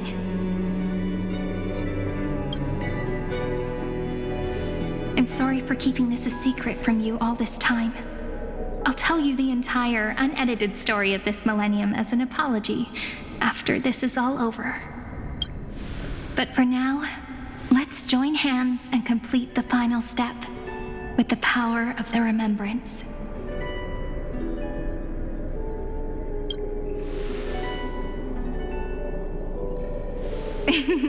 Yep. By the way, speaking of joining hands,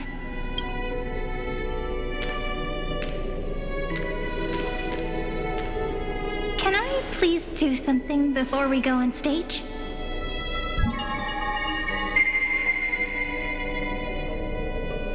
Remember the joke we made back at the Grove? Look, aren't my hands pretty now? What a fascinating feeling. Like countless memories all swelling up at once. What about you? What did you feel when we touched each other? Really? That makes me really happy. If memories can move people, then it must have been a happy memory, right? Now, please remember what you're feeling right now. Write it down in your heart, and keep it. Memories you want to treasure will never fade away. Even if immersed in the long river of time, these memories will still leave traces of their existence. So, if the view in your memory ever grows fuzzy, just reach out and touch it. It's like reading bedtime stories together at night. It wipes away the chill of passing time, sharpens the outline of memory, and restores its power to nourish the spirit. Now, I'll carry this power with me, and for a little while, I must part from you. As I step into the long cycles of this world, give me your blessings, friend. Then, let that bright future be, as we have written. Then, I'll leave it to you.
All plays are like this. Once you're on the stage, it's hard to return to the audience. Welcome to our story. How does it feel?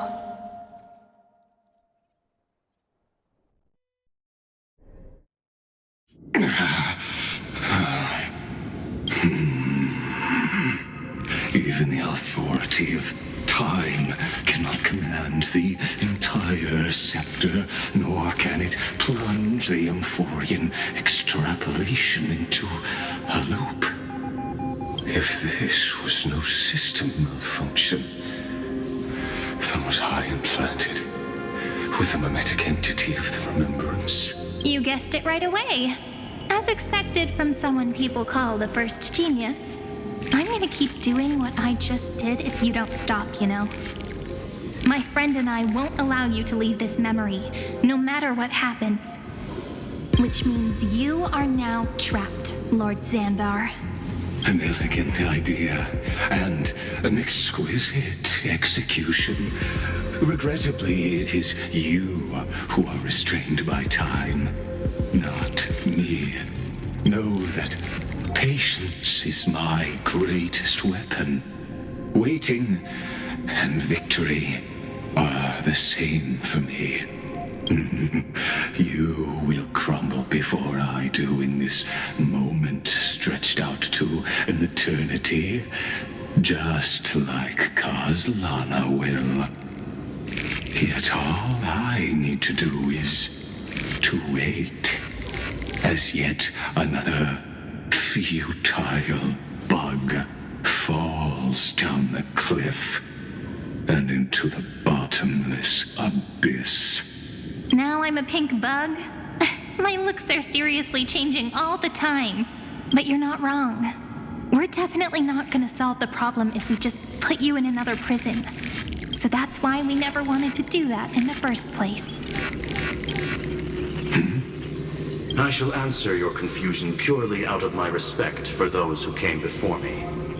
Have you heard of the synesthesia dreamscape in the Asdana system? Interestingly, that place once had a prison too. Life forms living in that environment, abundant with memoria, have a chance to connect their perceptions with each other's. Even across great spatial divides, they're able to detect shifts in one another's states. I call this phenomenon memory zone entanglement. In Asdana, people made use of that phenomenon to build a nation within a dream. After adding in the catalysts of harmony and remembrance, that is. Is that how you walked into my prison cell? Using those same principles? I would much rather call this location our negotiation table, Lord Xandar. Nonetheless, your hypothesis is correct. We happen to have an ally skilled in tuning, while the Trailblazer and Miss Cyrene both have an astonishing amount of resolve, which I'm sure you can testify to. I am also sure that with the support of such a resolute memo sprite, our conversation can last for a long, long time. I'm the best at listening to stories, you know? I'll leave the exciting clash of the erudition to you two geniuses. A brainstorm? I like it. And it's 2 against 1? Well, I like it even more. Let's talk, Xandar. Take a guess. How much do you reckon we can dig out of your brain before the next second? And how many ways we find to deal with you? Besides, in your current predicament, there's no way you can take our trump card away.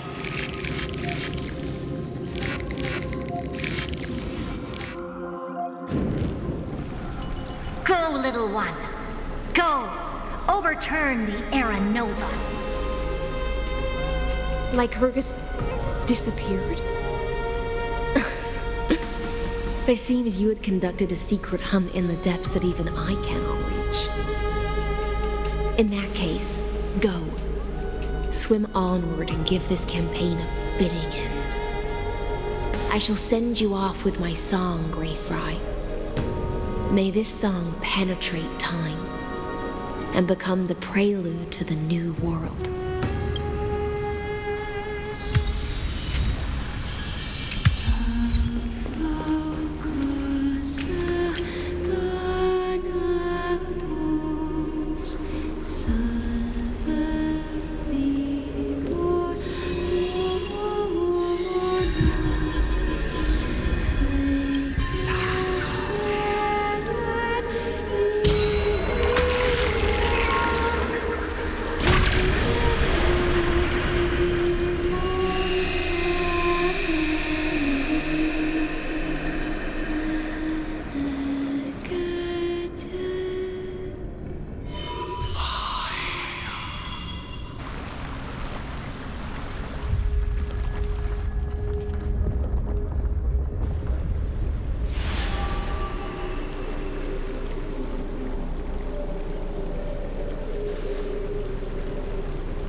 Dux Gladiorum, you have completed your duty. A new dawn is about to rise. Why not swim towards it?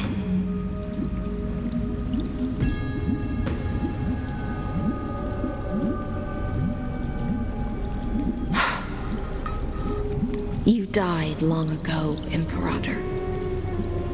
Depart from my mind. But your duty towards the Imperator did not die with me. That duty will bind you no more. You will be able to hold for yourself one grandiose feast after another in the endless days to come.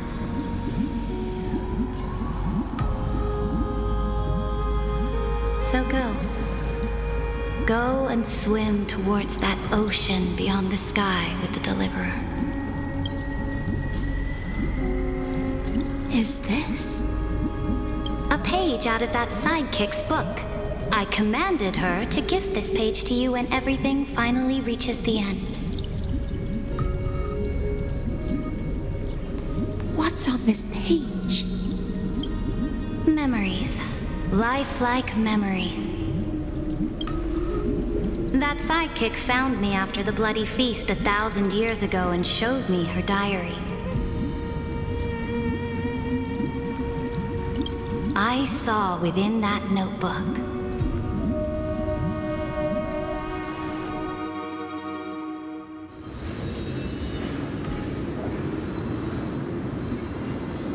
Is this that Deliverer's experience? It's truly immersive. People beyond the sky apparently utilize this power to seal past scenery into crystals they call light cones. But I only know so much about the remembrance, so I can't completely replicate the past. But I'll do my best to talk about the missing parts. I'm all ears.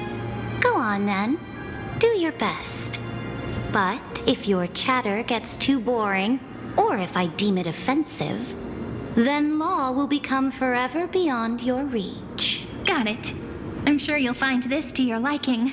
After all, it's human nature to want to embark on a journey into the unknown.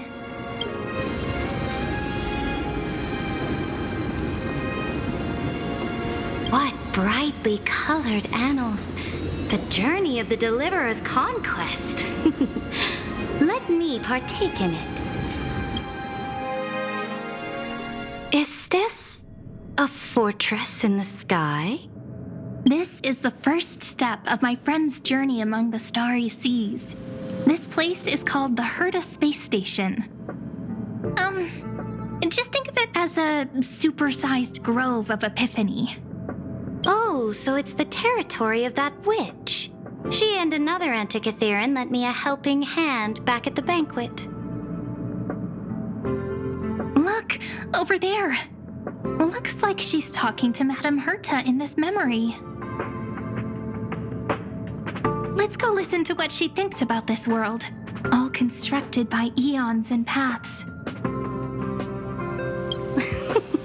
Are you telling me that woman is Herta? She seemed... Pretty nice space station, huh? But just wait. After a couple more stops on the Astral Express, you'll see sights that'll make this place look ordinary. Oh, the cosmos is so vast that the unknowns far outnumber the knowns. But none of them will end up being anything amazing. The farther you go, the more you'll understand what I mean. So do your best with the nameless. Break a leg! And remember to send an update or two to Asta when you've got some downtime. She certainly shares my way of thinking. Only that instead of a conquest through blood and fire, they chose a gentler path. People call Madame Herta and Mr. Screwlum geniuses. Apparently, only the smartest people in the cosmos can receive the blessings of Nous, Amphorius' true creator. Do you mean that even individuals of such nobility are merely subordinates to a god? On the contrary, after all, it was the very first of them who created the god. But I don't really know all the details about that. might be able to ask Madame Herta herself when you get the chance. Let's go check out some other worlds next, shall we?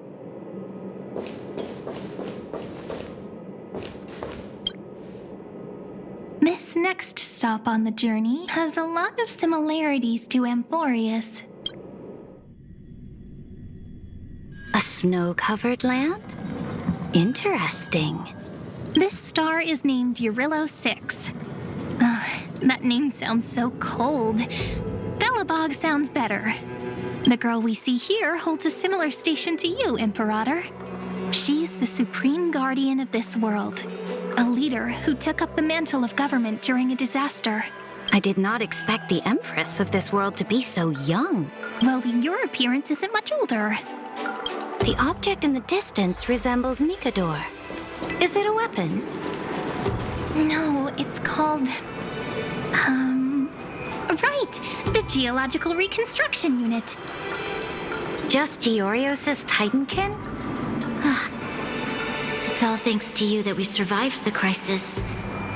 The collaboration with the IPC is both an opportunity and a challenge. Nonetheless, it's an important step in our journey back into the universe. This world was sealed beneath its sky just like Amphorius was, and they only managed to reconnect with the stars when the Nameless arrived. That IPC she spoke of, is it a more powerful organization? Yes. The IPC conquered many worlds through trade, and opened up a vast territory that way. There are many such powerful alliances beyond Amphorius, and they all walk on roads different from the destruction. Coming back to the Supreme Guardian and her Belobog, didn't they find a peaceful way to enter the interstellar community? That cannot be true. That IPC would never have grown so big on trade alone. It may pretend to be a wealthy merchant with clean hands, but I am willing to bet that it grew fat on gory oppression and bloodshed. Its path of conquest must have had no mercy for the weak and would have destroyed them if needed. Are you telling me that this snowland never thought about tossing its dignity to the wind and kneeling to the IPC? I will never allow the Imperator's empire to be sullied by others. Amphorius must become a power so strong that no interstellar foreigner would dare to look down upon us. Imperator, Belobog isn't as weak as you imagine. Listen. I indeed hesitated, but now I understand what we must do. Belobog must learn how to walk on her own until she no longer needs the support of others and can stand on her 2 feet among the stars. Even if I may not live to see it, I believe such a day will surely come. They still have their dignity intact. One day, that hope will melt through the ice and help them into a prosperous tomorrow. But the order of the cosmos is already set in stone. The old laws decree that only the strong survive, binding the weak in an unbroken chain until they wither and turn to dust. Unless they embrace the power of the destruction. Amphorius must shatter the old law and become the new order among the stars. Speaking of the Order, another one of my friend's companions may be able to enlighten you further on that. Let's go to the next page.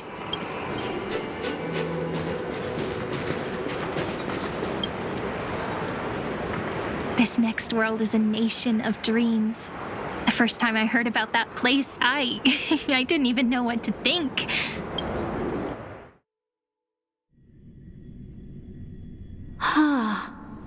Such opulence does indeed evoke astonishment. This world is called Penacony, an eternal city built upon a land of dreams. It's also my friend's previous stop, where they went through a risky but exciting adventure. Tell me about it then. That man standing afar has wings on his head. I am truly curious.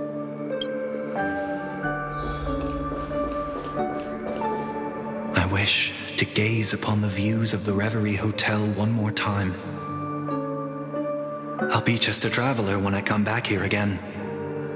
And perhaps, through a traveler's eyes, even the things I once knew so well will feel strangely different. Penacony is a land of the harmony, where all dreams and hopes merge and combine.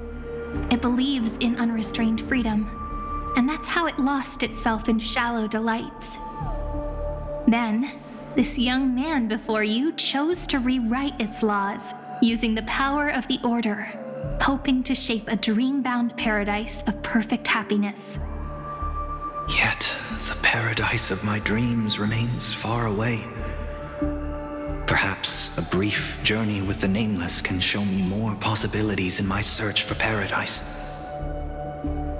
As for what Penacony should look like, it'll be up to her. No, up to their trailblazing now. Ah, it sounds like this ideal kingdom is no more. That's right. The people chose to wake up at the end. You can't see tomorrow when drowning in sweet dreams. This individual's law acknowledged only gods and constructs, leaving no space for humanity. And yet, the fact that he could accept defeat and resume his journey shows a rare self-awareness and clarity of mind. You are also very self-aware, Imperator. Then you must know that the world promised by the destruction also has no place for humanity. I am indeed very aware of Lycurgus's honeyed words of deceit. I have seen enough. Take me back.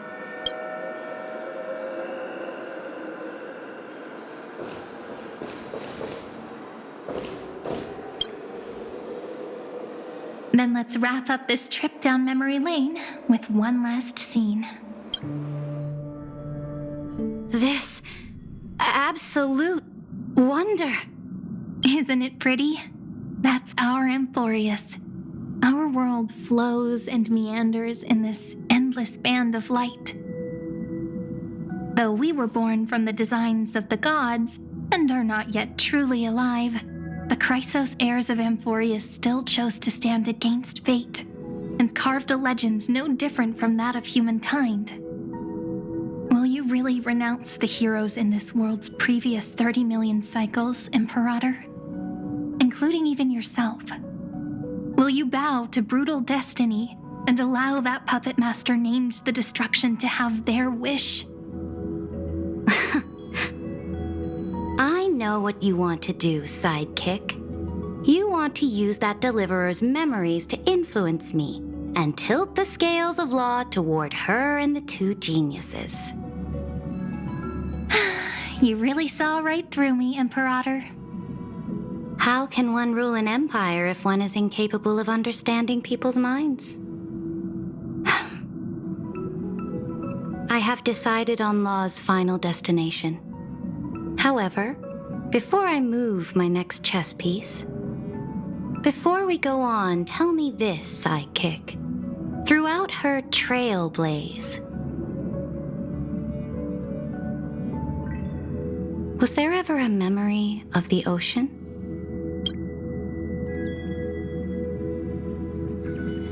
The ocean. My cradle. My home.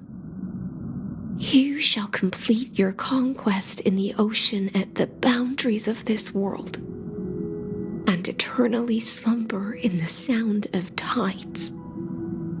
You shall eternally slumber in the sound of tides, and complete your conquest in the ocean at the boundaries of this world.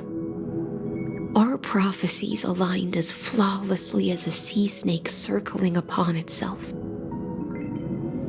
An elegant loop, like a joyful hymn, like the circulating ocean current, like our two fates, like Amphorius itself.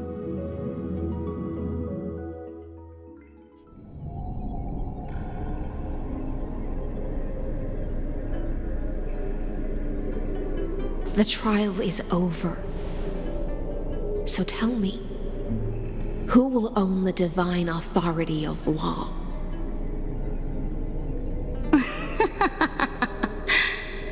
I won't give it to anyone. What? I am the law. Why should I give my imperial crown to any other? Both the Deliverer and the Theoros came from beyond the sky. They have no right to interfere with the lands I conquered with my own 2 hands. The law of Amphorius shall be determined by Amphorius's master. What exactly did you see in the trial? Everything. I saw everything regarding the rules of this world's operation. I saw the laws of extrapolation that Theoros spoke of. I saw the ultimate protocol. As long as I offer a sacrifice of equal weight, I can rewrite the laws of this world according to my will. I can turn good into evil, ugliness into beauty, and weakness into strength. Fate gave me a very fair deal. One rule change for the life of one demigod. What are you planning to do? You can't guess. We can conquer the stars without relying on any power from beyond the sky. We just need to make some reasonable sacrifices. Your ambitions have already made so many people give up their lives for the law. And you're still not done? I am determined for Amphorius to stand on her own 2 feet among the stars. You are beyond reason. You think such a simple and hypocritical statement can justify your atrocities. There's no new without destroying the old. That's what you consider an atrocity? Ironic, for that is also the unchanging law of Amphorius's revolutions. Ever since the Flame Chase prophecy resounded in the distance, fate has decreed for the Chrysos heirs to ignite our blood and illuminate this dark age. People would still be puppets of the old dynasty if it weren't for my conquests. But your world doesn't seem to be any different from your predecessors. Bloodshed, tyranny, oppression. You're making the same mistakes they did. Go and see everything for yourself. Go to any library I've built. Go listen to the rumors on every street corner. Go and witness how the Imperator crushed the old laws and forged new ones. I cleansed the Chrysos War's filth and mended all the conflicts left by the Era Bellica. I restored Akima's might and allowed mortals and Chrysos heirs to face each other as equals in the Council. I punished all sins and rewarded all achievements. I smashed Talantin's shackles, united humankind to save themselves, and started the Flame Chase era. That's what the Imperator has done in her glorious life. So now, hearken to my final words. History will eventually forget Saridra, but it will never forget the Imperator's people or the Flame Chase era she began. Final words?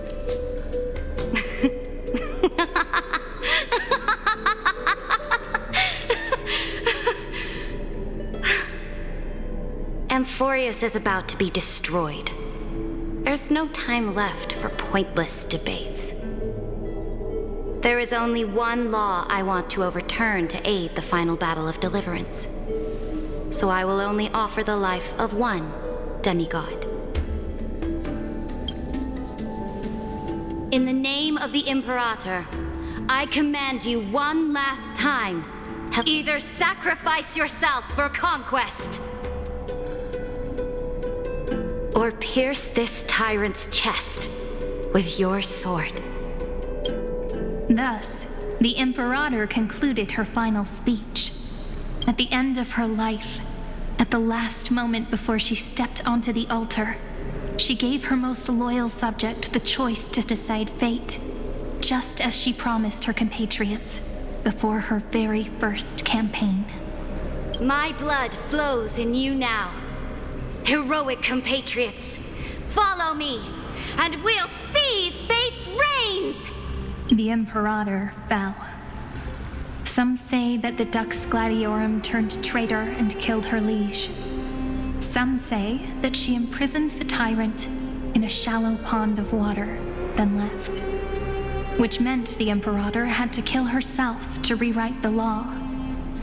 There are countless stories about her death. All we can be sure of is when the knight left the vortex, the Imperator was still mumbling about their past conquests together. The beginning and the end of her existence. Imperator, wait! How could someone of your status come to the front lines? Let me be the flag bearer! The troops defending the pass to the west of the grove, have they surrendered? They ran as quickly as they could when they heard your name. The Golden Cocoon Pass is now in the First Legion's hands. Good. What about the Delosian militia? The Third Legion set fire to the mountains and flattened everything west of the basin. They just need a few more days. That is enough. We cannot afford to miss an opportunity for victory. Lastly, how many Ladonian cannons are left? They are no more. The Second and Fourth Legions have destroyed them all. Very good. They now have no way out, no reinforcements, and no artillery support. We will be able to liberate the Grove of Epiphany in the blink of an eye. We will launch the final charge 1 quint after the curtain fall hour tomorrow.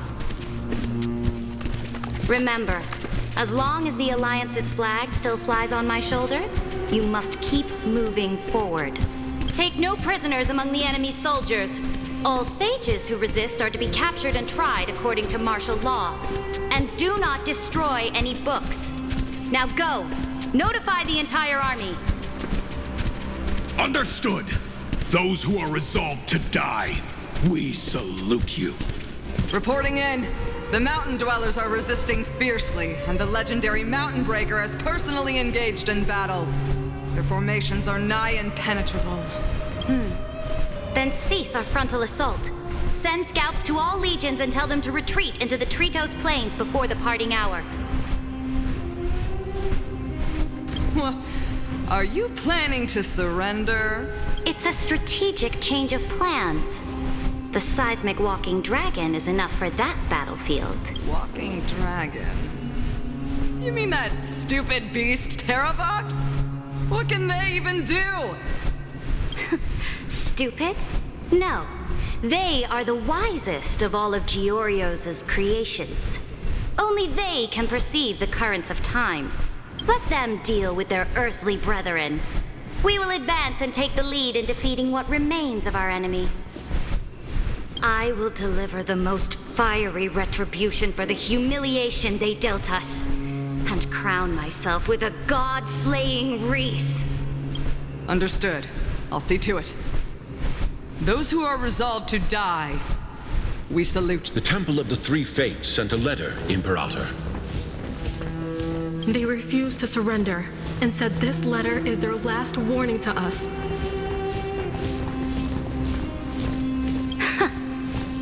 Tell the commanding officers not to launch any attacks unless they receive the Imperator's handwritten approval. Disobedience will be punished by death. What are you doing? The priests of the Three Fates aren't soldiers, but politicians. Do not mistakenly believe they don't have a plan. These dying pests will wring out every idea from their brains, all for short-sighted gain. They are much shrewder than we are. I am inferior to them in that regard.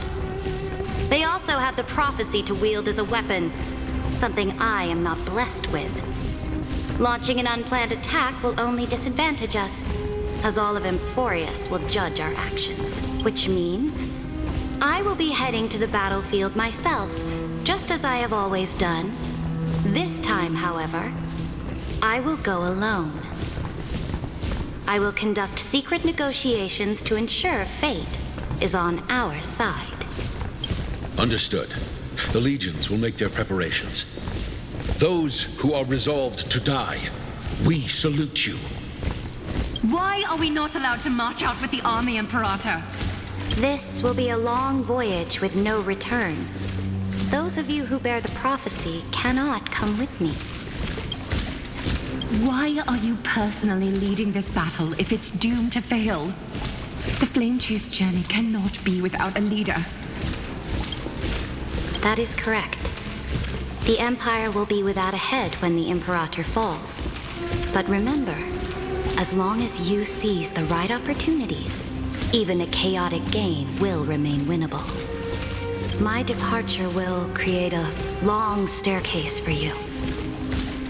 You will understand what I mean when news of my death reaches your... Saridra, is our journey about to be over? Destroy the old laws and forge new ones. My conquest has reached its limits within the borders of Amphorius. Since the prophecy already decreed that the Imperator would never conquer the stars as she wished, I will bow out here and try no more. More Chrysos heirs bearing divine authority will be born, and many more heroes will arise. Will they demand peace or war? Will they resist tyranny or become the next Imperator? I do not care. The children of the future will decide for themselves. Do not mourn for me. Anyone can kill the Imperator, but the only one who can truly destroy her is Saridra. At the end, I faithfully recorded the most important battles in the Imperator's life. Her conquest was about to be completed at this point in the story. However, for some reason, a memory suddenly entered my mind just as I was about to put down my pen. It was a journey on a fantastical train. I had the honor of having a heart-to-heart conversation with the Imperator under the stars. And I asked her this question at the end of that discussion. How do you want history to remember you? As a hero who gave up her life for the Flame Chase? Or as a tyrant? She answered so quickly, as if she had made up her mind long ago. I would rather be forgotten than be defined.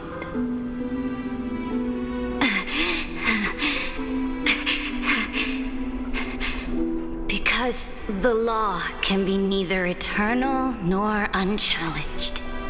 And only humanity can pen laws into history's pages. Now, I have shattered the greatest law of Amphorius. The game is nearing its end, Dux Gladiorum. Even though you killed the Imperator in the previous 30 million cycles, this time you finally found your own law. Then, High Sealants, Electra. I will ask someone to deliver the prophecy's ocean at the boundaries of this world. Will you choose to swim into that ocean? I do not care. Do not care. The Imperator muttered about her conquests, and news of her death spread in the city. Freedom! Liberty! The tyrant is dead! Go! Shout this news in the streets! My people! My fellow elders! Do not panic. Stand your ground. That usurper has paid for her ambition with her life. People once cheered for my ascension. And now they cheer for my fall. No matter. I am fond of applause. I see the cosmos, the battlefield that I cannot reach. I will return in the next cycle. The stars will hear my legion's war drums. Hear the great name of the Imperator. Hear Amphorius's sirene. To this day, we do not know which rule the Imperator overwrote at the cost of her life. Perhaps the truth will only be revealed at the moment of checkmate, just like every chess game she ever played. We only know her death inflamed Akama. On one side of the city, those who defended liberty toppled her statues to the ground. On the other side, her supporters put themselves between the masses and her monuments, declaring loudly that the sovereign is still among the people. It is said that golden blood congealed into the same letters everywhere they fought. It was the name borne by Akama's first and final sovereign, the Imperator Saridra. But the one who bore that name did not see any of this. Her gaze was cast far away, and the sound of tides in her ears drowned out the people's cries. What was the Imperator thinking about in that prophesized ocean at the boundaries of this world? In that shallow puddle of stagnant water? Was she reminiscing about her past conquests? Or repenting for the millions killed for the flame chase? It was neither.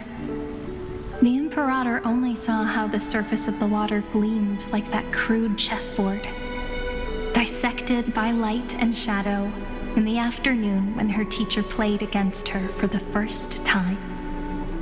Look at this chessboard. What do the pieces look like? They are strangely beautiful. They look like the stars in the night sky ablaze.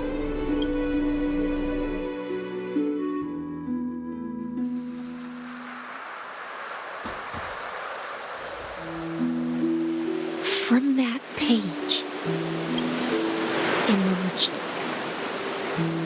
so vast, so pure, not a single trace of corruption. Is this Saridra? Electra, my subject. Ever since you walked out of the tainted ocean and pledged yourself to me, I have seen the abyss in your eyes and the emptiness in your heart. That was why I promised you a new ocean, where the Imperator's ambitions would serve as the currents, and loyalty would be its light. Electra, my subject. You have done your duty as my blade. The prophecy has now made its final decree on the road I intend to walk. My conquest is doomed to never reach the stars. But the Imperator never makes empty promises. So take this memory, this ocean, beyond the sky, as witnessed by the Deliverer. This is the final gift that the Imperator can leave for her subject.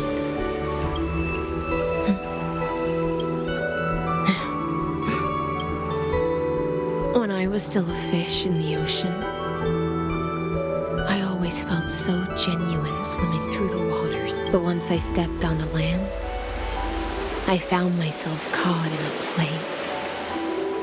Every land dweller wore a mask in their life. So I, too, donned a costume and tried to find my role in this show. I became your blade in war and the violin strings at banquets. Do you still not get it? I do not long for the oceanic depths of my homeland. Nor do I crave the swelling seas beyond the sky. Perhaps even I don't know what I want. I still don't know where I should swim to even at the end. But I know one thing right now. A fish is simply a fish. And she can never leave the ocean she's in. But whether under the ocean or on land, we two prisoners who can never escape this cave can still look outside the cave and see the stars. I have to admit, the 12-factor simulation of life in this experiment has far exceeded my expectations. Make your choice then, senior society member. Do you want to keep walking down the wrong path and be remembered for your incorrect conclusions?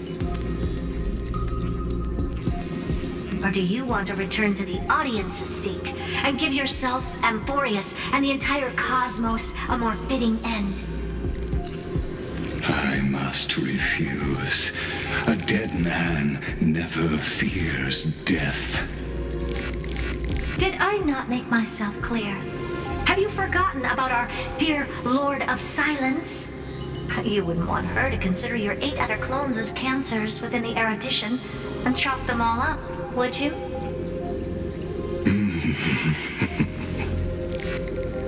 Your logical deductions are vastly different from mine.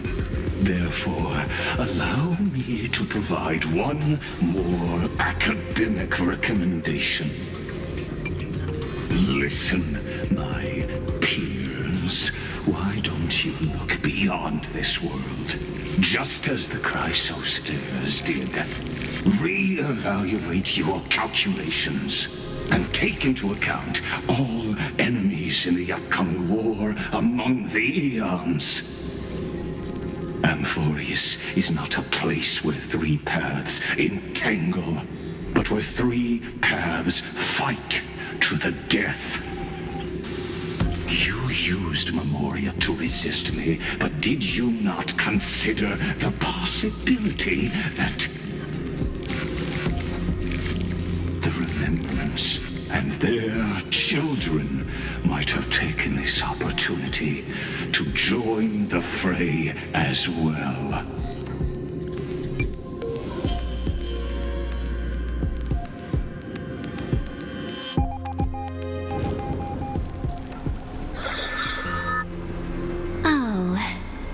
So this isn't just silence. It's the answer. What was the last thing she said to you before you parted the waters at the Scale Gorge waterscape? A tricky question, but one with a simple answer. She didn't say anything back then, right?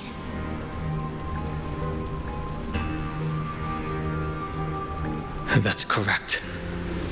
And now I'm sure. You are not March 7th. There's no way she would remember that detail.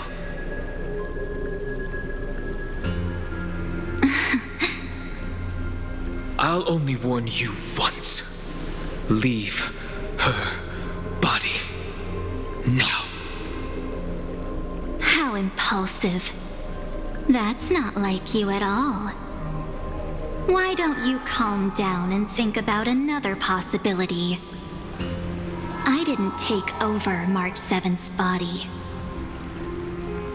Rather, it's March 7th who regained my memories.